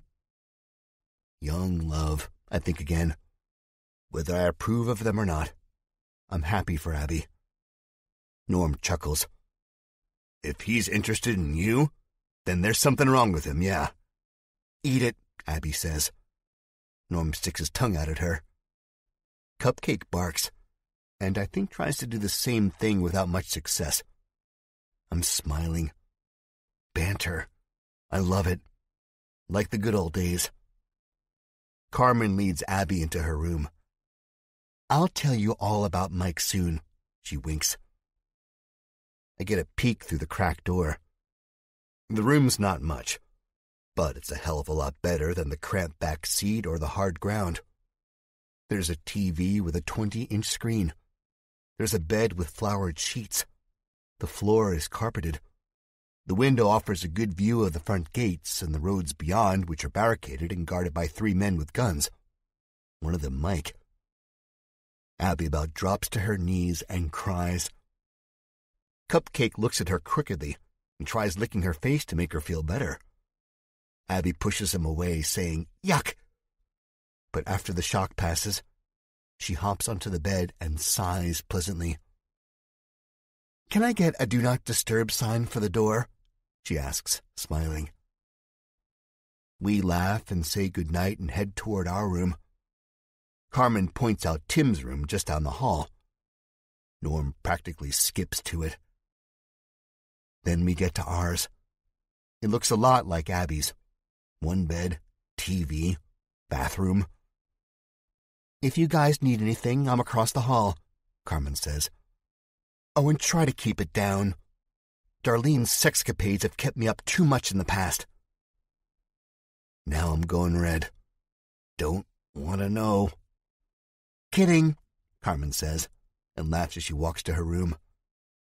"Love you, Dee." "Love you too," Darlene answers. I go into the bathroom and wash up.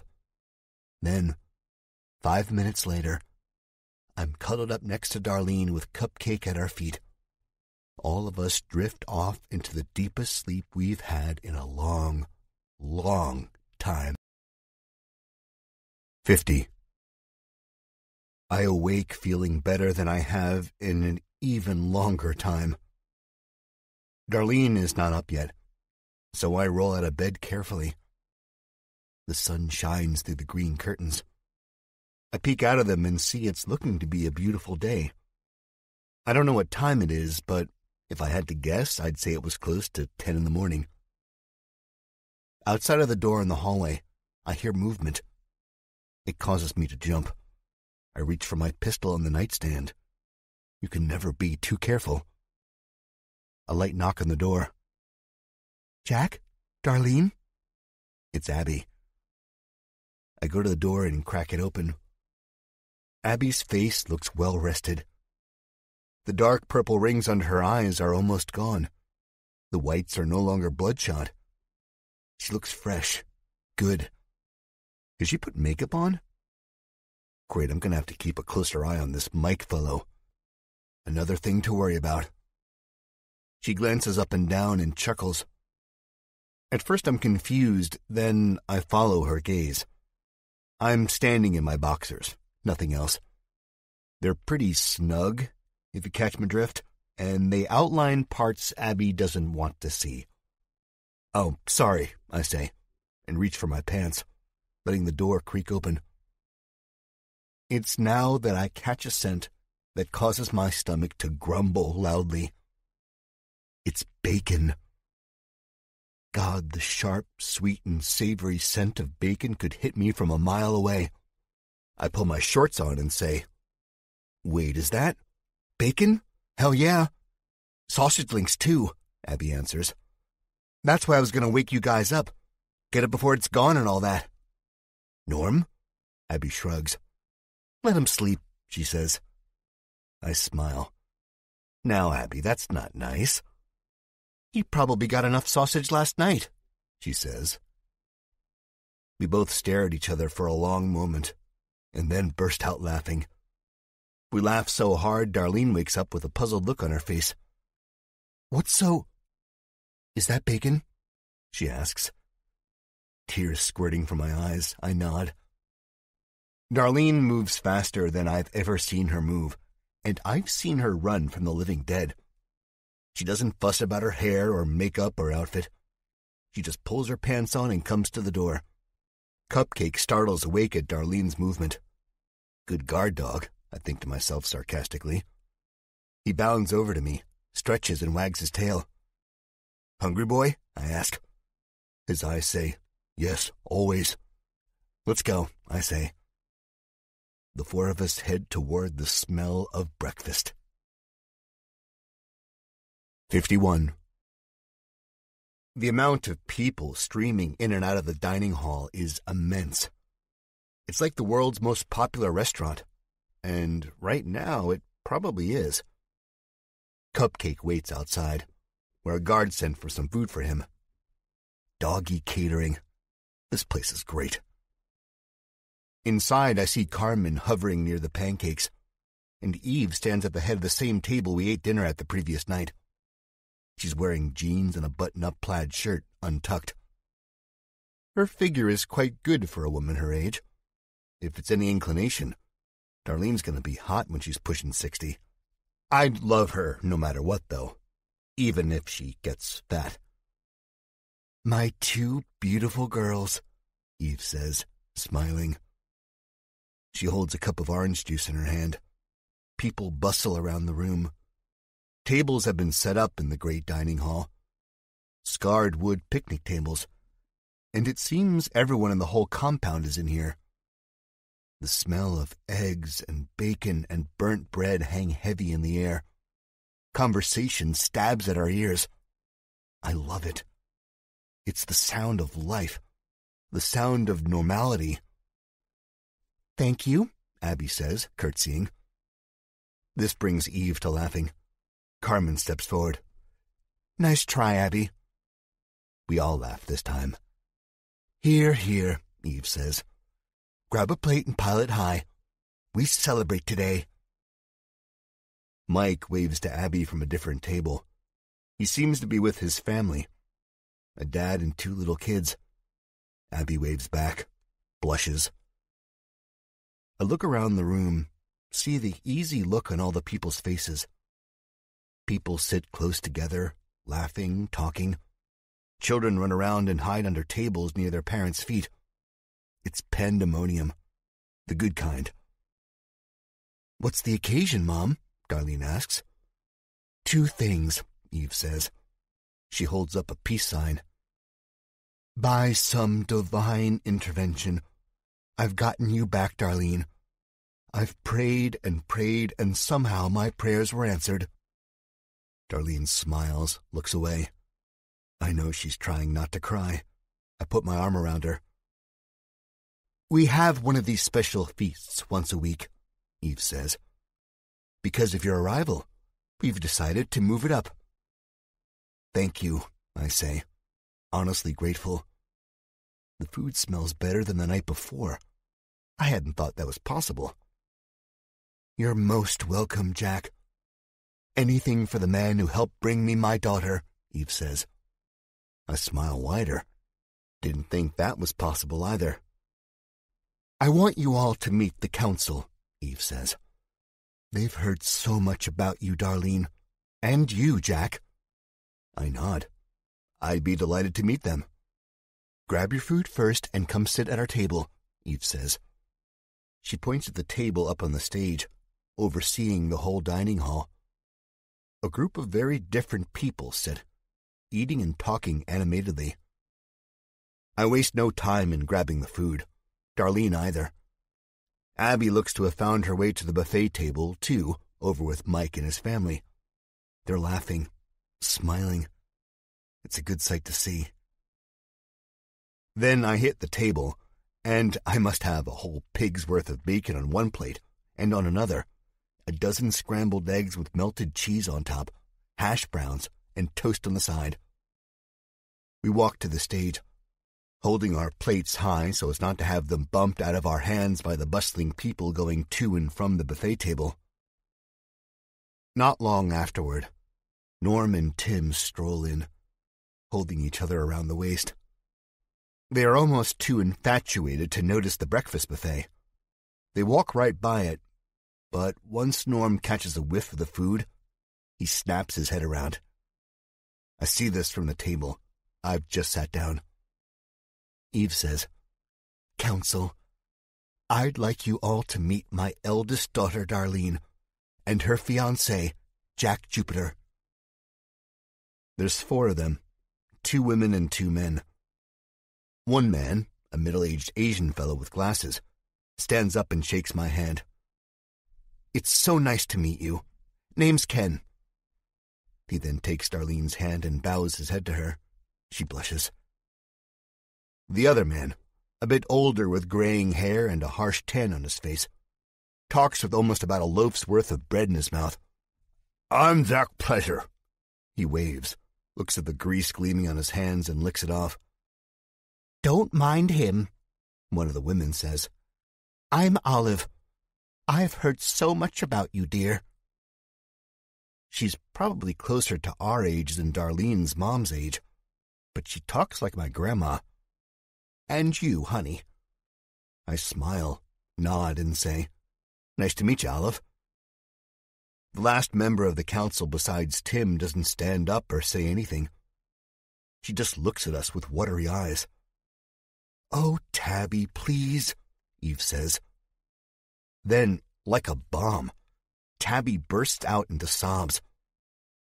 She's quite a big woman, pushing 70 if I had to guess. Her stomach and breast jiggle with the movement. She springs up, much more spry than expected, and wraps Darlene up in a big bear hug.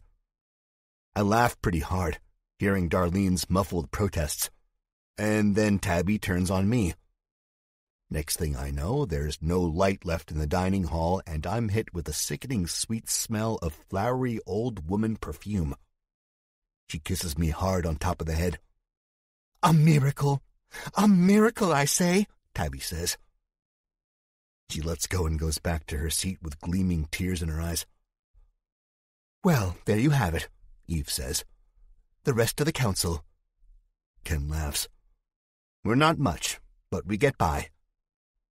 I know all about that, I think to myself. "That we do," Olive says, sounding so very wise and mature, but looking like she's fresh out of college. I wave Abby over. She comes reluctantly, but comes nonetheless. Tim and Norm join us too. Tim, as skinny as he is, actually has more food on his plate than Norm does. They sit at the corner of the table. More pleasantries are exchanged. We eat. We laugh. We talk and catch up.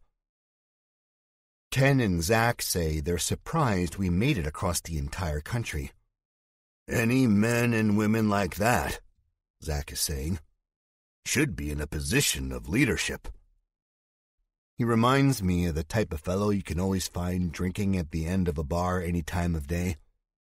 The same guy who looks like he's rife with problems, but always offers the right advice to solve your own. "Agreed," Ken says. "You two never agree on anything," Tim says, before downing the rest of his orange juice. "If you want, Jack, I can take you and your group on a tour of the rest of the compound later today. We've made quite a place here. I'm proud of it. Like to show it off." I look down the table at Norm. He shrugs. "Sounds good," Abby says. "If Mike can come." She looks to me for approval. I respect that. "Sure, I don't mind. Darlene, want to tour our future home?" Darlene smiles. I nod to Zack. "Good," Zack says. He reaches over and claps me on the back hard enough to rattle the table when my chest hits the edge. "We'll head out about 2 p.m. "Men," Olive says in her husky grandma voice. "You said it," Carmen says. The women start laughing. All of them except Abby, who smiles slightly. 52. After breakfast, which was big enough to be considered breakfast, lunch, and dinner, I head back up to the room with Cupcake at my heels. He looks satisfied and like he's put on about 15 pounds since I found him a couple nights ago. I change into clothes that seem to have materialized out of thin air after I take a hot shower. I could probably go back to sleep again, but for the first time in a long time, my nightmares aren't better than the reality I'm living in. Abby comes into the room just as I'm lacing my boots up. The clock on the nightstand reads 1:38 p.m. "Mike coming with us?" I ask. She shakes her head, looking disappointed. "No, he's helping his dad in their wood shop. They build chairs and stuff for people in here. Then he has to guard the wall tonight." I nod. Slowly, this Mike guy is earning my respect. He seems like a good man. If Abby likes him, who am I to stand in the way? Too bad, I say. Yeah, Abby says. But I'm still coming. I need to walk after that meal. Darlene comes behind me and hugs me around the waist. She smells good, like cherries. Be safe out there, Jack. I turn my head so I'm looking at her from the corner of my eye. She leans in and kisses me on the right cheek. I hear the scratch my stubble makes against her skin. I will, I say. Get a room, Abby says. This is our room, I say. You get out of it. Oh yeah, Abby says, then chuckles. See you when I get back? I ask Darlene as Abby and I head out. I'll be here, hanging with Mom. She blows me a kiss. I leave her standing there, thinking, man, I'm gonna marry that girl. 53. We take our guns, Norm, Abby, and I, because in this world, it feels weird without them. Outside, the air warms my skin.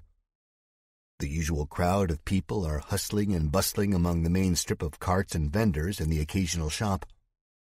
The tree line does well to block the sun's scorching rays, and the sea breeze down at the far end of the compound helps too.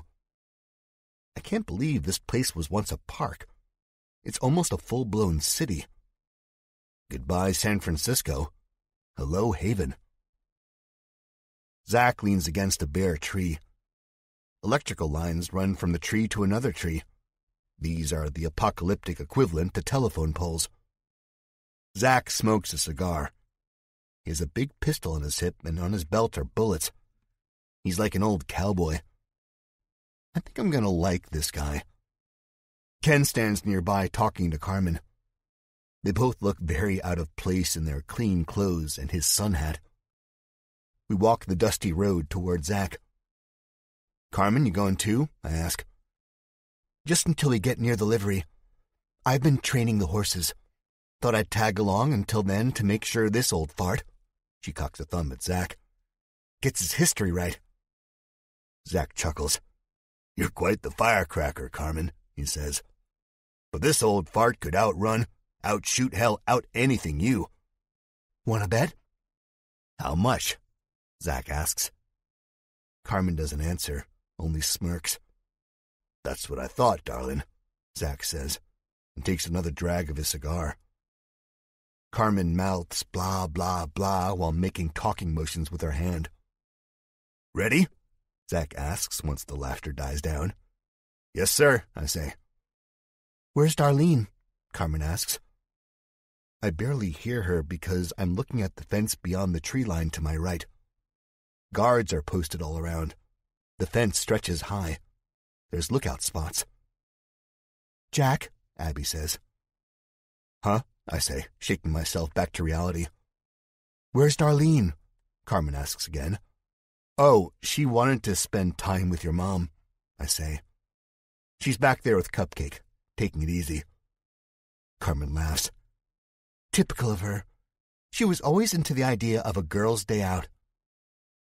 She was the cheerleader and you were the athlete, Norm says. Yep, Carmen answers. We start walking down the same road we walked up yesterday. My eyes drift toward the merchants. There, in the same spot as the previous day, is the merchant who sold body parts of the famous. Next to him, someone is grilling hamburgers. The health department wouldn't let that fly. The merchant catches my eyes, looks at me like he knows me. I suddenly feel cold. I look forward and try to ignore him. The finest eyeballs this side of the bridge. You bet your sweet cheeks, he yells after us. What the hell was that? Norm asks. Merchants, Carmen answers. Mom lets them in because they bring in goods. It's not all former celebrity organs. That's safe? Norm asks in front of us. Ken and Zach lead the way. They look to be in deep conversation. But Zach whips around and says, Damn right it's safe. Crew and I vet 'em all. They're just a bunch of ninnies that wouldn't hurt a fly. Most of them don't want to ruin their chances of being behind the walls. Nothing to worry about. Tim shrugs. If you say so, Norm says. Hey, whoa! Someone screams as they run past us. 3 more people follow after him. Down the road near the entrance, others have congregated. Never seen so many, a woman says. I look to Norm. He wears his soldier's face. Tim looks nervous, and Zach's hand goes to the big gun on his belt. What is it? Ken says. He sounds like a man who's never seen battle before. Because that's what this is. Battle. I know it. I can smell it in the air. Zombies, Abby says matter-of-factly. I scan the ensuing chaos. People are both rushing toward the gates and away from them. Everyone's frightened or exhilarated. Everyone except my group. A thought flashes across my mind, and it says to go back to Darlene. But she's with her mother. Her mom is the queen of this place. They won't let anything happen to her. She's safe. And you need to be here, Jack, in case they break in, which they won't. This place is like Fort Knox. Better check this out, Zach says. He starts walking toward the chaos. It's funny to see this old man, who reminds me of Tony Richards, go through the people because they seem to subconsciously move out of his way. He has this presence. I hope I'm half as badass as this guy when I hit his age. Should we check it out? Abby asks. She sounds tired of zombies. No, they'll handle it, Tim says. Best leave it up to the professionals. Norm makes a sound like psh and says, You don't know who the professionals really are. He looks at me. Little bro? I'm quite curious. I shrug. Abby says, It never ends. Zombies, people, goblins, and ghouls, Tim says. It doesn't matter. Nobody is getting through that gate. Someone rushes by and shoulder checks him. He goes spinning around and almost falls, but Norm snags him. He rubs his shoulder and grimaces. I wish people would understand that. Better check it out just in case, I say. Then something peculiar happens. In all the pandemonium and chaos, I get this feeling. You know exactly the feeling I'm talking about. It's that feeling you get when it's the middle of the night and you've just watched a scary movie and the lights are off and the house is quiet.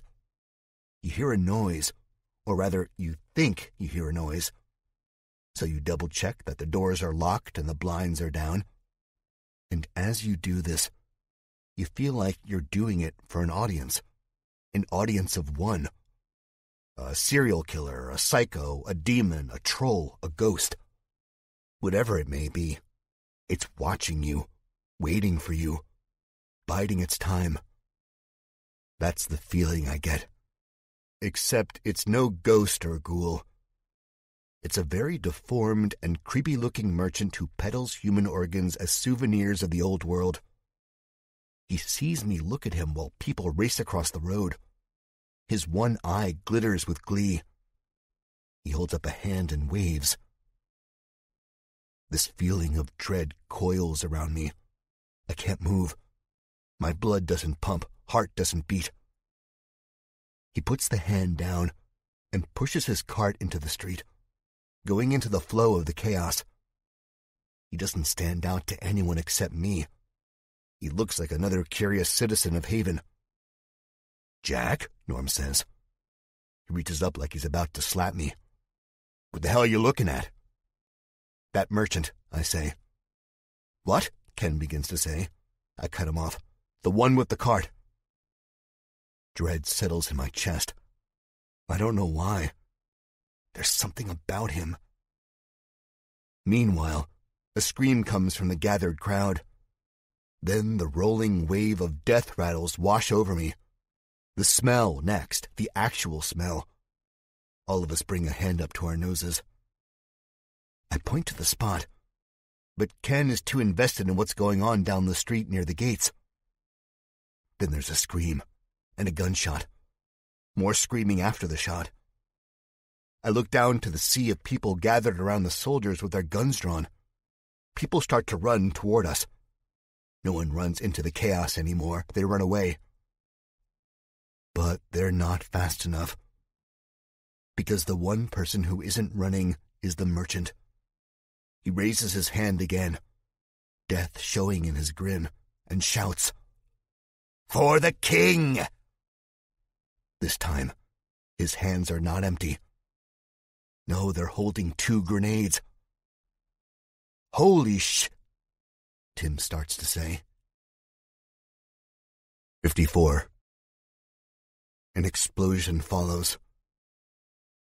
Now I lay in the dirt, my ears ringing, my vision blurred, the taste of earth in my mouth, the smell of singed meat in my nostrils. I can barely move, but I will have to soon. Just 5 more minutes, Mother. Please. I'll have to move because the zombies who weren't torn to pieces from the shrapnel and the grenades are making their way into the camp. There's an abundance of already cooked meat waiting for them. I hate to say it, but it's the truth. It'll buy me more time. Us more time, Jack. I look up and see a wave of people running toward us. Ken is in the dirt, trying to stand up. The people hit him, and he is lost in a wave of stomping legs, flailing limbs. Norm to my right, shaking his head, helping Tim up. Abby grunts to my left. I'm disoriented. Out of the road, I try to say, but the words come out thick and slurred as if I've been slugged in the mouth or I've had too much to drink. They listen anyway.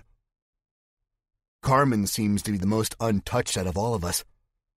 The knees of her jeans are dirty and her red hair is still in a tight ponytail, but her face is a mask of horror as she looks on to Ken. The stampede of people have left him in the middle of the road, broken and twisted. He twitches, tries to put his head up. The fence ripples with fire. Metal screams. I saw a man posted in the crow's nest launched 30 feet into the air. His limbs and blood rained down on the crowd, sizzling when it hit the fire, and his clothes floated down like snowflakes. The other crow's nest hangs crookedly into the sea of oncoming zombies. I hear the man who was sitting up there scream as the dead swarm him. I push myself up. My knees clack against one another. A warm stream of liquid rolls down my brow. I must have barked my head on a rock or something. Norm pulls Tim up. Abby searches the dirt for her weapon. Mine is still in my waistband. "Ken!" Carmen screams. I can't believe my eyes. Ken's taken quite the beating. One arm hangs from its socket like a rag doll, and his left leg twists backward. The white shirt he wore is stained red and brown. His sun hat is gone. But through all of this, he's getting up. We have to save him. The zombies file in through the opening. The road burns, making the very air shimmer in waves. Ken faces the oncoming tide. They limp and scratch and claw their way forward. Some are on fire, their yellow eyes muted by the orange flames. Intermittent bursts of machine gun fire rip through the air, but the forest of zombies is dense. We'll need more than one machine gun. "Let's clear house," Norm says.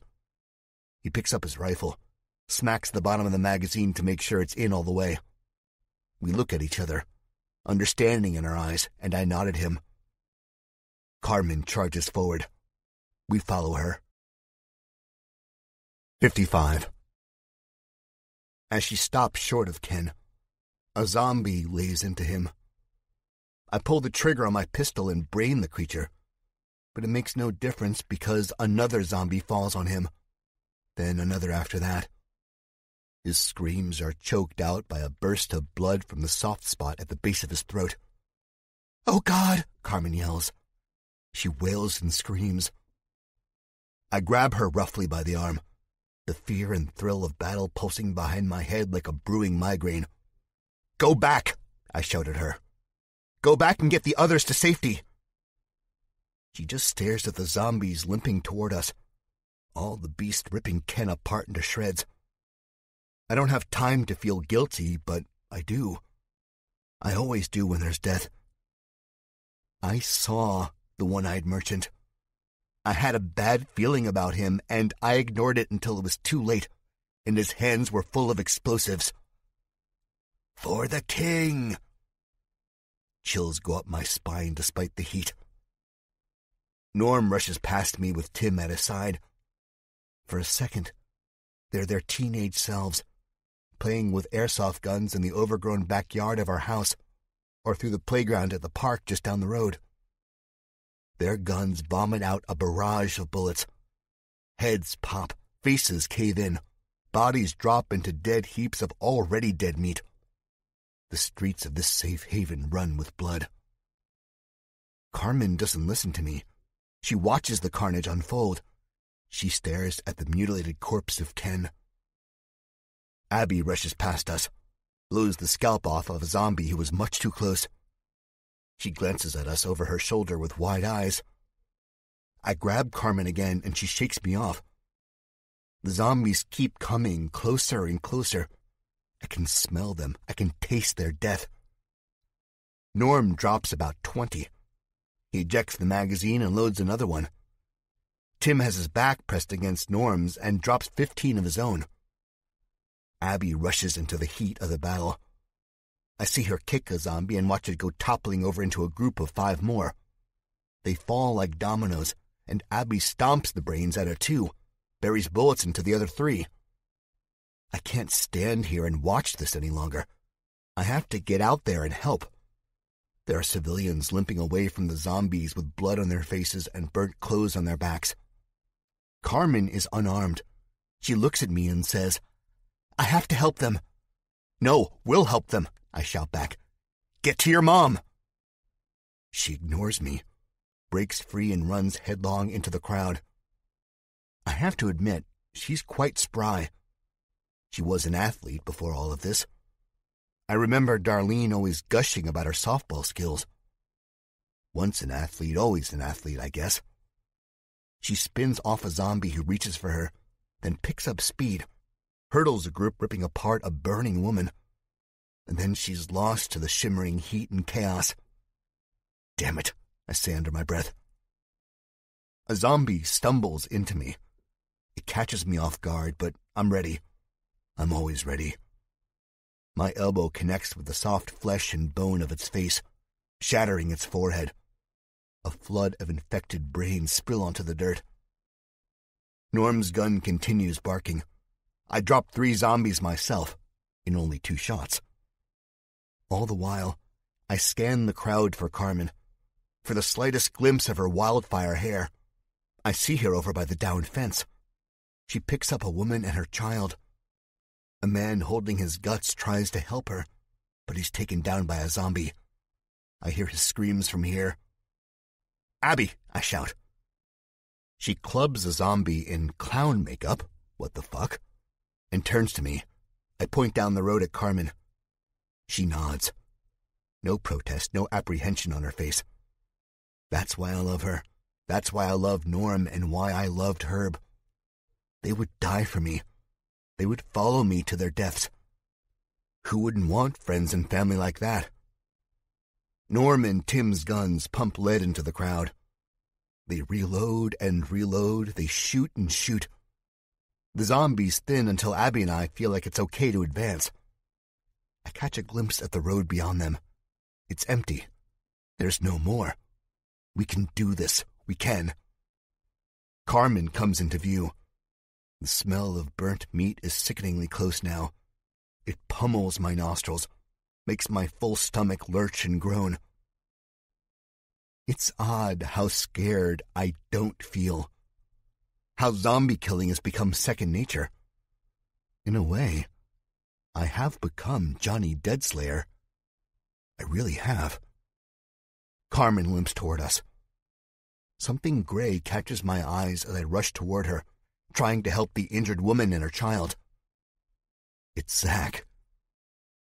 I have to double-take. What I see is so horrible that my body weakens to the point of me having to grab Abby for support, but she's not doing much better herself. Zach has been ripped in half at the waist. His entrails hang from beneath his shirt like frayed cloth. Blood pumps into the dirt. Red water from human hoses. He is face down, head buried in the upturned grass. I follow the trail of blood with my eyes. His legs are about 15 feet away. One is half chewed. A dead zombie is nearby with a charred and burnt scalp. Oh God, I say, but it barely comes out. His gun is still in his hands, the metal shimmering with the flames eating the fence. I pick it up. Power fills me. This gun reminds me of the Magnum Norm had given me in Woodhaven, that weapon you'd see Clint Eastwood wielding in Dirty Harry. It makes my pistol look like a Nerf gun. I don't have time to mourn. I barely knew Zach, but I knew I'd end up liking him a lot. Still, the sadness war brings to the human heart is immense, and I'll never truly get used to it. Never. Carmen limps past Abby and I while we cover her. I sweep the blown gate with both weapons. I see the vendor's cart, now a charred, indecipherable hunk of burnt wood. The vendor's headscarf is caught on a piece of the jutting fence. The wind blows it, and it waves like a white flag of surrender. But there won't be any surrender from us. No, we'll fight to keep this place alive. We'll fight to keep it safe. 56. Carmen bends down to help an older woman up. She's yelling about her husband. Carmen looks around, scanning the downed bodies for him. My stomach clenches. All of the downed bodies aren't moving. They're mostly blown to bits, charred, or impaled by shrapnel. Mostly dead. More zombies come down the road to the park's entrance. They move slow, but they move viciously. A tidal wave. So big and unfathomable, you know you're helpless to stop it. We will have to use every last bullet if we want this place to survive. Abby pops off 2 shots and kills 2 zombies that were getting dangerously close to me. I hadn't noticed. God, what if I would have died right there? Idiot. I look to Abby. She gives me a wink.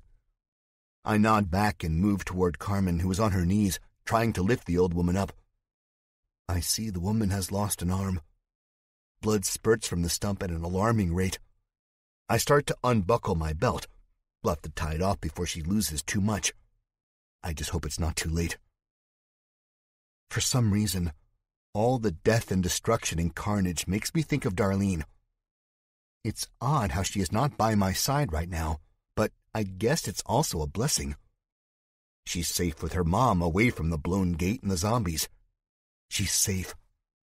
I have to keep telling myself that. I get to Carmen. She passes the old woman off to me. The old woman smells burnt. I see her clothes are sizzling faintly. Get her out of here, Carmen says. Then she turns to run back to the mass of bodies. I'm going to check to see if anyone else is alive. Abby's gun goes off. A zombie about 20 feet away from us loses the top of its head. The old woman can barely stand. All of her weight is pressed on my shoulders. That dead weight. That heavy weight. No, I say to Carmen, surveying the oncoming tide of dead. My heart beats ridiculously fast. Carmen and I may not go way back, but she's Darlene's sister, which makes her family to me as far as I'm concerned. Just as Eve and Tim are family now. Just as Herb was family. I have to help them, Carmen says. I wish Darlene was here. She'd be able to talk her younger sister out of this. You can't help them, I shout back. Eugene, the old woman moans. Where's Eugene? The flames seem to rise, get hotter. I'm sweating and I'm so cold at the same time. It reminds me of being sick, of being infected. "I can help them," Carmen says, and she turns and runs past the confines of the gate, toward the scattered remains of the people who once lived here, toward the zombies beyond. 57. I get about 3 steps before I hear the roaring of a car engine. I stop, look up. At the crest of the hill, 2 bright eyes dance on the horizon. My mouth parts in a silent scream as I think, this is it. This is the big kahuna, the zombie giant. But then the rest of the car rolls over the hill, and I feel like the biggest jackwagon on this side of the Golden Gate Bridge. Reinforcements? I think to myself. Carmen hasn't stopped. She bends down and rolls over bodies that are half mutilated and sticky with blood.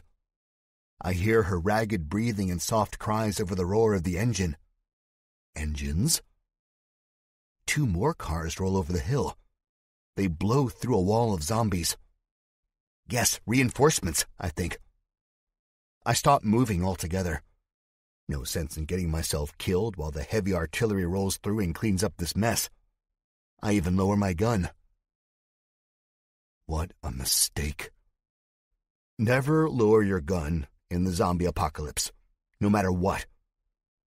Because the lead car, which now I see as a convertible, something silver like a Chrysler Sebring, slows down as it approaches the mess of bodies and blown fences and barricades. People in robes, the material flapping out behind them, stick their weapons up to the sky and pop off a barrage of shots. It causes me to freeze on the inside and jump on the outside. "Don't think they're friends," Abby says behind me. Her voice also causes me to jump. I've been so invested in what's going on that I'd almost forgotten she was right here with me. I turn around, see Norm and Tim coming up the rear, their guns ready. Carmen doesn't budge or notice what's going on at all. She goes from body to body, screaming names I don't recognize, her wild red hair bouncing with her movements. "Carmen!" I shout. "Move! Move!" The lead car barrels right to her. Zombies bounce off the front end. Some go under the wheels, and the car does a little gallop like the Hummer did back at the village when Doc Klein plowed through the cannibals. Other zombies stand in the road waiting to be hit and never are. Carmen doesn't listen to me. I have to move. I have to go get her. So I sprint, going as fast as I can. I'm dimly aware that the cars are coming in hot, and I could wind up like roadkill. But I'm more aware that saving my fiancé's sister is so much more important than me dying. I might have my priorities backward, but when death is all around you, life is the most precious thing. You have to be willing to die for it. Someone yells, "For the king!" from one of the sidecars, I don't know which. I can barely hear over the roar of the engines and the crunching zombie bones. I'm about 15 feet from Carmen, who now looks up and sees the certain death coming for her, when the shots quit going up in the air and start coming toward us. Bullets whine off the pavement. Sparks fly. Some of the shots bury themselves into squirming corpses. Blood sprays like rain. My ears are assaulted by all of the noises. The tires screeching, Carmen screaming, Abby and Norm shouting out from behind me, the gunshots, "For the king!" I'm about to dive at Carmen. My legs bend in preparation. But the lead car zooms through the gap, kicking up blood and entrails, dousing me. I fall on my ass. The gun goes skittering amongst the rubble. I'm empty-handed. I feel so naked. And now I've lost Carmen. She's somewhere among the bodies. I think I could spot her red hair, but there's so much red soaking the pavement, it's almost impossible to tell what's what. The other cars, a Jeep and a PT Cruiser covered in rust spots, pull up. Over the hill, A few zombies stagger toward the chaos, but much less than before. The cars are armored. Sheets of metal are nailed to the body, the glass is tinted and protected by wire mesh.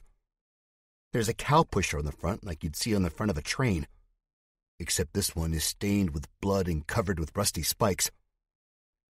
It's an apocalypse car if I've ever seen one.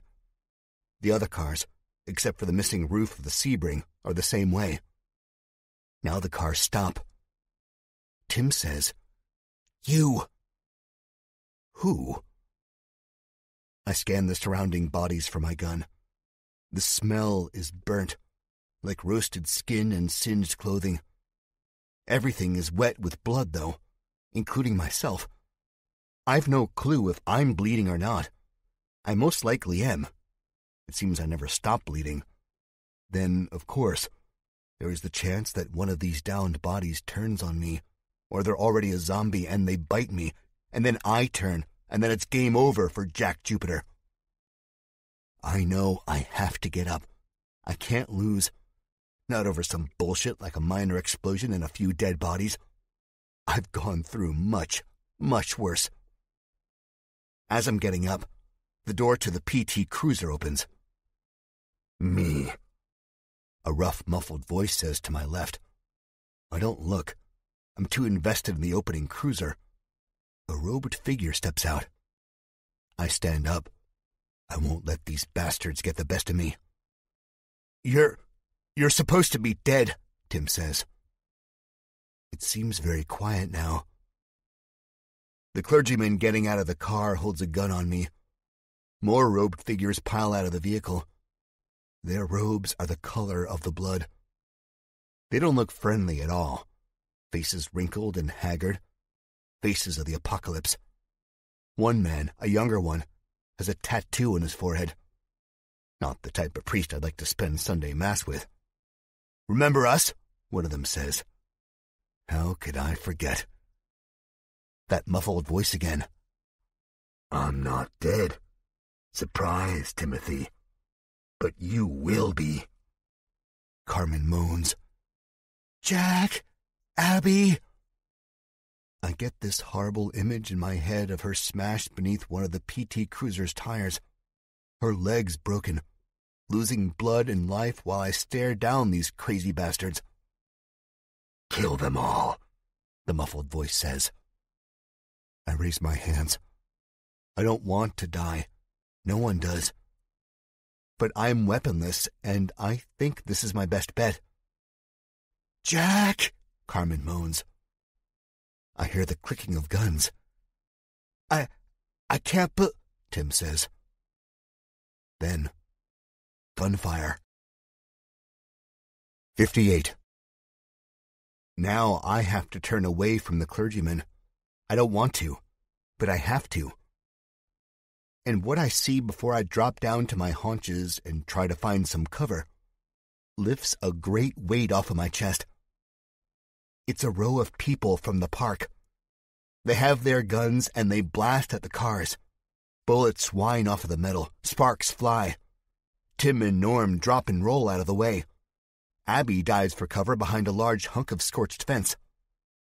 Meanwhile, I stand there and watch all of this unfold, blissfully unaware of the fact that I most likely will take a bullet to the gut if I stand here much longer. "Shit!" one of the clergymen say. "Hold your ground," the muffled voice says. He doesn't move either. I see him now. He looks almost as bad as a zombie. His posture is hunched. He doesn't wear the red robes. He's shirtless with a pair of camouflaged pants below the waist. On his back is what looks like a backpack. I'm reminded of senior citizens wheeling around their oxygen tanks because that's what's in the pack. Not school books or weapons or food, but an oxygen tank with a tube going from the tank to his mouth. Over his mouth is a mask, which explains why everything he says is muffled. He doesn't have much hair. He turns and faces me. We catch eyes for what seems like an eternity. This man is a ghost. This man is evil incarnate. I see it in his eyes. Somewhere in my head, a voice says, "He who has risen." 59. "Retreat!" one of the men yell. Bullets rain down on us while this man and I stare at each other. I'm reminded of Eve's story of the dictator who ran this camp before us. How she'd shot him in the heart, and how he disappeared, but she was sure he was dead. I see the scars the bullet has left in his chest. Turns out, he's not. He who has risen. He's alive, and he's staring at me with evil eyes filled with hate. All of my post-apocalyptic life, I've been able to hold my own and never waver. But now I feel like shrinking or falling to the ground, laying amongst the rubble and torn-up bodies and curling up into the fetal position. This man is the devil. His face droops to one side. He looks young and ancient at the same time. "Retreat!" Another voice. More shots pop off. This man, who is the ghost of Walter Rockman, raises his weapon at me. My eyes search for a way out, for something to buy me some time. I see nothing. "Jack! Jack!" Norm yells. I hear all of this from the bottom of a pool. It barely registers. It's just Walter and me. I wish to God I'd had my gun. "Let's go, boss. Let's go," gruff voices say. Beneath the oxygen mask, he smiles. A shot lands between us. His eyes go from me to the road, then to where the shots came. Hands grab at him and pull him clear of the crossfire. I don't think I can move, but I have to, and I do, diving out of the way of the influx of bullets. Robed figures stream by me in a blur. Car doors shut while bullets bounce off of them and break their windows. A man is cut down. He falls holding his stomach. I see a white flash of his spinal cord poking through the gore. "We'll meet again," the dead man says. Is he speaking to me or the camp? I hold my ground, watch him go as the bullets rip through the air. No more shots come close to clipping him. Then he says, as coolly and calmly as ever, "Grab the girl." The bullets ricochet off the convertible's hood. More sparks fly, but it peels out, kicking up blood and bits of charred wood. Then the Jeep goes, leaving only the PT Cruiser, screaming, "Jack!" Oh God, it's Carmen. 60. I run toward the sound of her voice. She's on the other side of the PT Cruiser. One of the clergymen, the fellow with the tattooed face, spins on me with a gun. He lets off a shot, and I see my life flash before my eyes. It's not a long flash, because the only image that comes to me is Darlene. She is my whole life. And I think to myself, how stupid I am for getting into another situation like this, and how I hope she's all right, and how I hope she'll be all right without me. But the shot misses. Just as he's about to let off another shot, this time with no chance of missing because I've closed the gap a few more yards, a bullet tears into his face, evaporating that tattoo. The scene plays out in slow motion, almost as if God is laughing at me from above. I'll be honest, I don't want to see this. I don't want to watch this man's face morph into a bloody mess. Nor do I want to see his teeth fly into the air and come down on the concrete like little balls of human hail. I don't want to see this guy's brains, or what little he has of them, sprayed out in every direction either. I see enough brains every day from the zombies. I don't want to see any of this. And I don't want to feel it. The feeling of the gunshot's loud vibration in my chest. The man's dying scream echoing in my eardrums. I take no pride in witnessing this because I don't care. I can't revel in his death because I have to get to Carmen. But one positive thing I have going for me, besides surviving, for now, is that somehow I know Norm shot this man. I know he's behind me smiling because he saved my life yet again. No time. I catch a glimpse of Carmen's fiery red hair. It's in another one of the clergyman's hands. She's bucking and kicking, putting up a good fight. But the man raises his weapon and strikes her in the head. She goes limp fast. Jesus Christ. I reach the car as they throw her in the back on the other side. The windows are protected by that wire mesh. I can't break them and get through. The glass beneath has been broken, though. I know this because I can smell the inside of the cabin. It smells like body odor and stale cigarettes. And I can hear the laughter from the driver, this chubby bastard in a red robe. The car lurches forward, the tires shrieking against the asphalt. I'm in one of those modes where I'm not thinking at all. I'm acting on pure animalistic instinct, one step away from being a living dead nightmare. And because of me not thinking, I find my hands full of metal as I latch onto the back spoiler of the PT Cruiser. "Shoot him!" the driver yells. Frantically, I pull myself up. The car jerks back and forth. "I can't shoot him if you're going to drive like a drunken jackass," another man answers. The wind whips in my face, stings my eyes. God, what would Darlene think if she saw me right now? She'd shit her pants. But then again, she'd chew me out if she knew I had a chance at saving her baby sister and didn't take it. Rock in a hard place. A shot goes off. The wire grating on the back windshield explodes outward, but that's all, thank God. They've missed. We are going up the hill. Bullets chase after us. I hear them thumping the concrete we left behind. They're aiming for the tires, I know that. It's at least one comforting thought.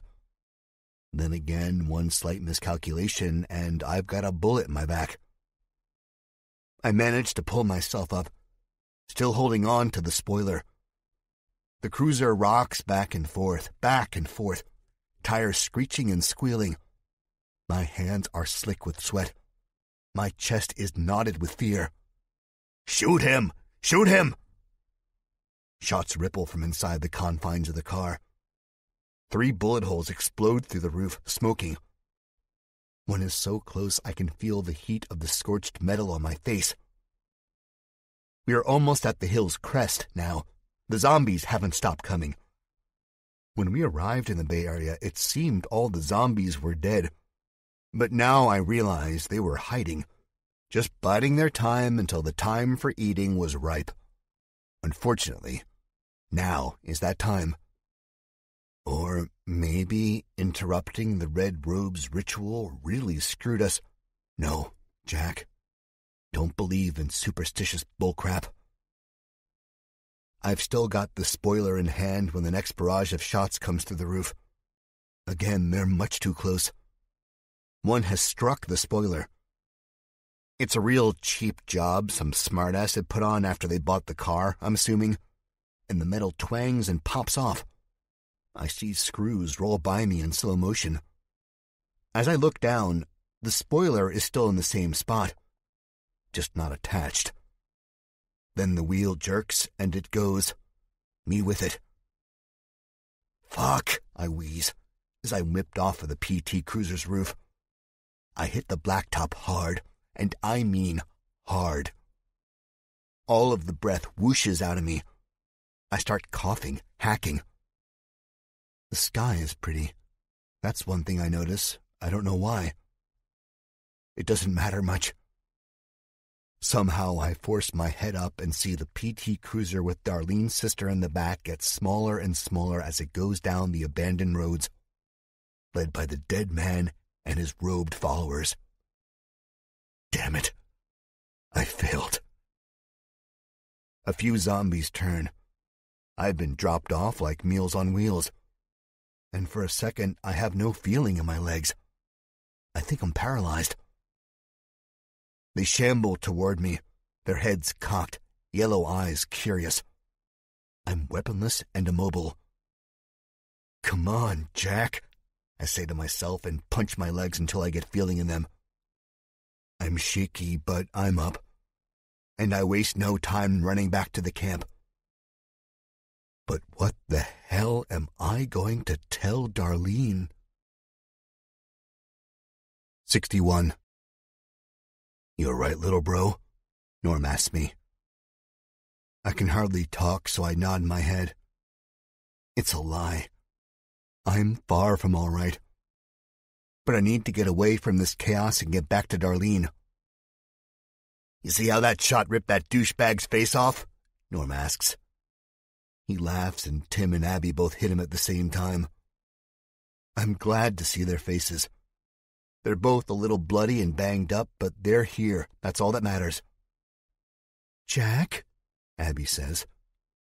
She sounds more womanly every day, almost like a worried mother. Jack, where's Carmen? I stop, look her right in the eyes, and shake my head.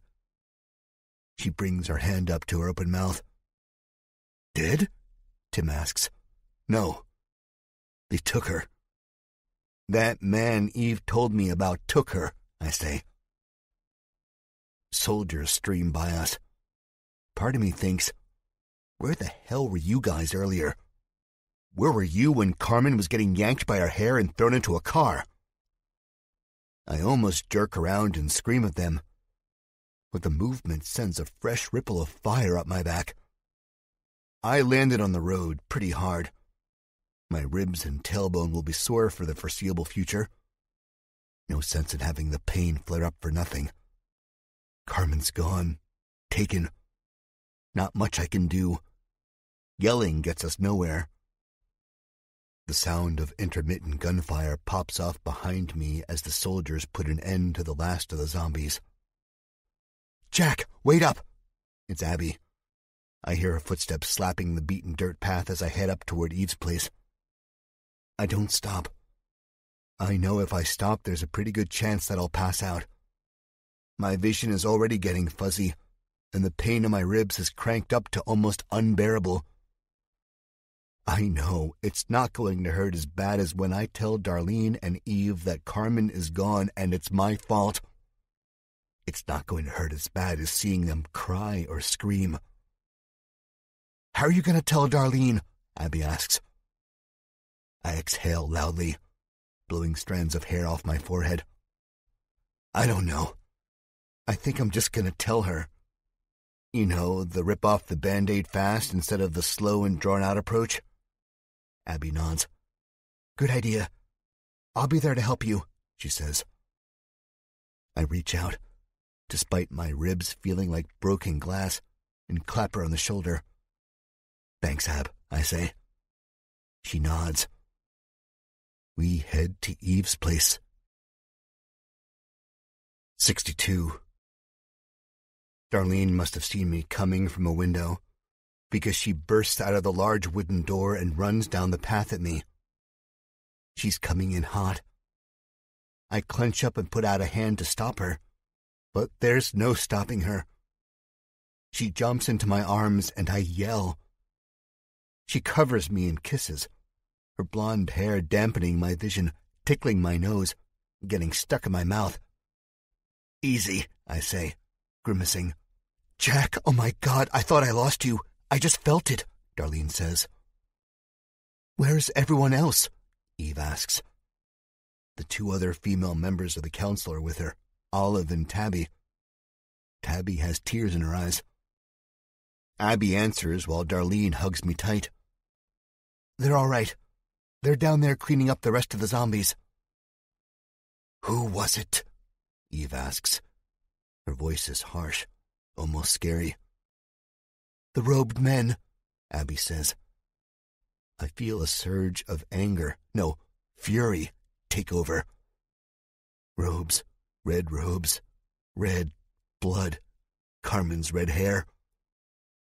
I'm going to kill them all. No, Eve says. Oh boy, Olive says. This is not good. This is an act of war. No shit. We can't let them push us around. We have to retaliate. Darlene's squeezing me so tight I can barely breathe. I gently push her off of me. We part. I must have this terrible look on my face because Darlene looks frightened despite seeing me, knowing I'm okay. What? She asks. What is it, Jack? Now comes the hard part. The anger melts into a deep sadness. Abby shifts uncomfortably. I can feel all of their eyes boring into me. There's something else, I say. What? Darlene says quietly. Tears spill down her cheeks. They took Carmen, I say. Silence. Deathly silence. She's alive, though, I say. How do you know? Darlene snaps at me. How do you know? Very carefully, I speak. I know because the men who took her were led by the same man who once led this place. Silence again, deafening. Then Olive says, Impossible. He's dead. Right, Eve? Walter's dead. Eve looks as if she's been stabbed. Her mouth hangs open. Her face has gone pale. I shake my head. He's not dead. I saw him. Abby saw him. We all saw him. He's in bad shape and he probably should be dead, but he's not. Eve reaches out and grabs Darlene's shoulder. Her legs quiver as if she's about to collapse right there in the small garden in front of the building. Darlene snags her before she can. We all rush to her aid and ease her down onto the steps of the porch. But who's going to catch Darlene, I wonder? I shot him. I shot him and I watched him bleed, Eve says to no one but herself. I always knew there was a chance. She gasps, stifles a sob. Oh, God, how could I be so stupid? We're gonna get her back, I say, and I speak with fervor because I mean it. We are going to get Carmen back, and we are going to make that Darth Vader-sounding asshole pay for what he did to this place. I've been around long enough to know the only sure way to stop a bully is to cut them down. It was true before the world went to shit, and it's still true today. Now I think the weight of the situation really hits Darlene. Her sister is gone, taken by a madman. She is shaking, with anger, rage, sadness. She looks like she's about to blow. But she doesn't. She puts her head in her hands, sitting next to her mother, and she cries softly for Carmen. We'll get her back. I promise, I say. How do you know? Darlene asks, voice muffled by her fingers. How do you know, Jack? I take a deep breath.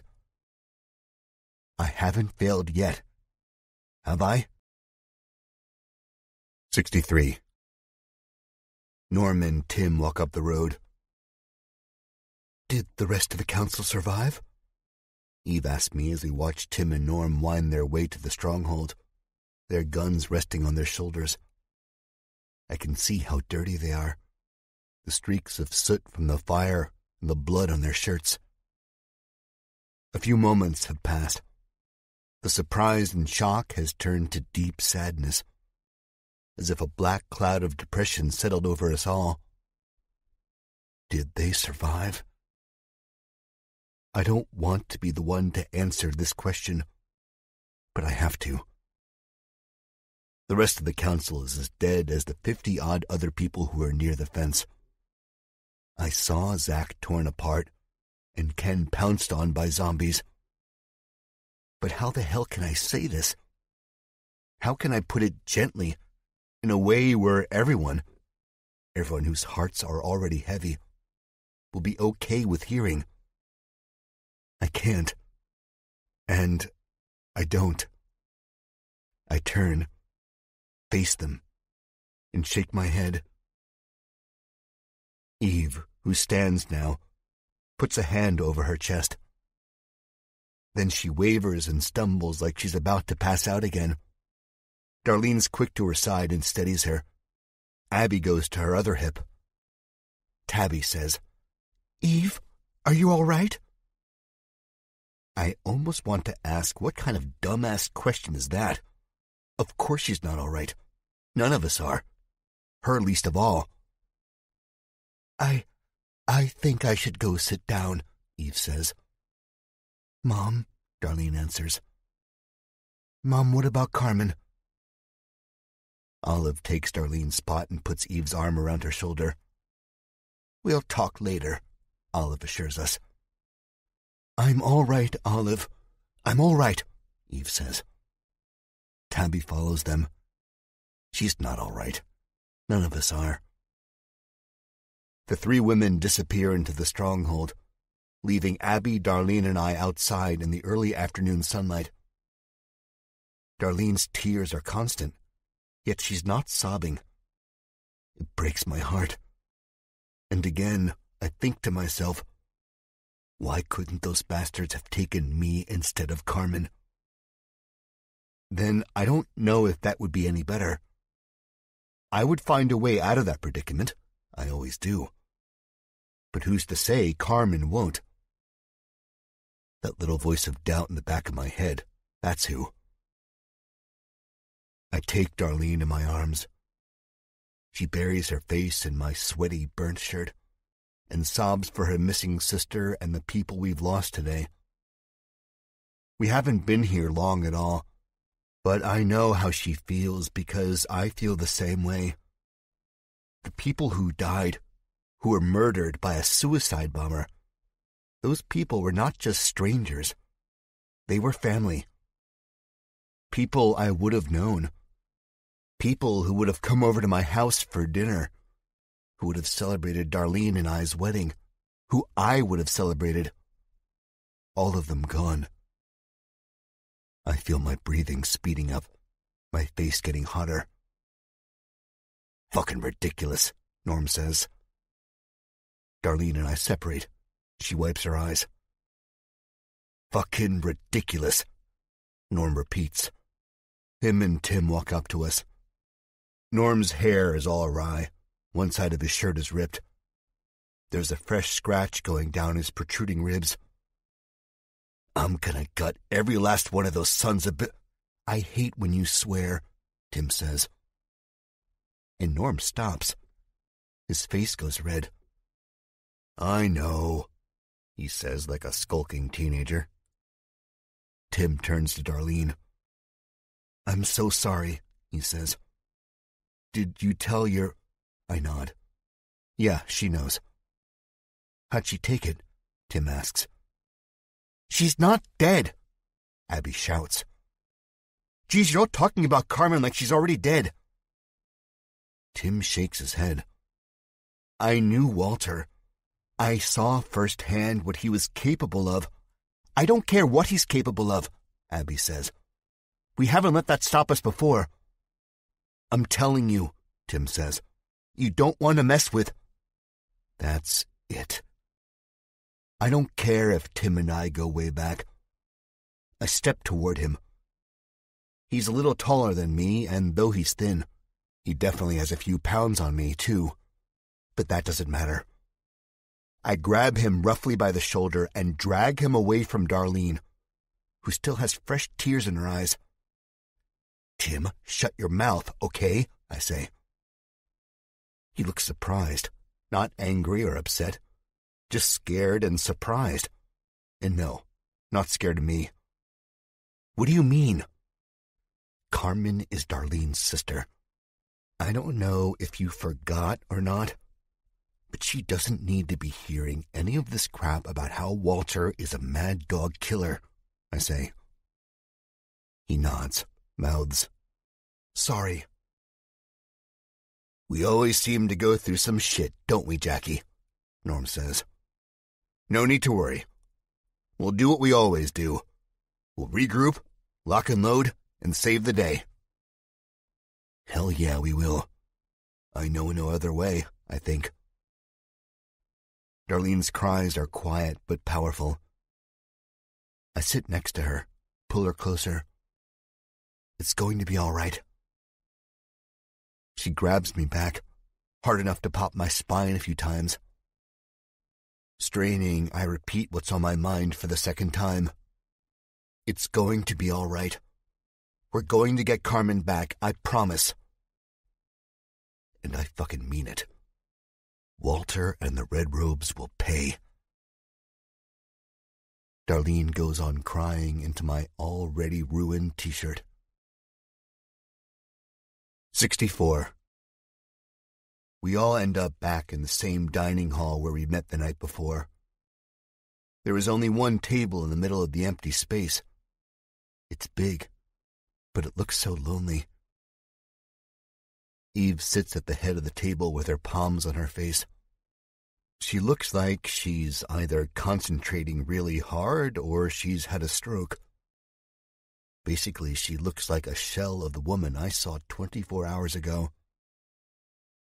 We enter the room, our footsteps echoing at ear-shattering decibel levels. Darlene walks like a zombie. I have to keep my arm around her to make sure she doesn't fall. Tim and Norm have since cleaned up. Abby and I haven't. We look pretty bad. I caught my reflection in a window on our way here, and let's just say if I entered into a zombie beauty pageant, I would not win. "Emergency council meeting," Eve says. Her voice sounds so frail, I think if you could catch it, you would break it. We sit down.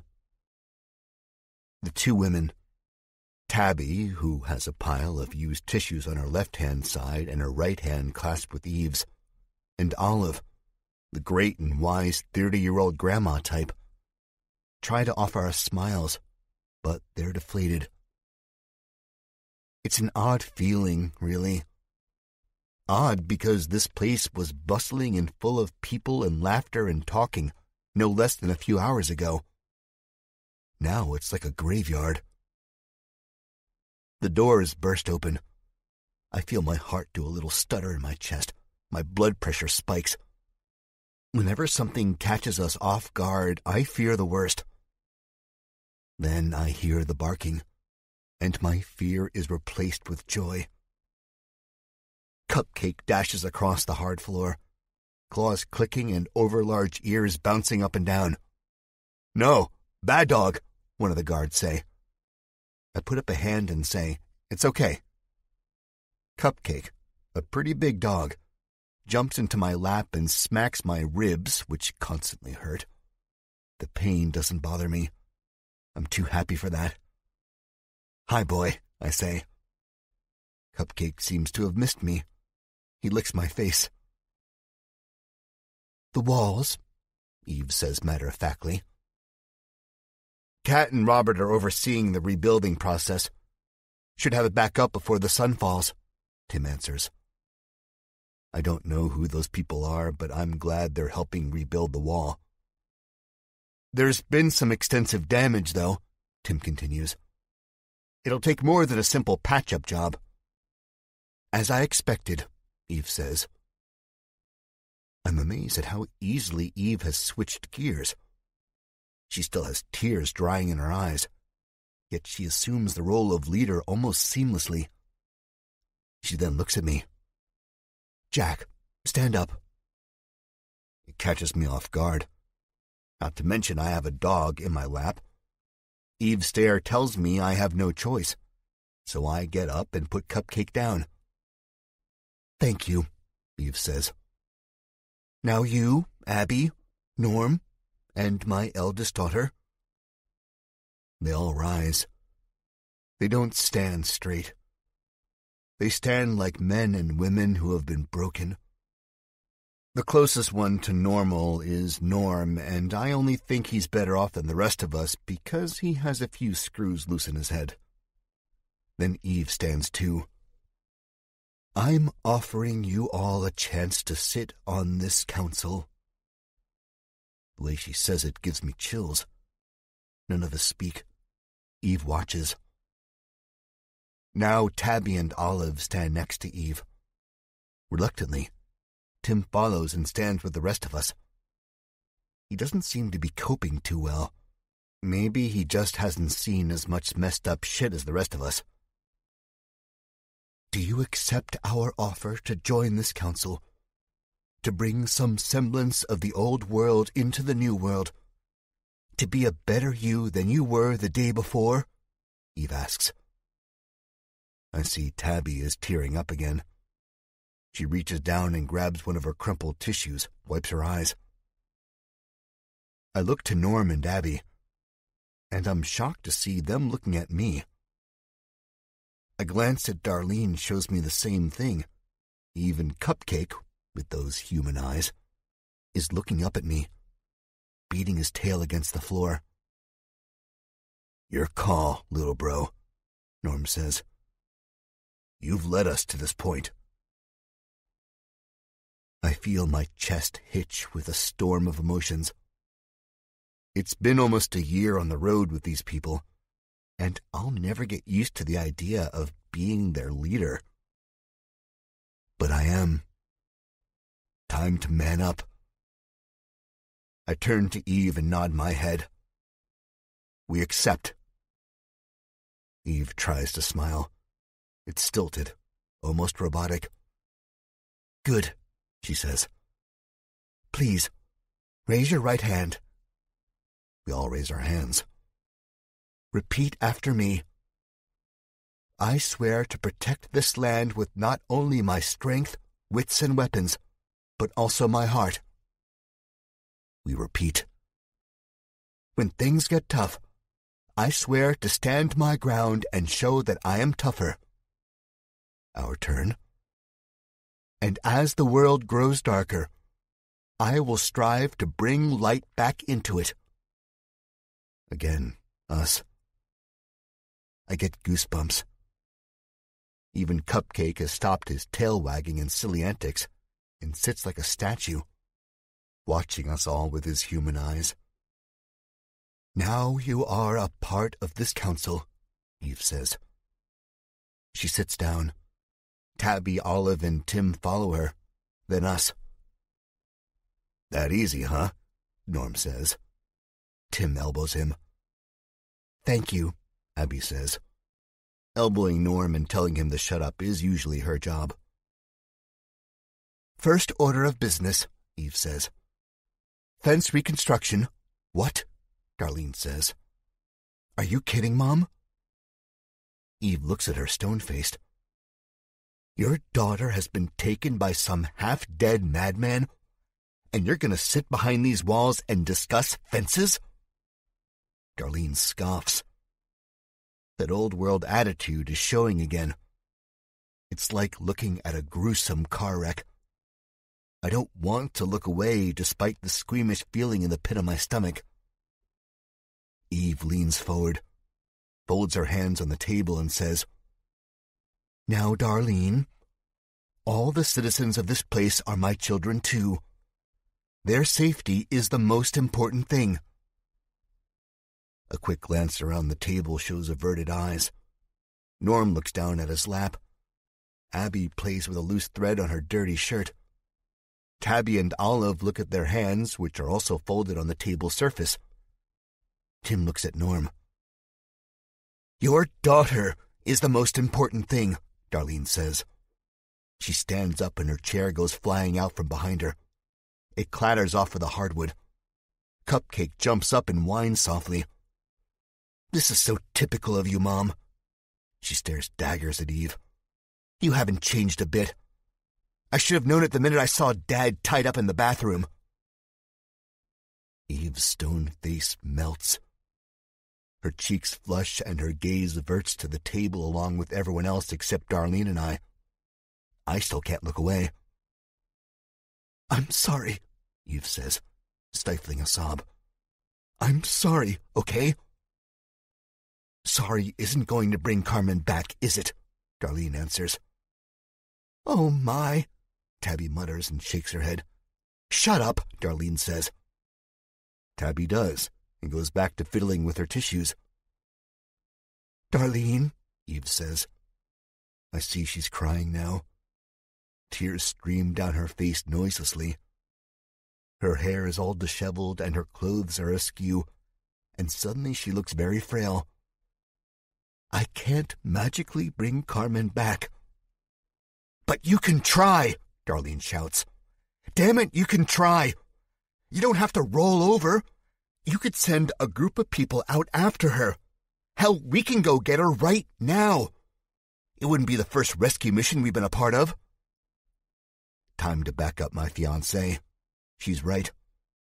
Yeah, I say. We'll go after her right now.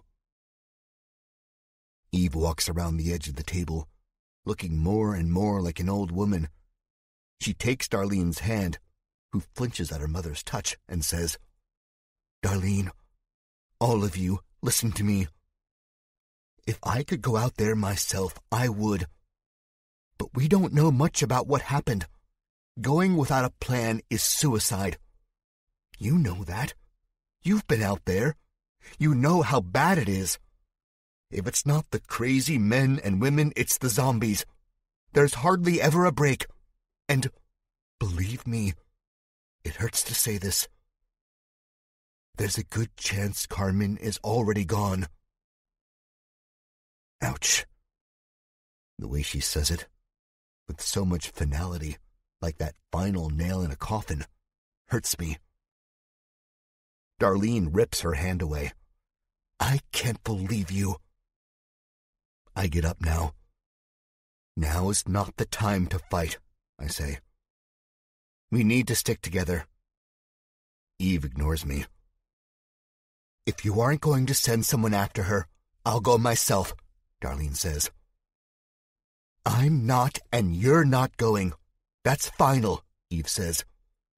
You can't control me anymore, Mom. I'm not a kid. I'm a grown woman. A grown, stupid woman, Eve says. You'll listen to me. I will lock you all up before I'll let you go out there and kill yourselves. I'm just trying to protect you, Darlene.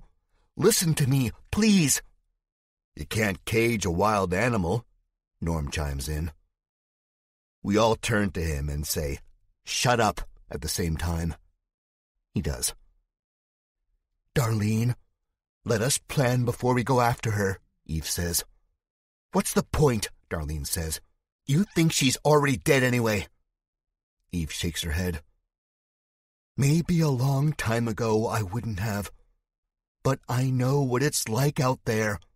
I know the chances are slim, but there's still a chance, I say.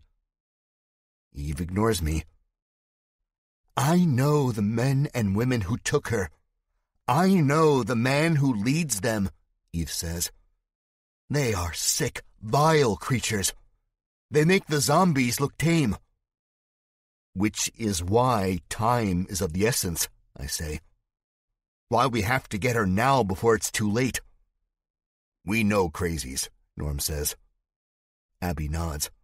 Unfortunately, we do. But if he wants this place back, he isn't going to kill your daughter. He'll need some form of leverage. Otherwise, I believe he would have killed her right there on the spot. Norm finishes. Eve looks like she's weighing her words. Darlene watches with hope in her eyes. I think it's suicide, Olive says in her grandma voice. I think we need to build the walls first. Shut up, Darlene whispers. Then louder. Shut up! Olive shrinks in her chair. This is my sister we're talking about, Darlene says. Eve shakes her head. Tears drip off her jawline and onto the floor. This is Walter we're talking about, she answers. Screw Walter, Darlene says. Fuck him, Norm echoes. Yeah, fuck him, Abby says. I nod. Fuck him and fuck the robe freaks who are backing him up. If anyone can get Carmen back in one piece, it's us. I look to Norm and Abby. They both nod. No hint of amusement on their faces. They are stone-cold serious. So am I. I won't have it, Eve says. I won't have you kill yourselves because we rushed, when biding our time and developing a plan and a strategy would work perfectly well. You don't know that, Darlene shouts. I'm sorry, Eve, but you're wrong. We can do this with or without a plan, I say. The answer is no. You will stay here until that wall is rebuilt and the fences are secured. And then we will devise a strategy with experienced fighters to get your sister back. I thought we were part of this council, Darlene says, shaking her head. I can't believe you, Mom. We're all a part of this council, I say. Let's vote. No, no, Eve shouts. No persuading her. Darlene senses this too. She rushes out of the room. I turn and follow after her. Cupcake at my heels. 65. Darlene, I shout after her. I almost brush shoulders with the man in army fatigue standing guard outside the dining hall/council meeting room. The door bangs closed behind me. Everything okay? The man, a younger fellow with a head full of curly brown hair, asks. Not really, I say. Darlene turns left and heads for the stairs to our bedroom. I catch her right before she goes up. Darlene, I say. You're not stopping me, she says. Her eyes are all puffy and red. Tears come about 1,000,000 miles an hour down her cheeks. That's my sister. My sister who I haven't seen in almost 2 years. She's out there and some madman's got her. You don't know how I feel, Jack. Truth is, I do know how she feels. And I'm going to get her sister back for her. Darlene, I try again. You're not stopping me. No, I say. I'm coming with you. Her nostrils flare. She was expecting me to fight her. She wasn't expecting this. So are we, Abby says from behind. I turn to see Norm, Abby, and Tim come out from the door. Yeah, let's fucking do this, Norm says. Tim? God, Eve will kill me, Tim answers. His eyes dart from the closed door to Norm and back. He sighs. Fine. Let's do this. See? I say, turning back to Darlene. She smiles. 66. Abby and Darlene are loading up on weapons. Mike is helping them get to the armory. I'm really starting to like that kid. Tim and Norm come into my room. Tim has a cooler of beers. I look to it. For the nerves, he says. Nice, huh? Norm says. Yeah, I say. Tim pulls a Bud Light free. He twists it open and takes a gulp, says, a little flat, but flat is better than no beer at all. Norm tips his own bottle back as Tim comes to the middle of the room and takes a seat on the bed. The little ammo I have rolls toward him. How's your girl? Tim asks me as I open the beer and take a sip. I've never been a big beer drinker, and it is flat. But I'll admit, it goes down smooth right now. She's better. Calm down a little, I say. Tim shakes his head. I can't believe that bastard Walter is still alive. He snorts. Who am I kidding? Yeah, I can believe it. Can't kill someone who's already dead inside, I guess. He that bad?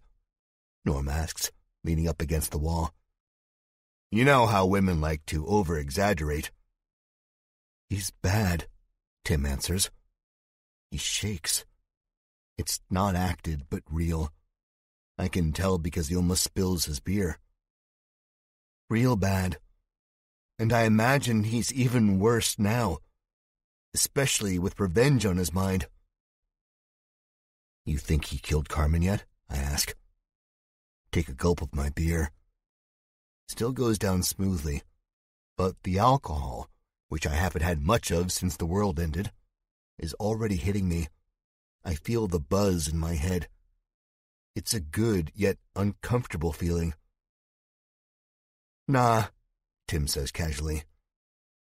No, but she'd be lucky if he did. He's sick, depraved, demented. He's going to do much worse than kill her. Jesus. The beer suddenly feels like it's going to come back up. I'm starting to get sweaty, clammy. I think of Carmen being tortured. A silence settles over us. I load my pistol. Then it must be the beer, but Tim says, You know how mad I was when I found out about you and Christine? Tim asks Norm. I arch an eyebrow. Christine? What the heck is he talking about? I suddenly want to get out of my own room. Mad enough to hit me, Norm says.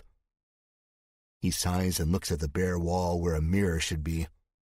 His eyes are distant, hazy with memory. I did, didn't I? Tim says.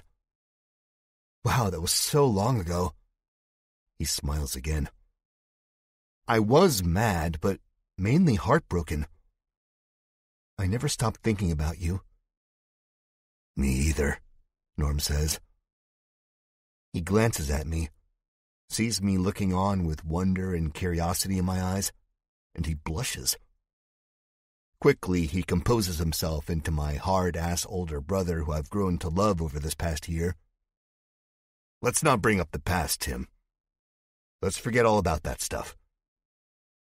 Tim drains his beer, mumbles something in agreement.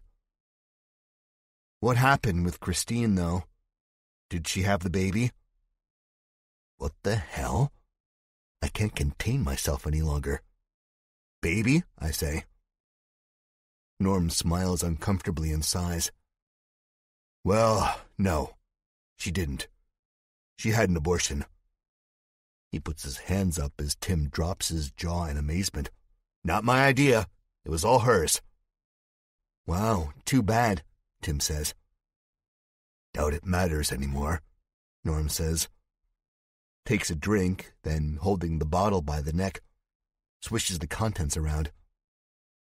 Christine is probably long gone by now. I wasn't, Tim says. Miraculously, Norm says. Wait, I say. Baby? Norm nods. Yeah. Elaborate, I say. Norm sighs again, as if he's about to dive down a bottomless pit. Well, remember that conversation we had at the Richards' farmhouse? I nod. The one where you told me where you left, yeah, I say. I left out some important details, Norm says. Tim chuckles. If you didn't tell him about Christine, then that's a huge understatement. Norm waves him off. Well, I didn't leave because Mother found out Tim and me were playing hide the sausage while she was at work. He shrugs. I'm not amused with that term. Kinda gross, especially when it's your brother talking about his sex life. Mother's feelings didn't bother me. I was who I was. Yeah, I was a little ashamed. But even back then, I knew it wasn't the end of the world. But still, I was a dumbass kid. What did I do after I gave in to my repressed homosexuality? Well, I went and tried to erase what I'd done by banging a chick. My jaw drops. What the hell? I say, but it barely comes out as a whisper. Norm nods. Yep. You remember Christine? You gotta. I do. She was quite the looker back in high school. coveted by all of the meathead jocks. And somehow, my older brother scored with her. Crazier than zombies. Well, we both had a few beers and one thing led to another. Can't say I enjoyed it. Just made me all the more confused. Good to hear, Tim says. When I found out, it broke my heart. I've been considering leaving for art school for a long time. We had that nasty fight, you remember? Yep, like an old married couple, Norm answers. We both chuckle. You said you hated me. Christine went to live with her grandparents, and I joined the army without telling you. God, I was stupid. Still are, Tim says, chuckling. The past is the past. His words slur a bit now. Then he turns to me, a peculiar little smile on his face. The face of a man who thinks his life ends tonight. He lifts his beer up. A toast. A toast to the future and to killing Walter again. Cheers, Norm says. Cheers, I say. We'll need more than a simple toast to protect us. We're fucking shit up and getting Carmen back tonight, baby, Norm hoots. Abby and Darlene come in, holding weapons. Mike is behind them, head swiveling. He looks nervous. It's only a matter of time before Eve sends guards to stop us. Good luck, I think. Darlene tilts a rifle to the ceiling. She looks so odd with such a big weapon. Let's do this, she says. 67. One look at the weapons, and I'm surprised. We have AR-15s, pistols, 3 grenades, and enough rounds to fight a war with. Which is exactly what we're about to do. We look around at each other. The buzz from the beer suddenly seems to wear off.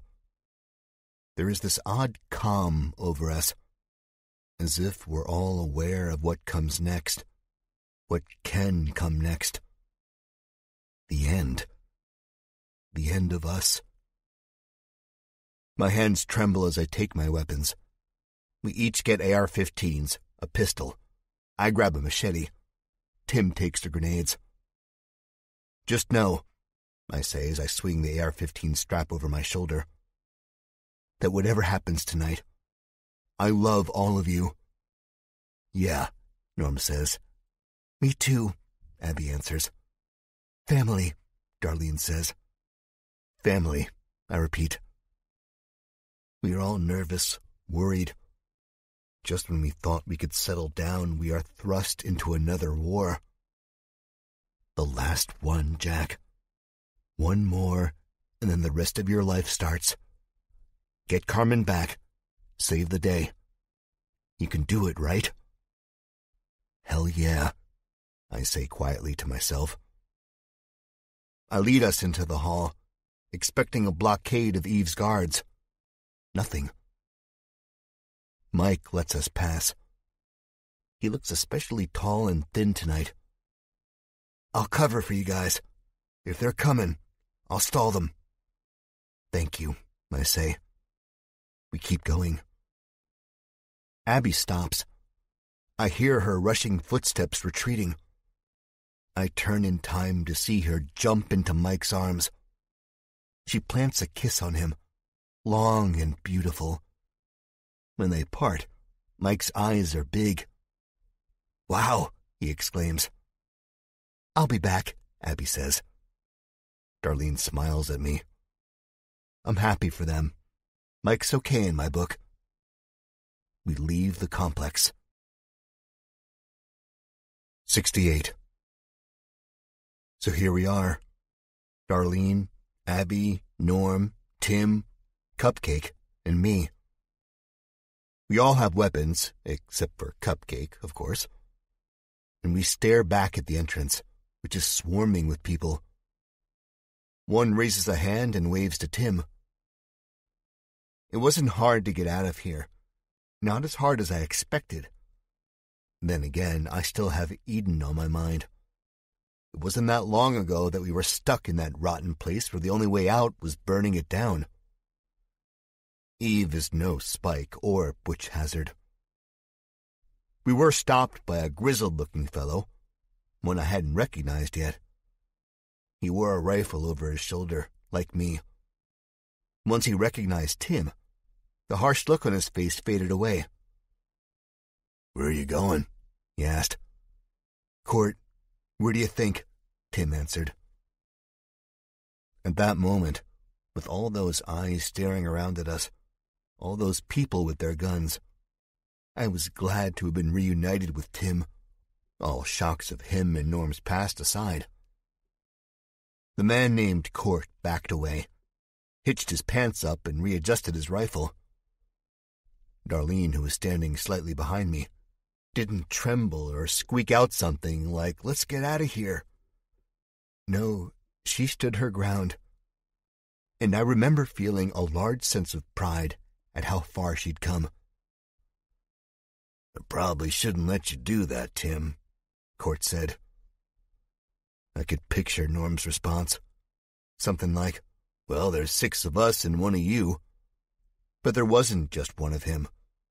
There was a whole score of people working on the fence, guarding it from the zombies, cleaning up debris and bodies, scrubbing away blood. We were the ones who were vastly outnumbered. Then Tim did something that surprised us all. He crossed the distance between Court and him, and he put his arm around the grizzled old man who vaguely reminded me of Zach before he was ripped in half by the merchant's bomb. Court hugged him back, patting him hard on the shoulder. "Be careful out there," Court said as they parted. "All of yous, be careful." Tim nodded. "And bring Carmen home, damn it. Bring her home for all of us," Court said. Darlene stepped forward and spoke. She said, "We will. We'll bring her back, and we'll kill all of those people. They won't bother us again." Us. Now we are staring at an abandoned mall, which the clergymen have made their base. Tim led us, never complaining. It's a big place, this mall. Our trek through the dead city took most of the day. We only had to kill a few zombies. No bullets were spent. It's dark out now. The moon shines. We are standing on the opposite side of the street, under the cover of a car dealership. On the brick side of the dealership, written in chipped paint, they proclaim, "Bad credit, no problem." The mall is fenced off. The fences stretch the length of the roads. Out of sight to the right and to the corner of the street to the left, where a gas station, which one I'm not sure, sits deserted and half exploded. "Now what's the plan?" Norm asks Tim. Tim stares on with an intensity I've never thought possible on his face. There's a water tower jutting up from beyond the fence. It's painted white, but on the large sphere at the top, there is blood-red letters that read, "He will save." Again, I'm reminded of Eden, of the graffiti in the town of Sharon that said for us to hide our fingers. It causes a ripple of fear to go up my spine. "Tim?" "I don't know," Tim answers. "I've never seen this place, only heard of it. I didn't think it would be so big." I lean out from the cover of the building. "Jack," Abby hisses, but I don't heed her warning. I need to get a better look at the setup. I need to see how penetrable their fortress is. In the sickly moonlight, I do. The fence around the outside of the mall's parking lot looks to be professionally installed, like it was there long before the dead rose. But in front of the mall's entrances, there is a jagged fence made of sharpened tree trunks and other types of debris. We can blow it open. Tim has grenades. They're a last resort, but there's no way we're climbing over any of these fences without either getting speared to death or caught by the red-robed bastards. Might as well make a grand entrance. "Jack?" This time it's Darlene. I turn to her. She's ghostly white in the moonlight. "Let's blow the fence down," I say. Tim and Norm both bark laughter. Abby looks at me like I've really gone off the deep end. Maybe she's not wrong. "That's the dumbest thing you've ever said," Norm says. "You have a better idea?" I ask. Norm chuckles. "Yeah, dumbass, I do. We survey the fence, look for any weak points. We don't want to get noticed, not when we're outnumbered."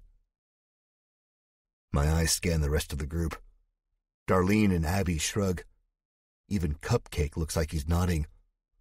Well, maybe I am a dumbass. "All right," I say. "Not a bad plan." "Damn right," Norm says. And he leads us out from behind the car dealership and to the fence across the road. I have my rifle in one hand and a blade in the other. Both weapons feel like they're going to slide from my grip. 69. Zombies. Always zombies. "Fuck," Norm says. "Way to go," Abby says. "We should have listened to Jack." "Back, go back," Tim shouts/whispers. Truth is, I don't think any of us can move. We're bolted to the concrete, and in my case, the grass closest to this section of fence. Darlene mentioned the stench before we got in there, but the curiosity won out and dragged us closer to the low, buzzing noises of the zombies. Curiosity killed the cat and all that. Now we stare through the cracks between the fences at 50 zombies shambling around a walled-off section of this abandoned mall's parking lot. In the moonlight, the red and pink of the spilled guts shine. The zombies who are eating the open bodies of these faceless victims do so greedily. They dig their hands, some missing fingers, into the hunks of meat, creating a squelching musical score in the night air. A sacrifice, I think, getting a bad taste in my mouth. I think I'm going to be sick, but I can't look away. The smell is even worse. It's sharp, like expired food that's rotted away in a broken refrigerator for the whole length of an Arizona summer. "Jesus Christ," Tim says. "See? I told you, they're sick." That they are. Some of the zombies who aren't eating move around, their hands and rotted faces pressed up against the fences, trying to find a way out. I lean closer, waiting to find some kind of method to the madness. And as I'm looking through the crack in the fence, the stink and rot washing over my face, a zombie with one yellow eye slams into the covered chain link, rattling both it and my heart. I nearly fall on my ass, but Darlene is there to catch me. More zombies come over, the curiosity and allure of fresh meat too strong. Cupcake starts to bark, not soft barks either, but loud killer barks that could honestly wake the dead, and no doubt gives us away. "Shut him up," Norm hisses. I drop to my knees and grab Cupcake in a hug. He reluctantly wags his tail and whines. Darlene grabs his muzzle. That whine comes from between his clamped maw. He's shaking. I'm shaking. We're all shaking. Then a spotlight clicks on and shines through the cover, undoubtedly showing our shadows. Shit. Shelves of brightness paint our faces. This time I fall and scramble in the dirt. Darlene and Abby are both there to help me up. Norm says, "Run," under his breath. We do. 70. We run through thick brambles with thorns that whap at our faces and clothes. I have to pick Cupcake up and plow through the bushes. He's so scared his bladder lets go. I'm hit with a little of the urine, but manage to hold him out in front of me while he finishes the job. Then, in my arms, he looks up at me with those human eyes, guilty. I think I managed to tell him it's okay, but I'm not sure. I'm winded. Norm and Tim are ahead of us. Darlene and Abby are right behind me. We come out on another deserted street, this one going downhill. We are looking at an old garage, also deserted. The glass is broken in. I put Cupcake down and he tears off after Norm and Tim. A few seconds later, we're opening up a glass door and we're all inside, out of breath. My head whirls. That was close. Too close. They see us? Abby asks. Don't think so, Tim answers. He takes a seat on a stack of large tires and shrugs off his pack of weapons, ammo, and grenades. Norm goes over to him and wipes blood off of his face from a cut below his eye. Thanks, he mumbles. Norm looks at Tim longingly, then he says, Screw this. Let's go home. Let's give Eve what she wants. I feel like I've been sucker punched. What? I ask, unbelievingly. I said, let's get the hell out of here. It's bad enough we don't know what the fuck we're getting ourselves into, but it's dark on top of that. And these psychos keep a million zombies caged up like goddamn farm animals. Screw this, Jack. We can come back with help tomorrow. That court guy will help us. I shake my head at Norm. No, I say, dimly aware of Darlene deflating and stepping away from me. Yeah, Tim answers. We're here, and we're going to save Carmen. I smile at him. He reaches out and takes Norm's hand. Really, Norman, I'm all right. I promise. It's too dangerous, Norm says. We can come back in the morning. They're on alert now. This whole conversation, Darlene looks like each word is another nail in her coffin. I try to put my arm around her waist and pull her close, but she pulls away farther. Fine, I say to Norm. If you want to go back, go ahead. There's anger in my voice. Good. I am angry. Stop it, Abby says. This isn't a time to fight. You're not teenagers anymore. We're a team. We're family.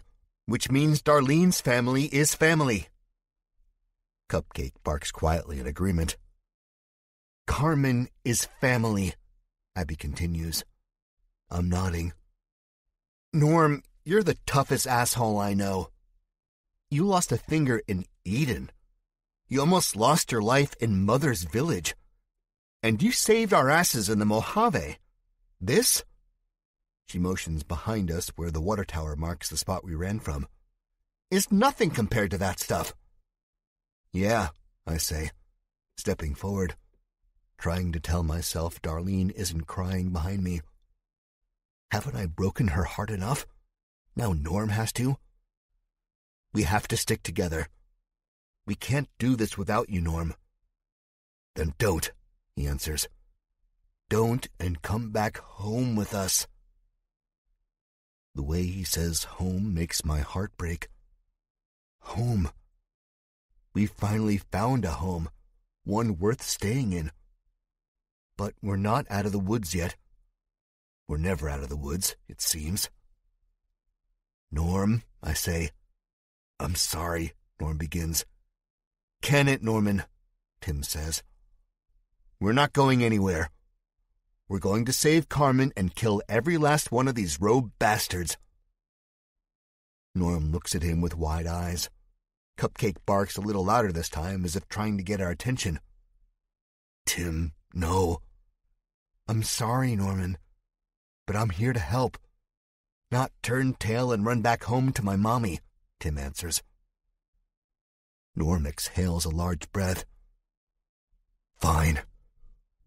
But if you get hurt, or I get hurt, and there's a big chance that will happen, that we'll all die, then I'm gonna kill you, Jack. And if you somehow survive this, I'm gonna haunt... Wait, Abby says. Did you hear that? We all turn around and look at her. What? I ask. Shh, listen, Abby says, bringing one finger up to her lips. I look around the room. Cupcake whines softly, then... My heart thumps in my chest. It's so loud. I see Cupcake look up to me, like the damn dog heard it. But who I don't see is Darlene. And from the outside, I hear a banging. Not a hard banging, mind you, but a soft, squelchy banging. Where's Darlene? I find myself saying, but I don't sound like myself to my own ears. We all look around. Now I find myself shouting, Darlene! Darlene! I told her I'd never lose her again, and here I am, looking like a total jackass. Abby creeps to the door we came through, and I follow her, my heart hammering, Cupcake at my heels, and a rifle in my hands. 71. Abby pushes the door open. The hinges creak. I stop, dead in my tracks. Abby stops too. Cupcake whimpers. The source of the sound isn't Darlene, but it's a zombie, except it's not a threat. Thanks to Darlene. One of the machetes we brought with us is through the zombie's midsection, poking out of her back. But the machete is also jammed between the rain gutter that runs the length of the little garage. Blood runs down the white metal in the zombie's crooked mouth. She's pinwheeling her arms, beating the siding. I start pacing back and forth, looking everywhere for Darlene, for any sign of her, and I'm not seeing anything. Fuck. I feel like falling down on my knees.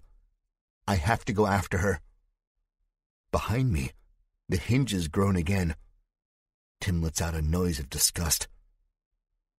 Then there's another sick squelch and the sound of the machete unsheathing from flesh. I turn around in time to see Abby pulling the blade out and jamming it into the zombie woman's head. A flood of black brains ooze and the thumping stops. The zombie dies. I don't even spare it a second glance. I run back into the garage to grab the rest of our stuff. I know where she went. She went to do what we were all arguing about. She went to save her sister. 72. Jack, wait up, Norm says. Now he's following at my heels with Cupcake. Tim comes too. Wait, where's my bag? He says. Huh? Norm asks. My bag. The bag I brought that had the grenades. My stomach lurches. I picture Darlene with explosives in her hands, like the merchant near the fence. Does she even know how to work one of those? God, she's gonna blow her pretty little face off. Jack, you sound like Grandma.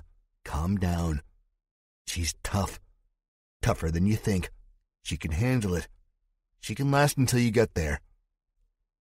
But can she? Abby's surveying the rest of the garage. When she sees me, she stops and there's an uneasy smile on her face. Did you take Tim's grenades? I ask. What? She asks. And right as she speaks, the air fills with the smell of fire, cutting her off. Night bleeds into day as flames blow into the sky near the water tower. Cupcake whimpers and takes off. The ground shakes. Both Abby and I are knocked on our asses. Me for the second time in less than 5-ish minutes. My ears throb with the sound of the explosion. My face feels like it's been sunburned. Then something starts raining from the skies. First, it's debris. Then it's something wet. Drops of blood. Body parts. Arms, legs, heads, all with the same sickly color of skin exclusive to zombies and corpses. Abby is up before me, and she gives me her hand. I find it's hard to stand. My legs are weak. I taste iron in my mouth. My tongue hurts. I've bitten myself with the shuddering explosion. Now, Everywhere I look, I see mutilated body parts. And there's a great emptiness growing inside of me. Because every time I glance at a head or an arm or a foot, I picture them to be Darlene's. 73. I waste no time recovering from the explosion. I follow it. The fire eats away at the fence and the surrounding trees and grass. The night doesn't seem so complete anymore. But I see no signs of Darlene. People are running about in the parking lot. Guns blast off. Others scream. Zombies drop. An alarm starts to wail. A loud klaxon that reminds me of the tornado siren we had in Woodhaven. I'm running toward the chaos, Cupcake behind me. Abby behind him yelling, "Jack, don't!" It's too late. I am. A man aims his weapon at me, causing my steps to jerk. I almost fall on my ass, but catch myself before I can. He snarls. There's a moment of hesitation where I think he's comprehending whether I'm human or dead, and that's all I need. With the blade in my hand, I cock it back and let it rip. It whistles through the air. It spins about 1,000,000 times before it launches in the man's forehead. He crosses his eyes to look up at the blood dripping down the bridge of his nose. Then he dies. Before he can even hit the ground, 3 zombies are on him. He screams bloody murder as the zombies rip his throat out. And when the blood spurts and washes over the parking lot, the scream turns into a soggy wheeze. Cupcake barks like mad behind me. He darts to and from, dodging zombies and people alike. I try to grab him the next time he whizzes by, but that's damn near impossible. Then something bumps into my back and I scream. "Jack!" It's Abby. "Duck!" "What?" She doesn't answer my question because she's throwing me down to the bloody pavement and pumping lead into a swarm of zombies. They fall wetly a couple feet from me. My rifle is gone, lost somewhere in the mounds of flesh. I unholster my pistol. The fire is loud enough to be heard all the way back in Haven. Tim and Norm come up behind us. Norm lets off 3 shots. 2 of those shots take out clergymen. You can't even see the red stain their robes. I shoot at a zombie coming up to the side of Tim. 1 shot blows the rotten bastard's face off. Tim nods, trying to look cool and calm, but I can see how pale he is, especially with the orange glow of the firelight all around us. Norm nearly drops his gun and takes Tim into his arms, but Tim pushes him away. We shoot and bash and fight until there are no zombies left standing, and until the clergymen run back to the hole they crawled out of. 74. I'm heaving. I feel like vomiting or crying, I'm not sure which. Darlene is gone. So is Cupcake. Norm walks up to me, wipes the back of his hand across his face, smearing blood. Not his blood. He then offers me help up. I don't take it immediately, and he doesn't take it back. He lets it hang. I look up at him. "Come on, little bro. Let's go." "Where?" I hear myself asking. Abby walks around the remains of the dead, scavenging for weapons and ammunition. In front of us, we are under the cover of part of a fence that hasn't caught fire yet, and behind us, the fire rages and feels like it's burning away my hair. But that's nothing compared to how I feel on the inside. And I'll tell you how I feel. I feel like giving up. I feel like I've been doing this shit for too long. I feel like the odds are not in my favor anymore. Like I'm gonna storm this abandoned mall and I'm gonna find Darlene and Carmen dead, their throats slit and their eyes vacant. No. You can do this, Jack. I can. "We're here for you, Jack," Tim says. Norm nods. I take his hand. Let him lift me.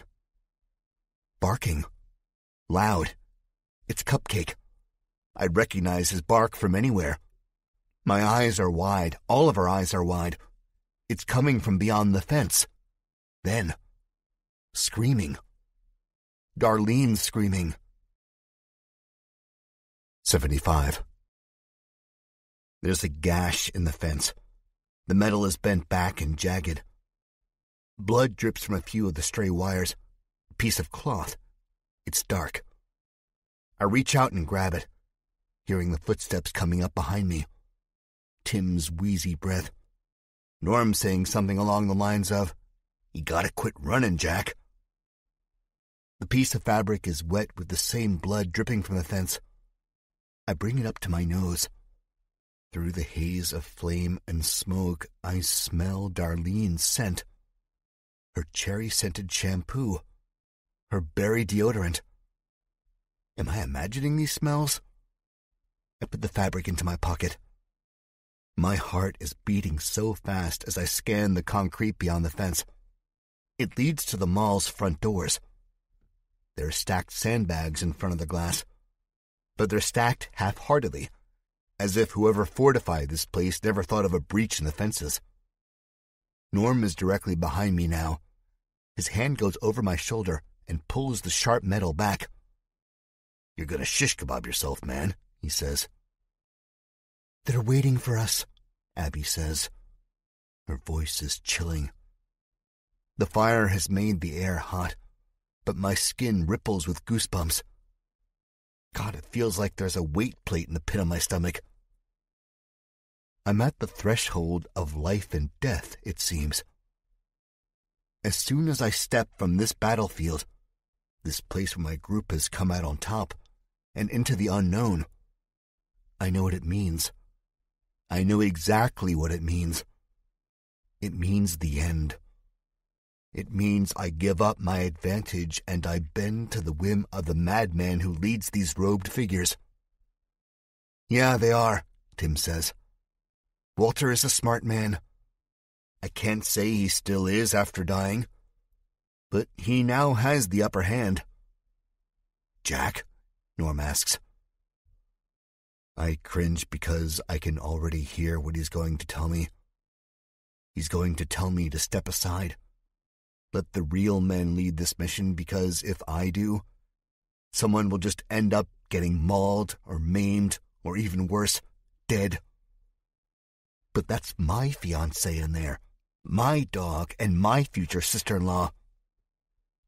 "What?" I reply, my voice mildly grating.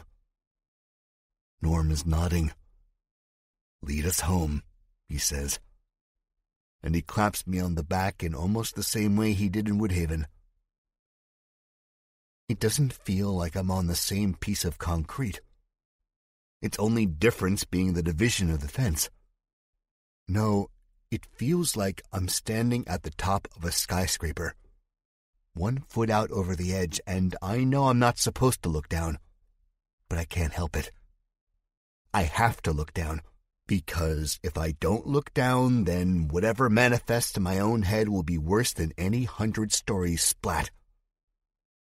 Norm nods at me. All the anger he had before is gone, replaced with seriousness. A cold seriousness only my older brother is capable of possessing. So I do. I walk through the hole in the fence and follow the line of blood with my family behind me, backing me up. The blood runs in a little semicircle.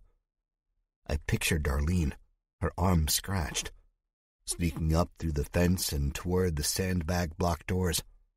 But as we got to the curb, the trail diverts. Inside of the mall is blackness. If anyone was in there, I'd honestly be surprised. Of course, I know they are in there, and I know they're watching us. And I can't blame Darlene for taking matters into her own hands, can I? The trail goes to a loading dock off the side of the mall's front. Here there are 2 large dumpsters. They were once blue, but have been flipped on their sides and pushed together to form a barricade. Most of the blue paint has been scraped off, revealing the cold steel beneath. Abby gasps, stops. Norm and Tim nearly knock her over. I turn to them, ready to tell them to be quiet, when I see their heads are craned up to the black sky. Tim slowly raises his hand and points with a shaky finger. My head follows. Inside of me, everything tightens. Every smell and sound and feeling is amplified. The blood rushes through my ears like a tsunami wave. God, who is it going to be? Is it going to be Darlene or Carmen? Am I going to see them hanging there like I saw Tony Richards hanging by my cell window in Eden, with a bullet in his head and a sign around his neck? I almost can't look. Sick fucks, Norm says. For once, Abby whispers, I agree with you. That's good. No screaming, no cries of, Darlene, Carmen. So I keep moving my head. And what I see is enough to cause my legs to weaken, for my stomach to lurch and to revolt against me. It's depraved. It's disgusting. It's exactly the type of shit I'd imagine a group led by Walter to do. 76. 2 poles hang from the top of the mall building. It's 2 stories high. If the things hanging above us were any closer, I think I'd probably either run away or crawl underneath them. From these poles, which are maybe lightning rods or antennae that have been disconnected a long time ago, there are 2 thick ropes. These ropes were once brown, I have no doubt about that, but now they are a slick and slimy red because they're coated with blood, much as everything is in this fucked-up world. I find myself almost unable to breathe, looking up at them. These people weren't even zombies. That's what the terrible thing is about all of this. If they were zombies, you could tell by their pallid flesh, their tattered clothes, the way their jaws would be crooked and locked open in preparation for feeding, the last glowing vestiges of their burnt-out yellow eyes, and the way there is no pain on their faces because zombies don't feel pain or emotions or even death. These people have pain carved on their faces. Twisted grimaces that make me feel a burning in my stomach and a weight on my heart. One is a woman, the other a man. The wedding bands they wear on their bloody fingers match, and they gleam with filtered moonlight. The man died with his head tilted to the woman. There are bloody streaks from the corners of his eyes, as if his very love for his wife leaked out from inside. I could say that was the worst of this, but I'd be lying.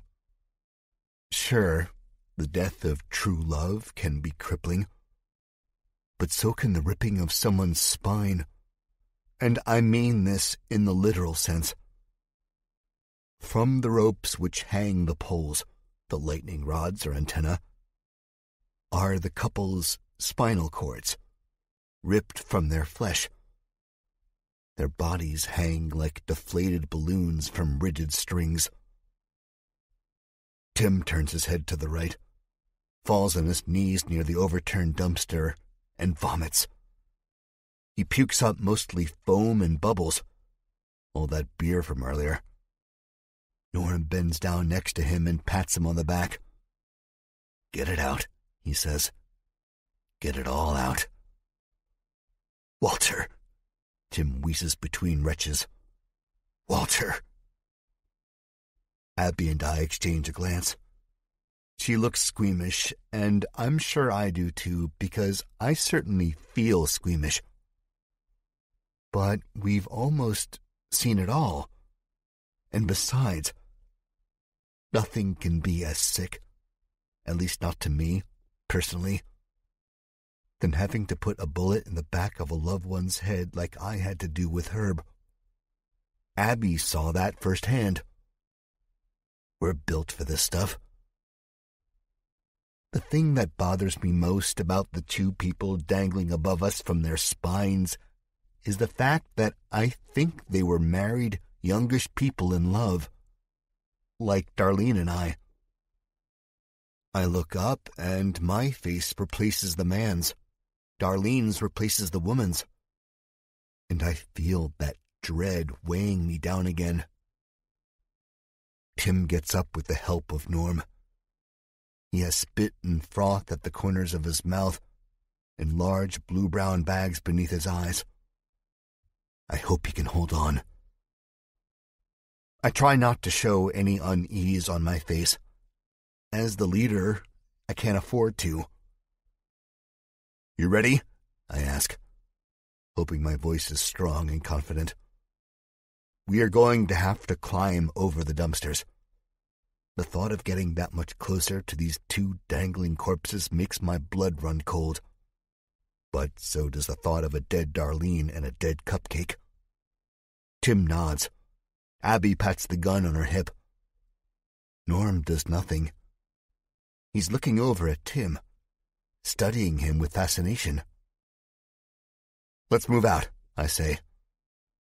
I scale the dumpster, finding footholds in the middle of its underside. I'm dimly reminded of D.C., where I had to climb up that stone puzzle wall to avoid the zombies and save Doc Klein. Of course, this isn't as high, and the zombies have been demolished, but I still feel like a sitting duck, mainly because I don't know what's on the other side of the dumpsters. I pull myself up to the top. I guess it's time to find out. 77. Norm and I bend down to help Abby up. She's done a pretty good job of scaling the dumpster with only one hand, but time is short, and she accepts the help willingly enough. What's behind the dumpster isn't anything, just empty concrete and brick walls. There are no more bodies hanging by their spinal cords, but I can smell the unlucky couple behind me, and they smell almost sickeningly sweet.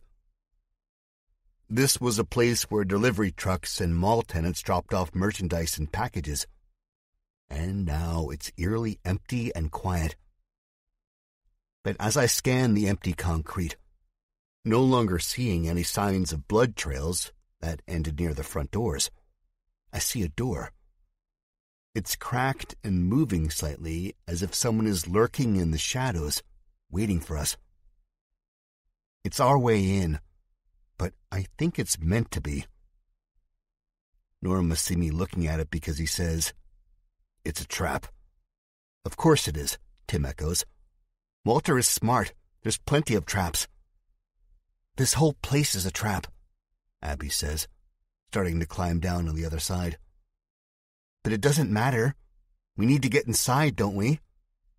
"Yeah," I say, following her and trying to get down before she does so I can help her off the dumpster. Turns out she doesn't need my help. She drops the last few feet and lands as graceful as a cat stalking its prey. I'm impressed. Then again, I'm always impressed with what Abby is capable of given her disability. In fact, I'm impressed with all of my family, all the way down to the way I was impressed with Herb, how he was smart enough to save the day on more than one occasion.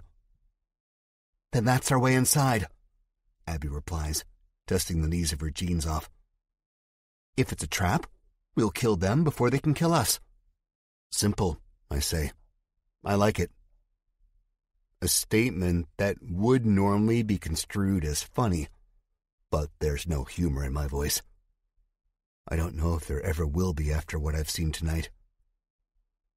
Tim comes down almost as soon as I land, leaving Norm up there to linger, staring down at us with his hands on his hips. I think he's beyond scared. He's not even cracking jokes. "Come on, Norman," Tim says. The way he says it reminds me of a strict parent. Norm lets out a deep breath, closes his eyes, then opens them slowly. Eventually, he starts to make his way down. We go to the door. No light spills out from inside.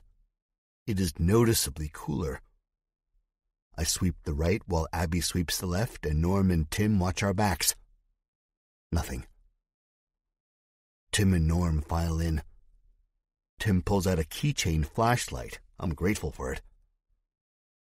We are in the corridors beyond the mall, the spaces for the stock rooms, employees only. The walls are brown and stained with splotchy paint and scuff marks from stock carts. The floors are stone, chipped, the color of weathered grave markers. Directly in front of us is a door that reads Popcorn Palace Delivery. Next to it is a Finish Line and an Express Clothing Store stockroom. All the doors are shut, blacker blackness seeping out from beneath them. We walk on down the corridor, passing Starbucks and Auntie Anne's Pretzels rooms. Then we take a right. Now the corridor stretches about 500 feet. Doors on the left, fuse boxes on the other side. The air is warmer here. I feel my blood rushing, pulse thundering. Norm's breathing is hitched. Tim's teeth chatter. The only one who seems to have some semblance of calmness is Abby. She walks like the gunslinger she is. I'm proud of her. Halfway down this new corridor, we come upon a pair of dead legs and a waist. Where the top half is, I don't know. It's so old and rotted that it almost doesn't smell. Almost. Blood stains the walls near here as if a great battle was fought. I think I'm going to be sick again, Tim says. I hear Norm patting him on the back and Tim gulping down whatever's making its way back up. As we pass the legs, I cover my mouth and nose because the air around them is so sharp, I'm liable to have a coughing fit. I step over its gray Reeboks and head for the double doors in the distance that surely lead out into the mall's main walkway. From behind us, a low moaning echoes outside. We snap our heads in the direction of the noise. Zombies, Norm says. He's right. That guttural death rattling could be nothing else. At least we have the dumpsters blocking us off from the parking lot and the hole in the fences. But I'd give up those barriers if it meant being reunited with Darlene and Cupcake. Plus, the front doors aren't going to hold up for long. Sandbags aren't tons of metal. Sandbags topple over when enough force is pressed against them. I shudder, not wanting to think about that or zombies or anything living that should be dead, like Walter and the rest of his red-robed douchebags. Always is, Abby whispers. I turn back toward the door, make sure the safety is flipped off my pistol, and say, "Let's go." 78. By the time I reach the double doors, I hear another voice. It's soft whimpering. It comes from the shadows outside. I lean forward and peek through the crack. I see an abandoned kiosk that used to sell phone cases or something. I don't see the source of the whimpers, but I know them even without ever hearing Cupcake whimper like this before. My muscles quiver, but my middle goes rigid. I find I'm squeezing my gun hard. Any harder and I'm going to contort the sandalwood grip. It's Cupcake, all right. And those aren't whimpers of fear. They're whimpers of pain. "What the hell should we do with the mutt?" a man with a gruff voice asks. Another person, this one a woman, chortles high and melodic. "Kill it," she says. "Break its spine." They walk in front of me. The man drags Cupcake by the scruff of his neck. Cupcake freaks out. The whimpers turn into yelps. It hurts my heart just to hear. Just as I'm about to burst through the door and kill these two bastards, I feel a clammy hand on my bicep. It's Norm. He shakes his head and says, "No, let it go." I'm brought back to that summer all those years ago, remembering how I didn't have any choice in the matter of the original Cupcake's death, how that damn dog just got sick and died, and how I would have done anything in my power to stop it. That Cupcake was old and in pain. This one is not. He's one of the best things besides my family and Darlene worth giving a damn about. I have to save him, even if it is a trap. And that's just what I do. I shrug Norm off of me. Cupcake's yelping has bled into almost human-like shrieking. Shrieks of pain and anguish, the type of sounds you'd expect a dying man to make. Then I kick the door open, faintly aware of Norm's sigh behind me and the sounds of their clicking weapons over the double metal doors banging off the outside walls. The man holding Cupcake by the scruff of the neck looks surprised as all hell.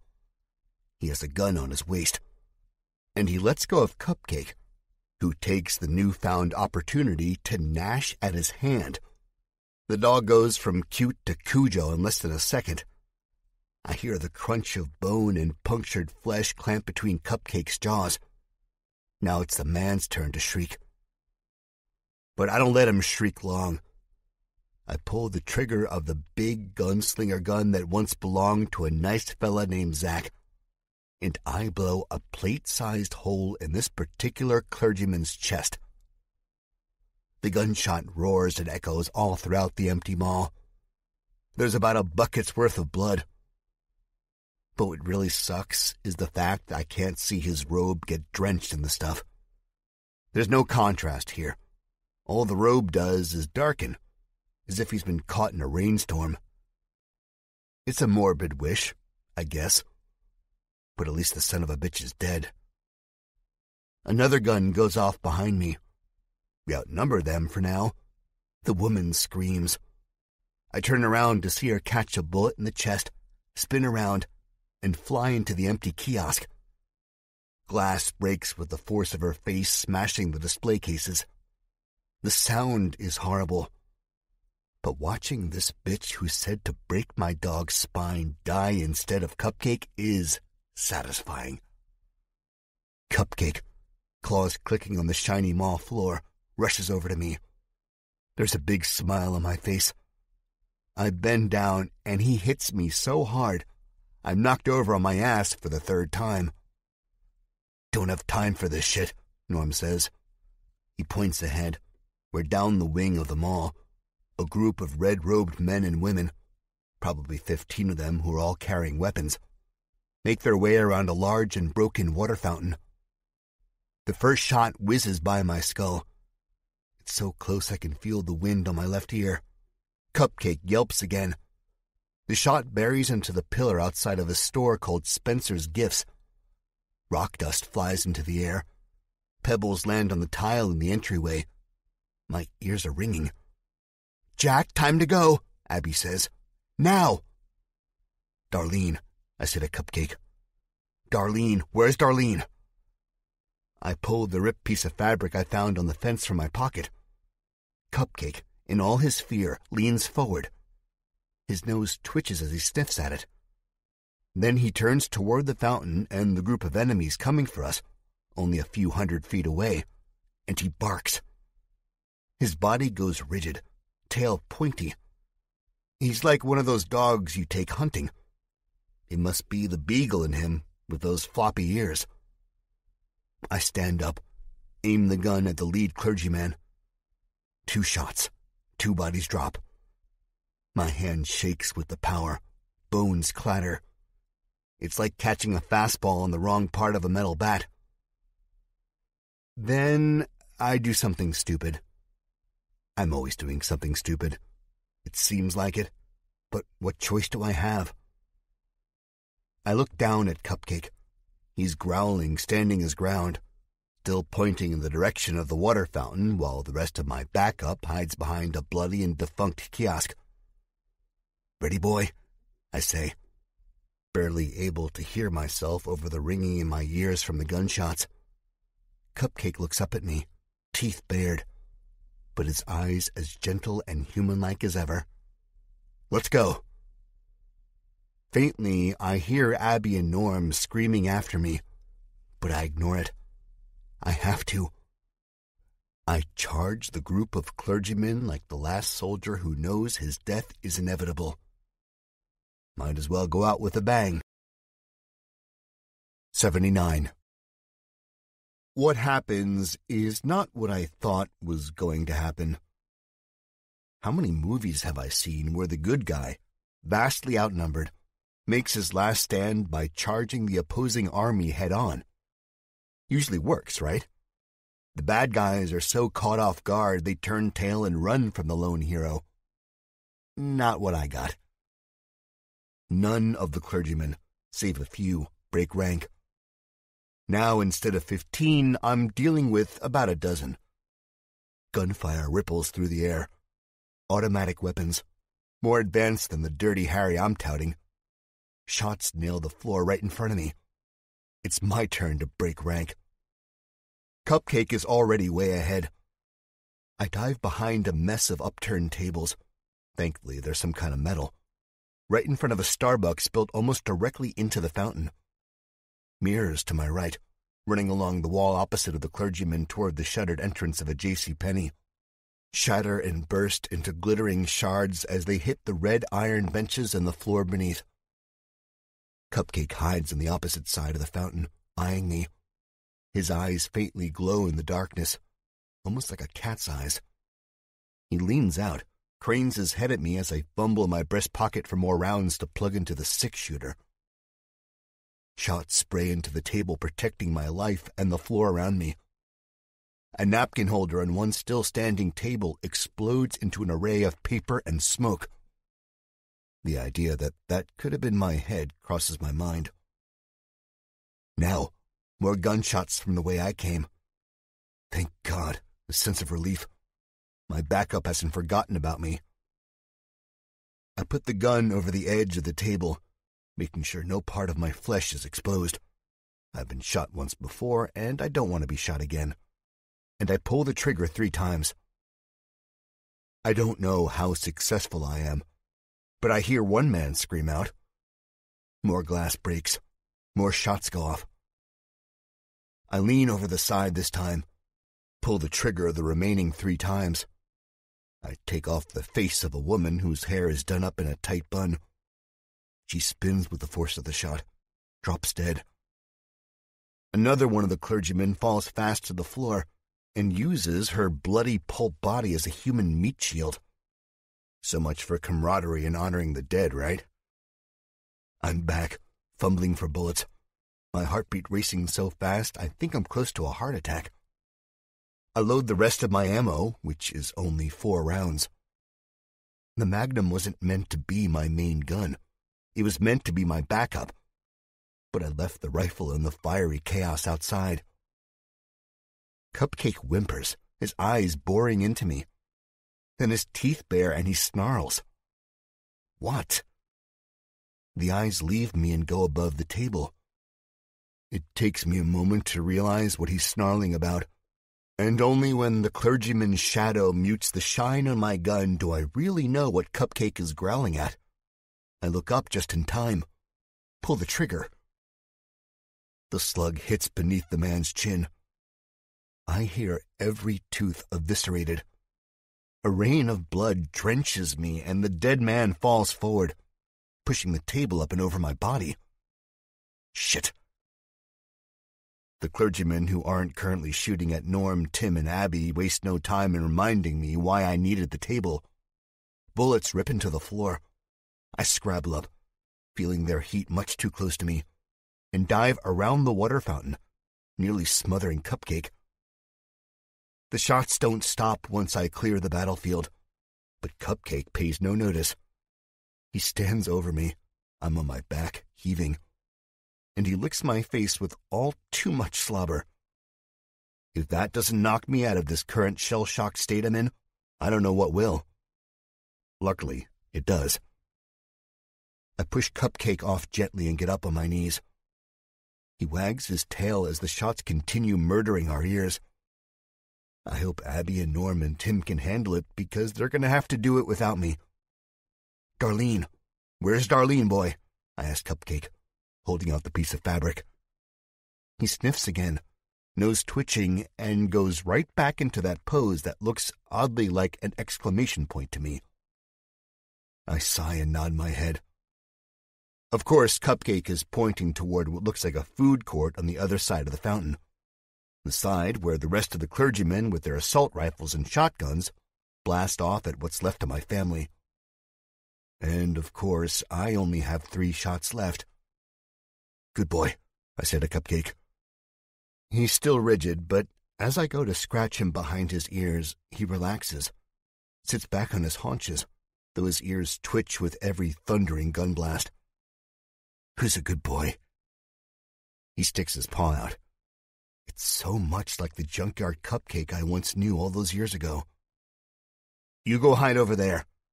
I point to the J.C. Penney's shuttered opening, which is cracked enough for Cupcake to barely squeeze under. Yeah, go there and wait for me. He whines and looks at me with those human eyes as if to say, I don't wanna. I mean it. I'm gonna save your mommy. We'll be right back for you. Cupcake lowers his head, floppy ears drooping. It's okay, boy. I'll be back, I promise. And I'll have Darlene with me, I say. Then lean down and plant a kiss right between his brown eyes. He seems to perk up after that.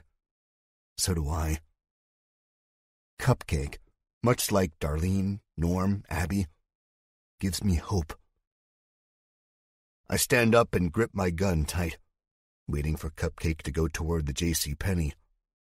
Reluctantly, he goes, and I crouch toward the other side of the fountain, not risking a look back at this dog that's stolen my heart because I keep telling myself it's not going to be the last time I see him.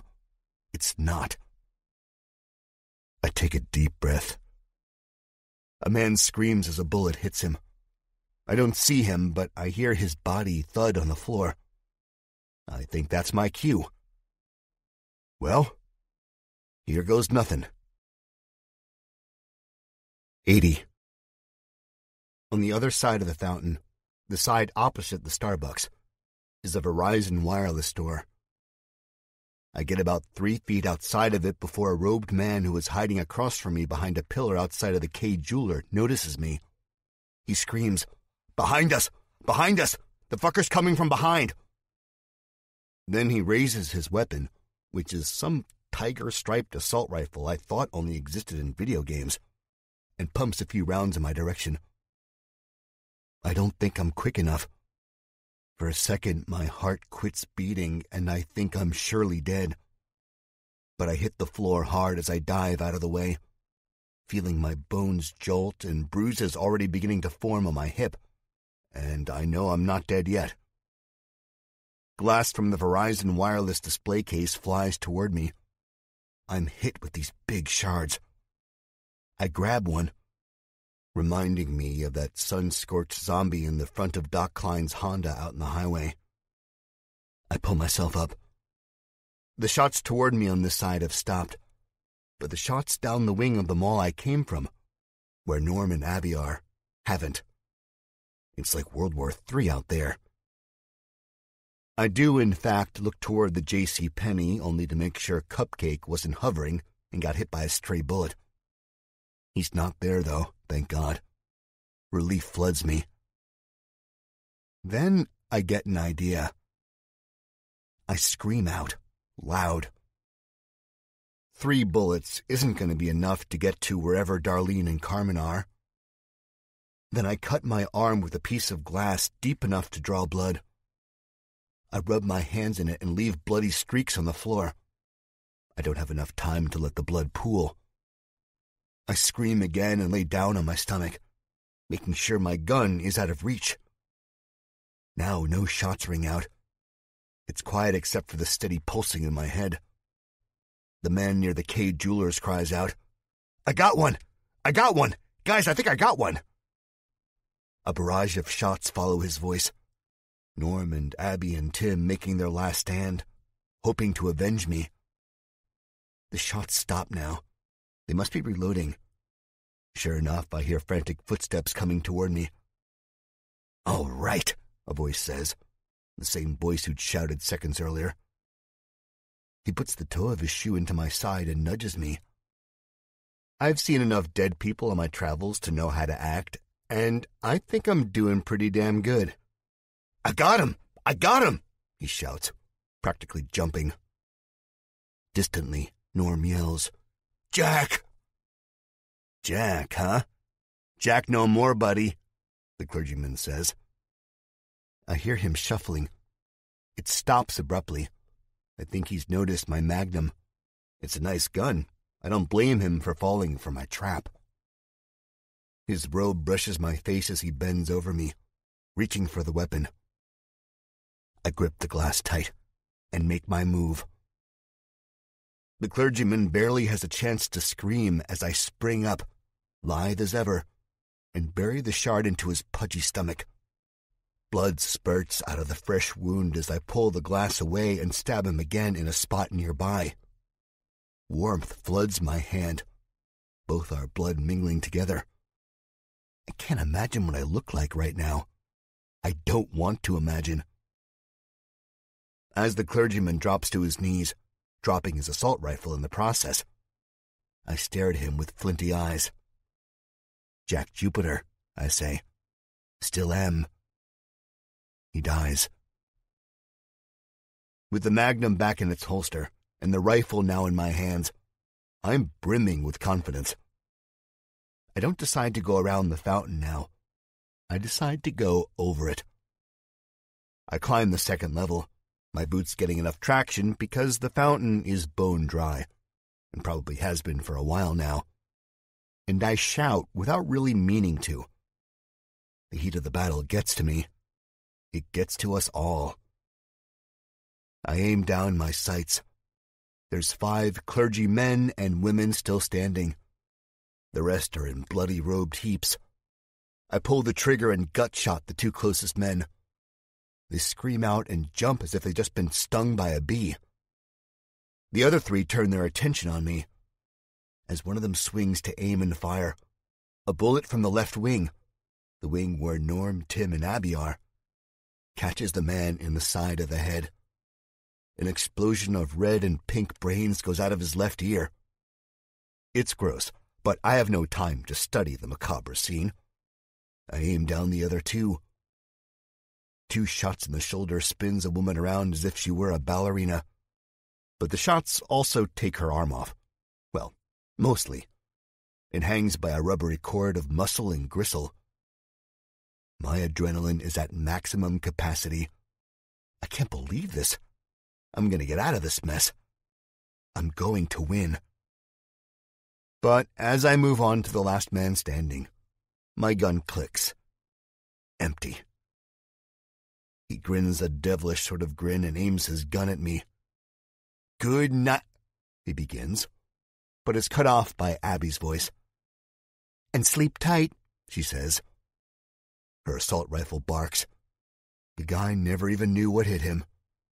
He takes a barrage of shots, body convulsing, face twisting into a deathly grimace, and he falls onto the ballerina, dead.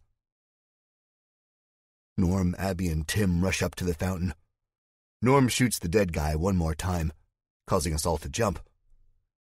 "And don't let the bedbugs bite," he says, and then cackles like a madman. "Seriously?" Abby asks, head cocked. "You couldn't just leave it?" Norm shrugs. "It's OCD or whatever."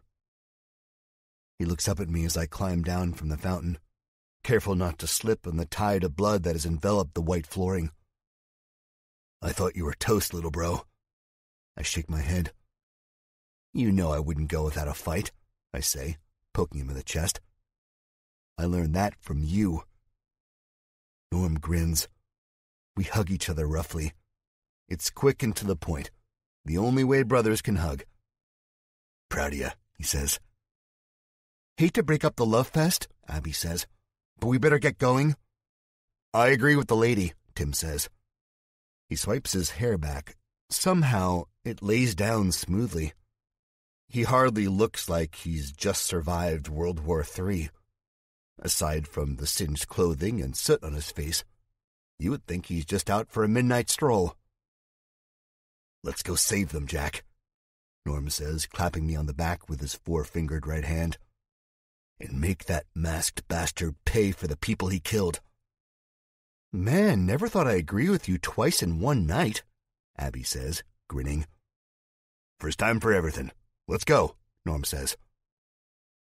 Just as we move toward the food court, a chorus of singing voices rises from deep in the shadows. I freeze, look around at my partners. Abby's eyes are squinted. Here we go, Tim says. This is where it starts to get weird. Wasn't it weird enough to begin with? 81. To answer the question, yeah, I guess it can get a lot more weird. The food court, with its legions of tables and chairs, some down, some stacked on the table surfaces, are pushed to the edge, creating a sort of semicircle in the middle of the rotunda. Skylights offer us a muted moon view, painting the whole scene in some dreamlike detail. The robed clergymen have their backs to us, and they're on their knees, bowing continuously at the foot of a low platform. My eyes start from these robed figures, who hum in deep voices, my heart beating wildly, hands shaking, thinking, oh God, Darlene, I've been here before and it never ends well. But then my eyes jump from the floor to the platform, where the same man who I'd come face to face with outside of Haven's blown gate stands over all of them. He has a knife in his hand. Here we go again. Here it is, ladies and gentlemen, the big sacrifice, the lamb, the ant. Carmen is chained to a gray pillar, a gag in her mouth. Her red hair stands out in frizzy tufts. Her face is sweaty and pale, tears and makeup running from the corners of her eyes. Carmen. My God, Carm, Tim says under his breath. Yes, Carmen, but where's Darlene? Where the fuck is Darlene? The man who was once Walter runs his hand down the blade, closes his eyes, and lets his worshippers' voices wash over them. I'm glad you made it, he says. I really am. His voice is quiet, calm, and muffled behind the oxygen mask, but somehow it carries over the choir. We've been expecting you, Jack Jupiter. There's still near 300 feet between us, but I hear him as if he's standing right next to me and talking into my ear. You bastard, Tim says. You bastard! He takes off running. Norm makes a grab at him, but he's not fast enough. No, Tim! Norm shouts and runs after him. Abby and I are helpless to watch. I aim my rifle at the bowed men and women, who are now looking toward the thundering footsteps coming upon them, about to pull the trigger. But Tim breaks through the semicircle of chairs as Walter stands as calm and haggard as ever, with a slightly unnerving smile on his face. And Tim is swallowed up by the sea of red. Abby twitches next to me. I see her holding herself back. Surprisingly, Tim gets right up to the platform. None of the clergymen do a damn thing. Their chanting and undulating continues. Hello, Tim, Walter says. It's been a while. You son of a bitch, you let her go, Tim says. I'll kill you, Tim shouts. Walter grins through the foggy plastic of the oxygen mask. The chorus of voices grows louder.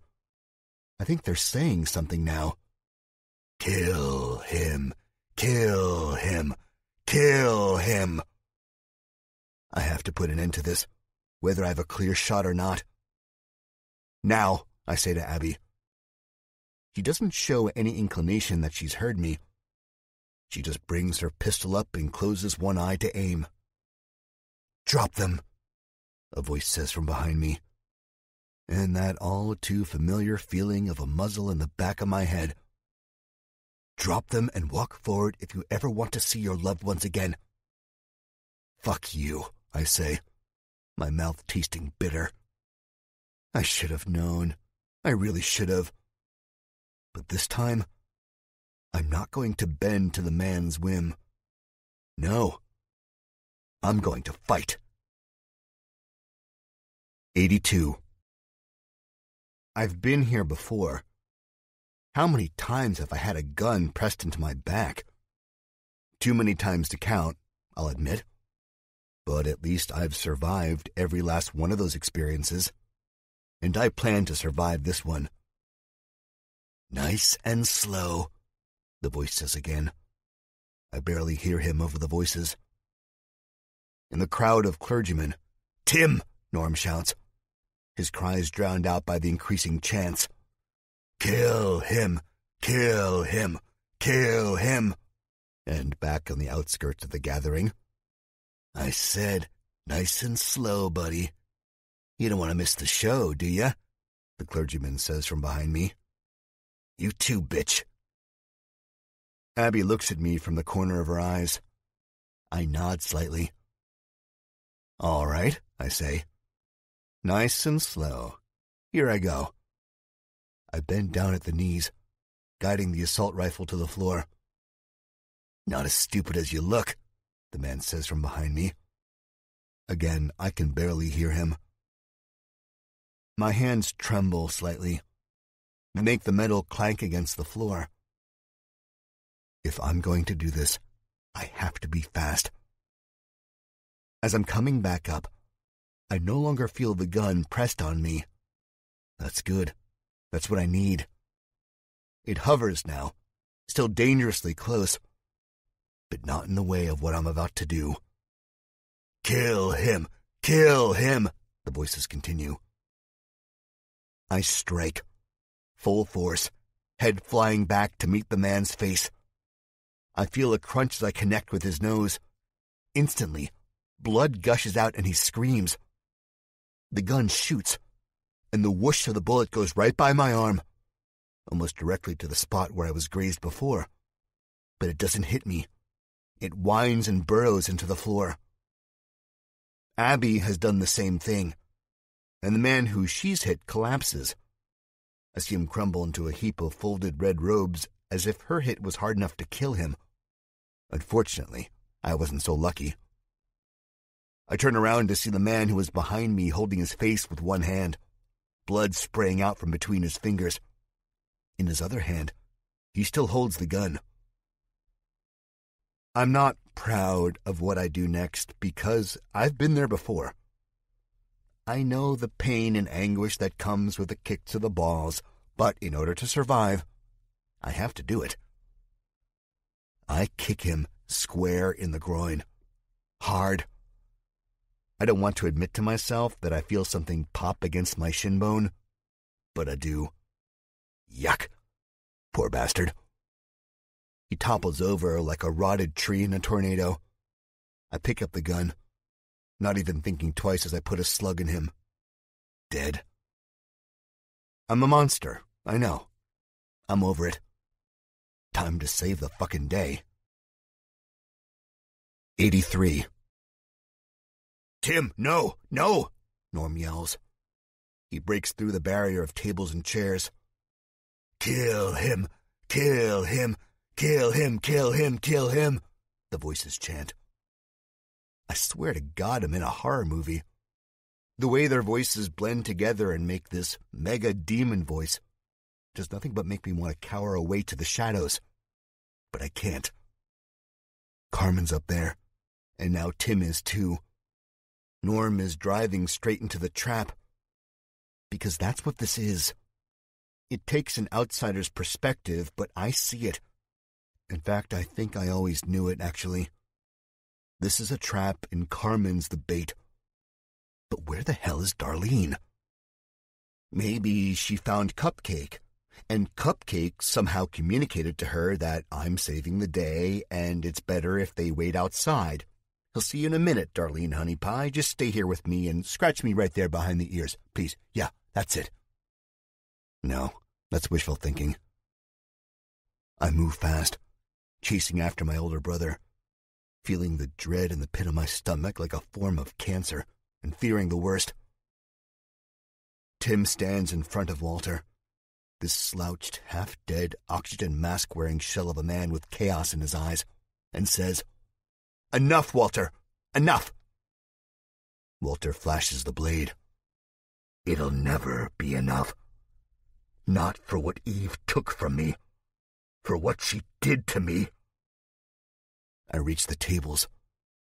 The clergymen all start to rise. Their chanting voices now whispers, as if they want to hear the drama unfolding on the stage like a playhouse's theater. Norm is momentarily lost in the sea of red robes. "Go right, I'll go left," I say to Abby. She does, and I do. As I'm shoving past these gaunt-faced men and women with their pale, ashy skin and their claw-like hands, I think to myself I'd almost rather deal with the zombies. Norm screams, "Back off!" A gun blasts. That dread in my stomach erupts.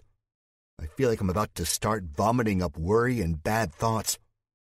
Norm's been shot, I know he has. Damn it, and it's my fault. I lost Herb and Darlene, and now I'm going to lose my older brother. Then he shouts again, "Tim! Tim!" Not shot. Good. Don't freak out, Jack. You still got time. I make my way into the crowd, and just as I shove past the first row of clergymen, I wish I had enough ammo to kill them all, but I have to save my bullets for Walter. You know, cut off the head of the snake and all that. They turn to face me. It's eerie, almost in sync. Their eyes are haunted. The women have hardly any lips, just thin white lines. Their cheeks are doughy, hanging off their skulls like melted candle wax. I freeze up. Of all the times to not freeze up, this would be near the top of the list, and what do you know? Jack Jupiter fucking does. They move with the slow and heavy grace of a horde of zombies, but their eyes don't glow. They're scarier somehow. I find myself still frozen. They're scarier because they're conscious. They're not some undead nightmares whose only instinct is to kill and eat the flesh of others. With the zombies, it's not their faults. I hate them, don't get me wrong. But with these freaks, they're acting on their own accord. I try to bring the rifle up. Can't. It weighs 1,000 pounds. They're growing closer and closer, squeezing out my space, making it hard to breathe, making it hard to think. They have knives. All of them have knives. These glistening stainless steel blades you'd see advertised on a late-night infomercial. The samurai steak knife can even cut through metal. For the low, low price of $19.95, you, too, can own... The lead man, this haggard senior citizen whose nose is about as thin as the tip of his weapon, reaches out for me. I move on instinct. He strikes fast, faster than his age shows. "It's never enough, Timothy. Never enough," Walter shouts. "Blood for blood. Eve took mine, so I will take her daughter's. Blood for blood.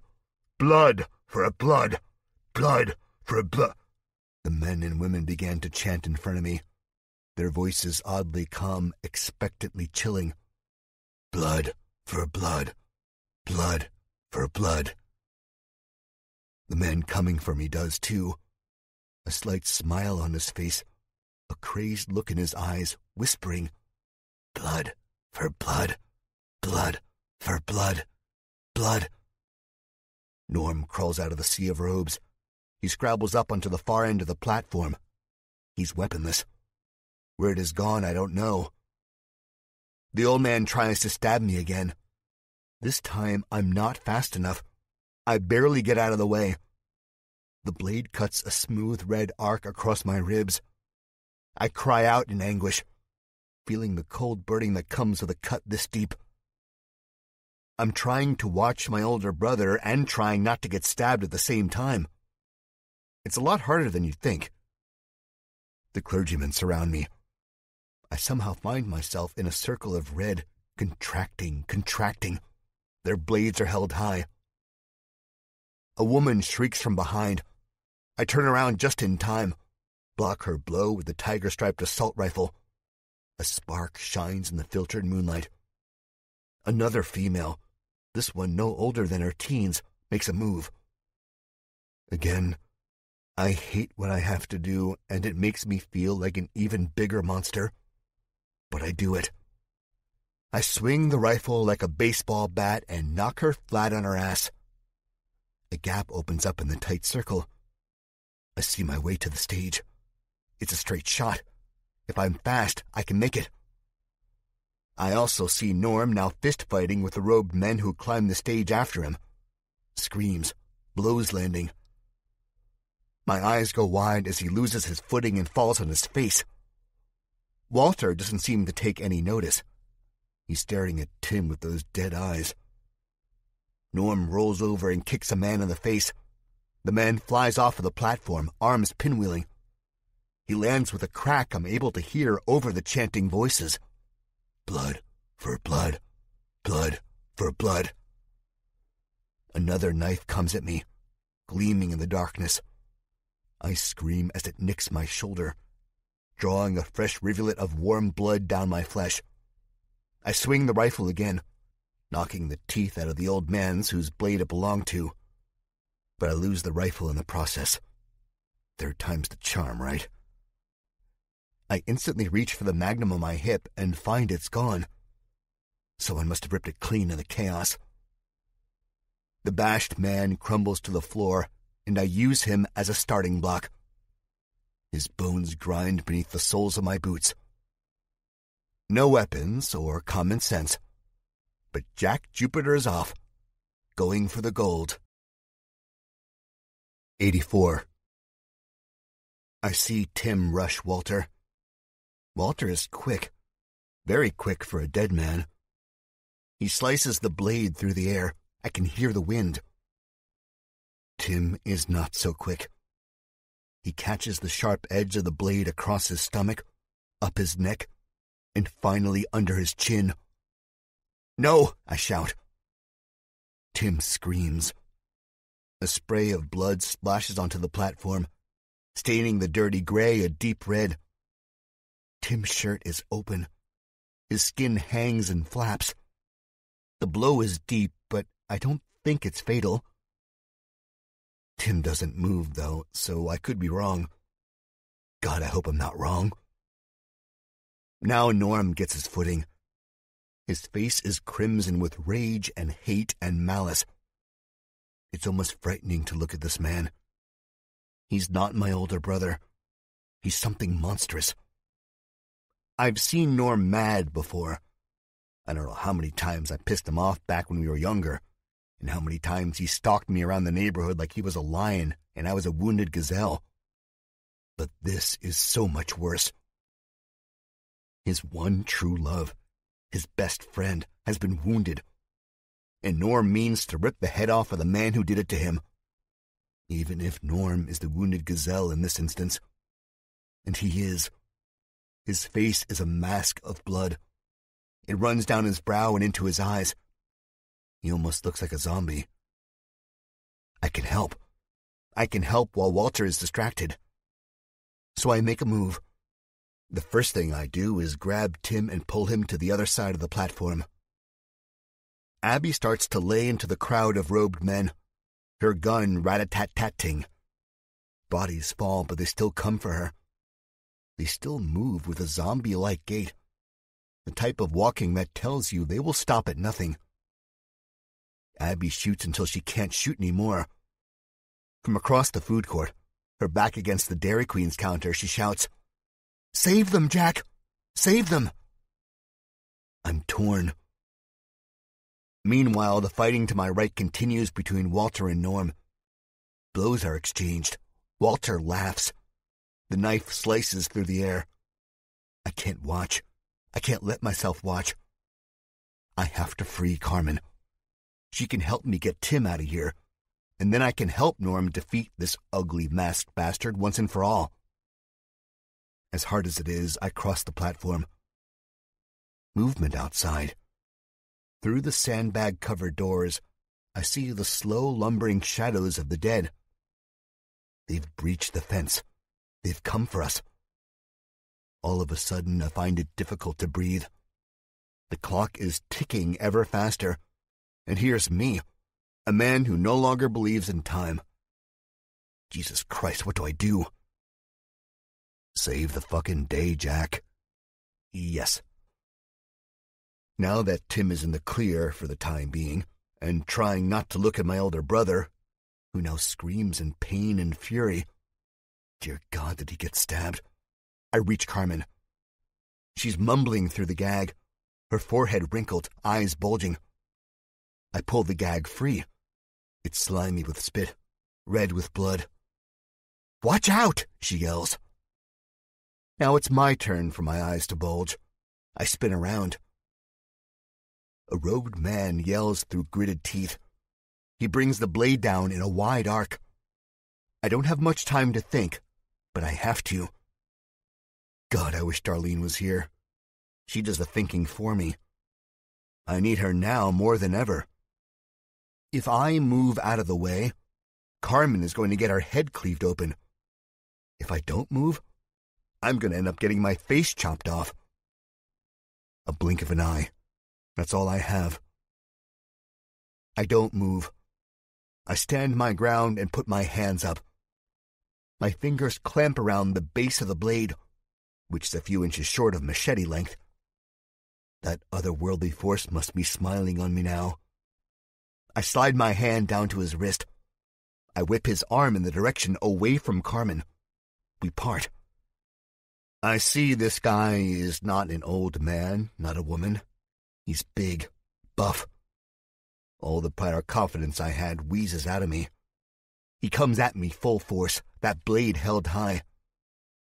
This is what the kicker must feel like when he accidentally has the football in his hands and a 400-pound lineman is bulldozing his way toward him. All I can do is close my eyes, listen to the screams from Carmen, from Abby, from Norm. Listen to the laughter from Walter, from the clergymen who believe sacrificing humans to the zombies keeps them away. All I can do is accept my fate. 85. If this is hell, then hell is full of thunderstorms. Because that's what I hear. Loud claps, almost like a gunshot. I open my eyes just in time to see Bulldozer have his airbag deflated. And by that I mean I open my eyes just in time to see his head blown in. "You're welcome," Abby shouts. Bulldozer drops to his knees and falls, dead. Abby stands behind him, the rifle aimed. We catch eyes. Mutual respect, mutual understanding. Then it's back to the war. I turn to Carmen. "Get Tim and get out of here." I'm expecting her to say he's too heavy or I can't do that, but she doesn't. She nods as if she was way ahead of me the whole time. I climb the platform. Norm screams. Somewhere in all the chaos, Abby shouts a cry of victory. I see her standing on a different counter now, a place called Charlie's Grilled Subs, and she's stomping down on the heads of the robed clergymen. They reach up to her dazed, like zombies, eerily like zombies. Others slice at her with their knives. But Abby's not giving a shit. She connects with the top of a woman's head. The woman collapses almost instantly. I mean, Abby must be made of titanium. First the killer headbutt, and now the killer boot stomp. What's next? She gonna regenerate her hand? Norm screams again. "A sacrifice is needed," Walter's voice booms. I snap my head in their direction. Norm no longer has the upper hand. He's on his back, pinned down by Walter's knees, and by wearing the oxygen tank, Walter must weigh a ton. My magnum glows. It's a few feet away from me. I think I hear an angel's harp. Just as I set off for it, a robed man sees me. His eyes narrow to the weapon. We both go for it. Nope, I slug him. Mean right hook. Feel his gaunt cheekbone shatter beneath my fist, which burns with fire. I get the gun, hand thrumming, aim at Walter on the stage. "Hey, ugly," I say. He turns. Beneath his oxygen mask, he snarls. "Here's your sacrifice." And I pull the trigger. 86. Click. Shit. Jammed. Or empty. No, but it shouldn't be. The horror on Walter's face, which I think is probably always horror-filled, eases into a smile hidden behind that foggy and now bloody oxygen mask. He laughs, deep and rumbling. He has a hand clamped around Norm's throat. It squeezes tighter and tighter. I hear Norm choking. His arms and legs flail, but the movements are slow, sluggish. Outside of the mall, the zombies' faces fill the glass. Their eyes glow, not like dim embers, but like wildfires. Thump, scratch. Thump, moan. That's what we hear now. "No, my friend," Walter says. "The sacrificing has yet to begin. My babies are hungry, aren't they? Aren't they?" "Hungry," what's left of the crowd echoes. Not much, but more than us. "They must be fed," Walter says. "Fed," another echo. Then, "Sacrifice, sacrifice, sacrifice." It's like DC, but 100 times worse. Back there, when I was running from the cannibals, it was just me. No one to worry about. Jesus Christ. Norm utters one last wheeze and his arms stop fighting. Carmen, with Tim half dozed in her arms, leaning against her, back up to the windows as another crowd of clergymen corner them. Abby screams, "Get off of me! Get the fuck off of me!"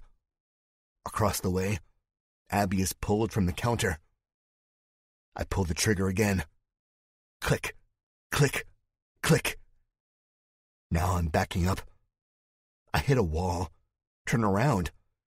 It's a wall of red robes.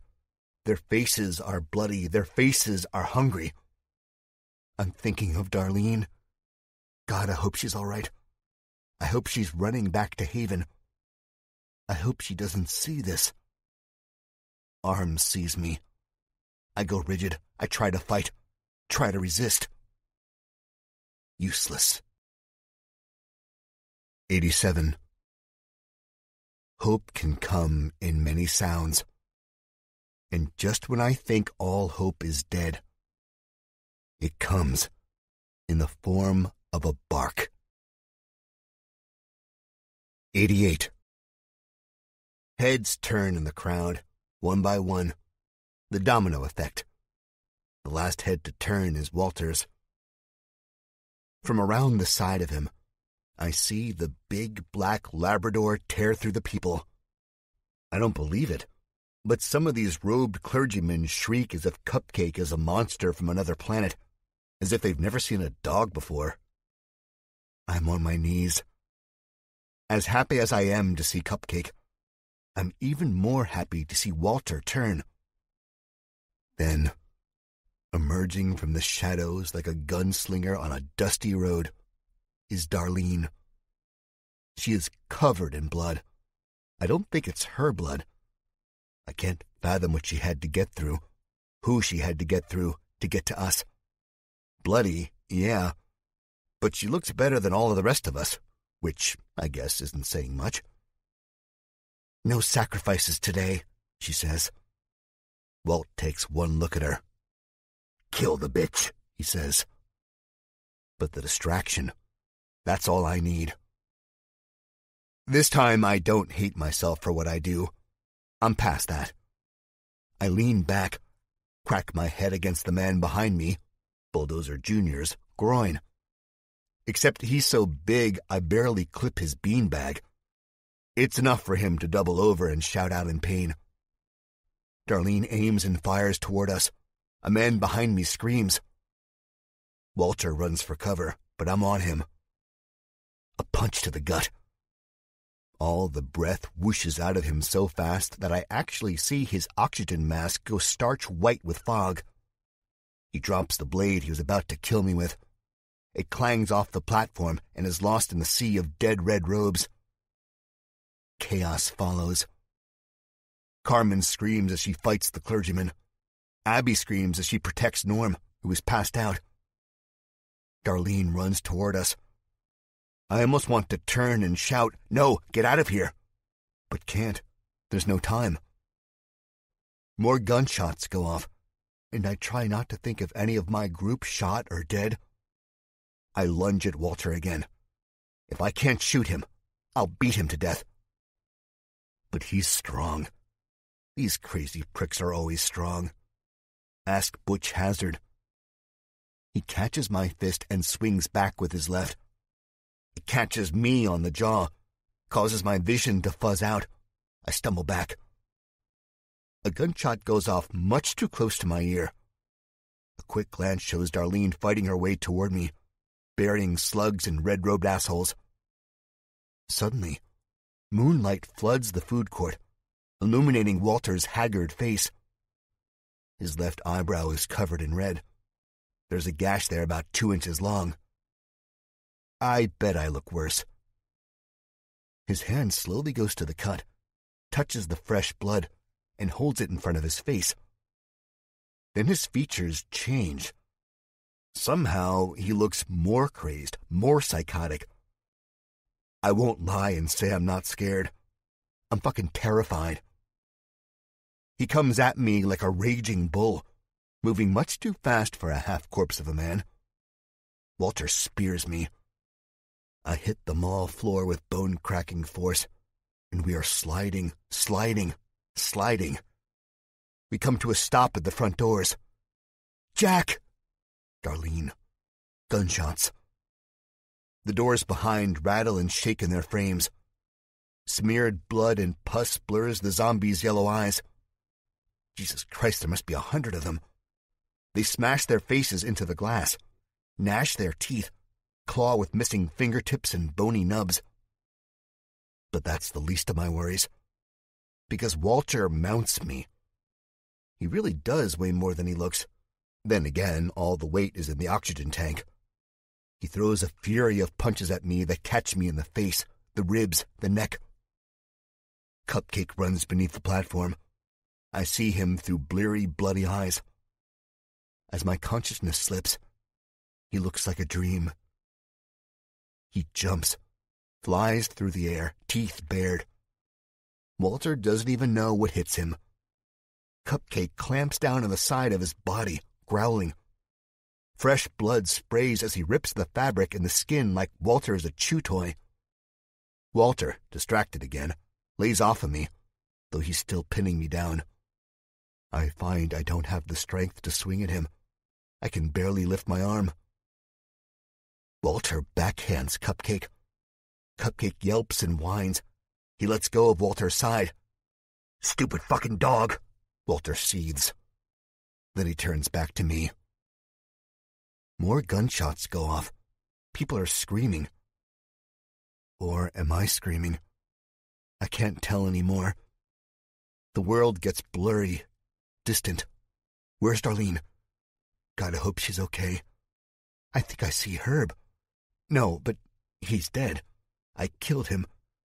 I shot him in the head like a sick dog. Jesus, here I come. Hell, maybe. Walter snarls. He sees me trying to fight back, and the oxygen mask is all askew, and I can see his twisted smile, his sharp, bloody teeth. He raises a fist again. It comes down so slow, yet so fast. It clobbers my skull. My head bounces off the hard mall floor. What the hell is this made out of? Stone? My ears ring. Blood dribbles from my mouth. I have no fight left. What little hope I had before is as dead as I'm going to be. Darlene screaming, hands grabbing at her, red-robed arms pinning her down and taking the gun away. More barking. More death rattles. More gunshots. Jack! It's Darlene, but she sounds so far away, in another world. Walter hits me again. I'm struggling to keep my eyes open. My head is tilted. The floor is cold against my cheeks. Teach you to fight back, Walter is saying.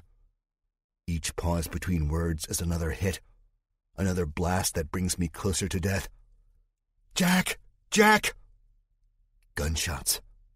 Screams. Mother, Isaiah, Mrs. Fox, Pat Huber, Tony and Ben Richards, Grady, other mother, Jacob, Doc Klein, Herbie. Here I come. There is no last hit. There is no nail in the coffin. I hear snarling again, not from the zombies. Pressure releases from my chest. I find I'm able to breathe again. Stupid. Yelp. Fucking. Yelp. Dog. Walter shouts. His voice is thunderous. The growling and snarling is louder.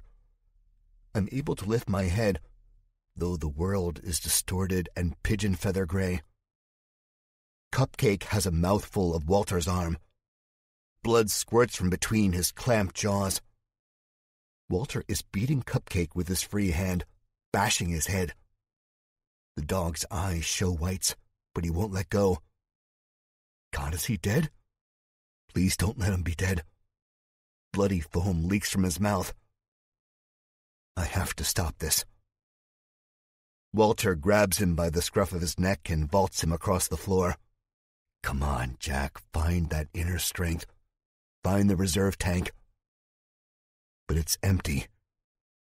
With all the pain and delirium in my head, I accept my death. I accept my failure. Norm is in my head saying, "We had a good run, didn't we, bro?" Abby is saying, "I'm so glad you came back to Woodhaven when you did. I'm so glad you were always there for me. Family until the end." Herb says, "Jackie, come hear the music. Come dance with me."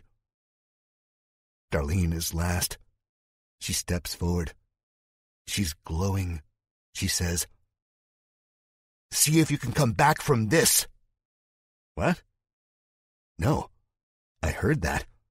I actually heard that. Walter screams as Darlene grabs him by his wispy hair. She has something in her hand, something that snaps me out of my haze. The oxygen mask pulls away from Walter's mouth. His scream is so loud. Holy fuck, it's a grenade. One of Tim's last grenades. Somehow, I'm up. I found the reserve tank. "Now here's your fucking sacrifice," Darlene screams. The oxygen mask snaps over the grenade, which is over Walter's mouth, and Darlene shouts as she yanks him back. I hear the metallic clank of his oxygen tank breaking the glass of the front doors. His muffled scream as he falls into the lobby. My own bloody gurgle. The death rattles of the zombies who have found their way over her amplify. The 8 seconds we have before Walter explodes into a billion scorched pieces of demented meat last for an eternity. And it still doesn't seem long enough. With my body screaming in pain, I tackle Darlene, who is laughing like a lunatic, and shout, "Get down! Everyone get down!" I drive her behind one of the stone pillars near the platform where Walter has thrown Cupcake. Is my dog dead? Please don't let him be dead. Don't let any of us be dead. We hit a mound of red-robed corpses. Walter's last scream, already dampened by the grenade he is currently sucking on, is cut off by an explosion of biblical proportions. My head pulses. Ears bray and ring. Fire bathes us all. Hot. So hot. Hellfire. Pale, rotted arms and gnarled hands blow through the lobby and into the food court. Then it's over. I lift my head up and see half of the mall's facade is blown to smithereens. Flames light up the night. Zombies are gone. Walter is gone. We are still here. Victory. 89. I push myself up on watery legs. Darlene is under me. She's still smiling, still looking insane, but still beautiful.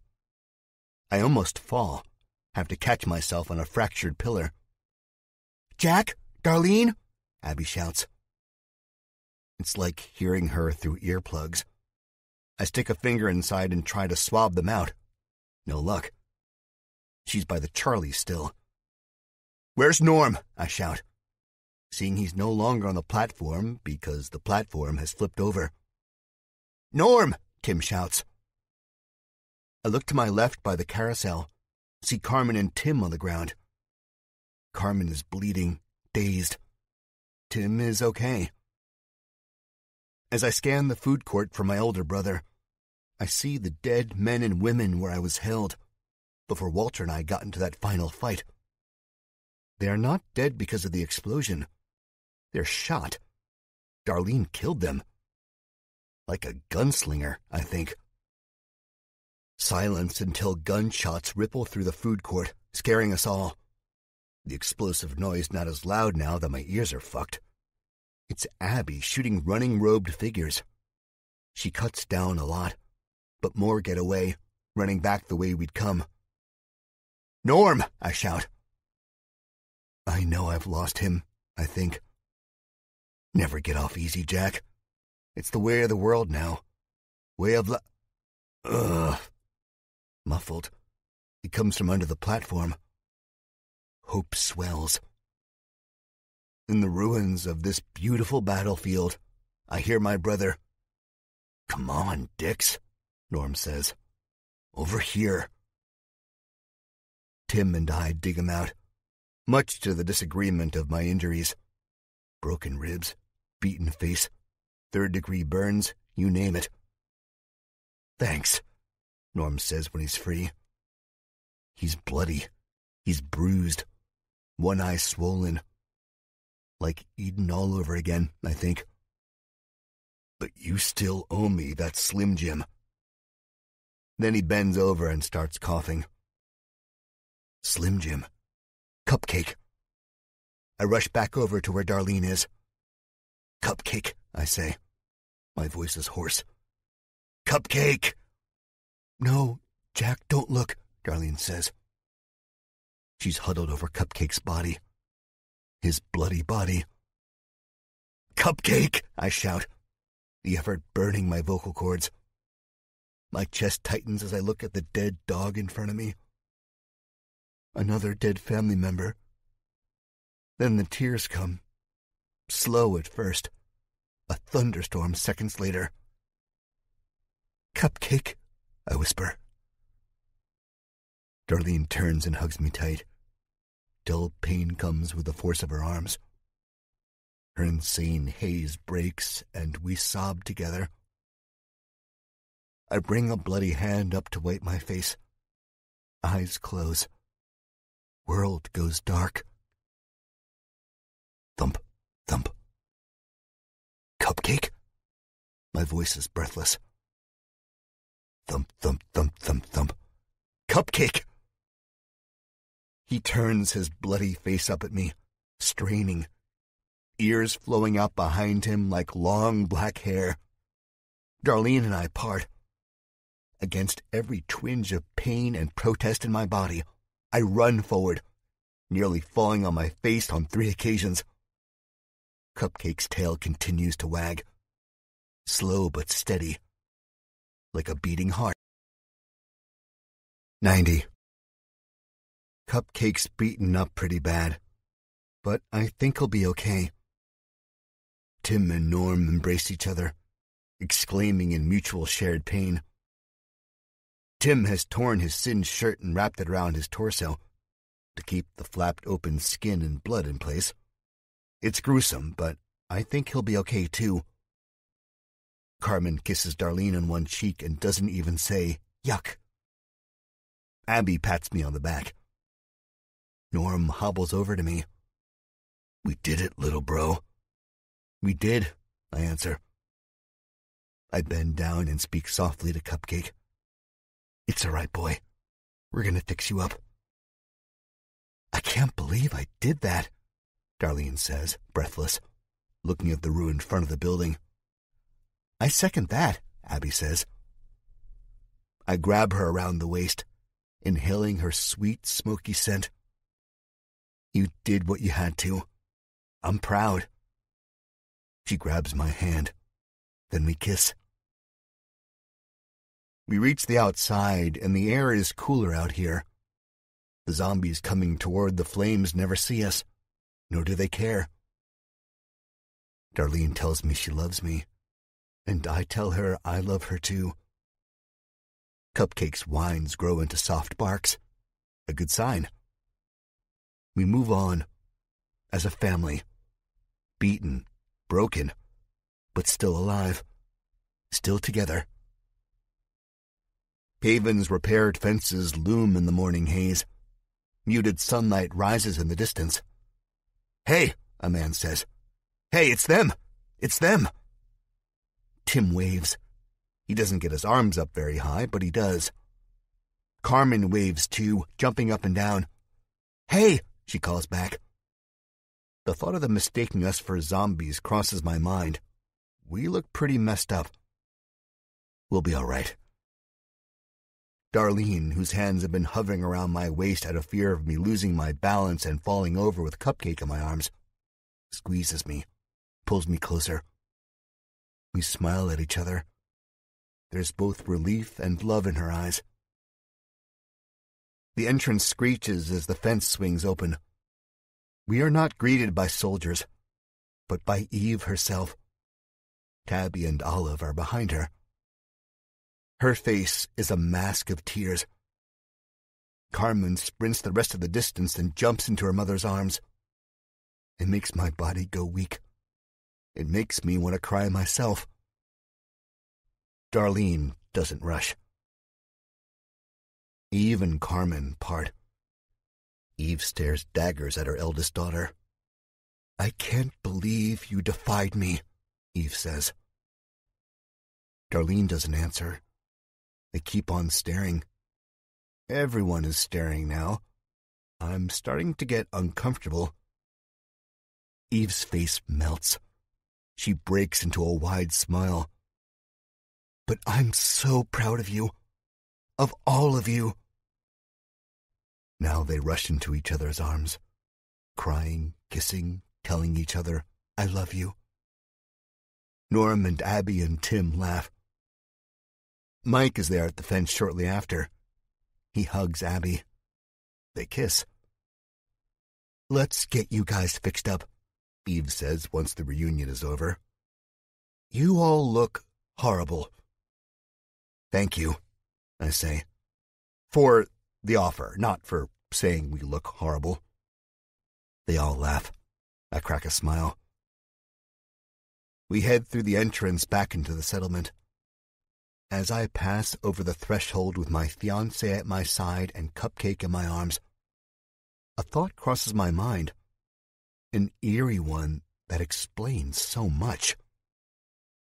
What started in Woodhaven ends in Haven. I look up to the rising sun and smile. Cupcake manages to bark softly, as if to say it's okay. Darlene smothers us in kisses, her tears dampening my face. It's finally okay. Whatever watches over us, know I'm grateful. Epilogue. Darlene and I married on what we believe to have been July 30th of the year 2017. As I write this, I've been a husband for 2 months. and news just came in from one of Haven's doctors that I'll be a father sometime next year. Yes, Darlene's pregnant. I would be lying to you if I said tears aren't dripping onto this paper. But I'm not sad. I'm a happy man. Truly happy. Finally. We're still very much in love.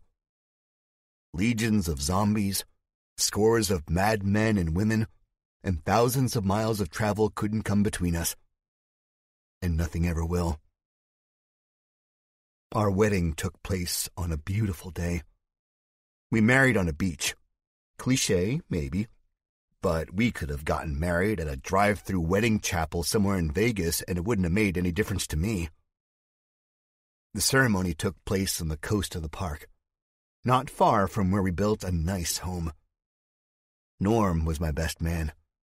Tim, Cupcake, and Mike, my groomsmen. Yes, Cupcake is okay. The same doctor who told me of Darlene's pregnancy fixed him up. Now Cupcake walks with a limp, but his barking and tail wagging is as strong as ever. Abby and Carmen were co-maid of honors. Eve, Tabby, and Olive were bridesmaids. It seemed like the whole compound came to see us get married. So many people, in fact, we ran out of chairs. People didn't mind sitting in the sand. It was a perfect day. My hearing came back enough for me to listen to Darlene say, "I do." And we kissed before the priest could finish saying, "You may now kiss the bride." The audience erupted into applause. Norm laughed and said, "Don't use your tongue, for God's sake, be civil." Then he went, "Ow!" I'm assuming Abby leaned over and hit him because the crowd laughed. It really was perfect. Darlene had never looked so beautiful. And aside from our first kiss, this one on our wedding day was my favorite. Tim and Norm live down the street from us. Abby has her own place, too. Mike is a frequent visitor. They are very much in love. I can see it. Abby says she doesn't have nightmares anymore. Neither do I. Norm was made head of security. He has this really sweet job where he's in charge of the fence that protects us. You should see how happy he is now that he gets to act like a dick again and get recognition for it. It's awesome. Yes, the zombies are still a problem. We'll always need fences. But it's okay. And Eve has truly accepted me. If there was any doubt before, it was all gone after the wedding, where she called me son. I know. I'm getting teary-eyed again thinking about all of this. Now Cupcake comes to me, limping. He sticks his head on my thigh. I'm at my writing desk. Yes, I've started writing again. People around here don't care much for the Johnny Deadslayer stories, but they like my haunted house books. And Eve and a group of her middle-aged friends faint over my romances. One of my wedding gifts to Darlene, besides this huge diamond ring I found in a jewelry store not too far from Haven, was to read those dreaded romance novels she was so crazy about. I kind of like them, and then tried to write my own. They're not too bad. You want to go outside? I ask Cupcake. He whines again. I get up, my knees and back cracking. Cupcake follows me to the door. The sun is going down over the water, painting the waves with gold. Our house is near the shore. Cupcake, still limping, tears out onto the sand. Darlene stands near the ocean, her hands protectively over her stomach. Cupcake reaches her and she bends at the knees, slowly, and scratches him behind the ears. Cupcake's tail bats sand in every direction. I walk up to them, my heart swelling with love and adoration. You finished writing? Darlene smiles up at me. For tonight, I say. We both look out over the water into the endless blue in the distance. This quiet, quiet world. I love you, Darlene Jupiter, I say. I love you too, Jack, she says. Cupcake barks. And we both love you too, Cups, I say. He sits in front of us, watching the waves. I put my arm around Darlene's shoulders. I think it's a boy, she says. You do? I say. How do you know? I don't. I just have this feeling. She smiles again. God, she's beautiful. Yeah? Yeah, she answers. I've already picked a name. You did? Herb, she says. Herb Jupiter. I turn to her, my stomach fluttering. I love it, I say. Me too. Cupcake barks in agreement. We watch the sunset as a family. I know the zombies are still out there, and the world may have ended. But my world is right here, all around me in this place called Haven. And as long as I'm with them, everything is perfect. This concludes Dead End by Flint Maxwell. Narrated by Neil Helligers, a proud member of SAG-AFTRA. Copyright 2017 by Flint Maxwell. This unabridged audiobook is published by arrangement with Flint Maxwell, care of Hirschman Rights Management, LLC, and was produced in the year 2018 by Tantor Media Incorporated, a division of Recorded Books, which holds the copyright thereto. Please visit Tantor.com for more information on our growing library of unabridged audiobooks.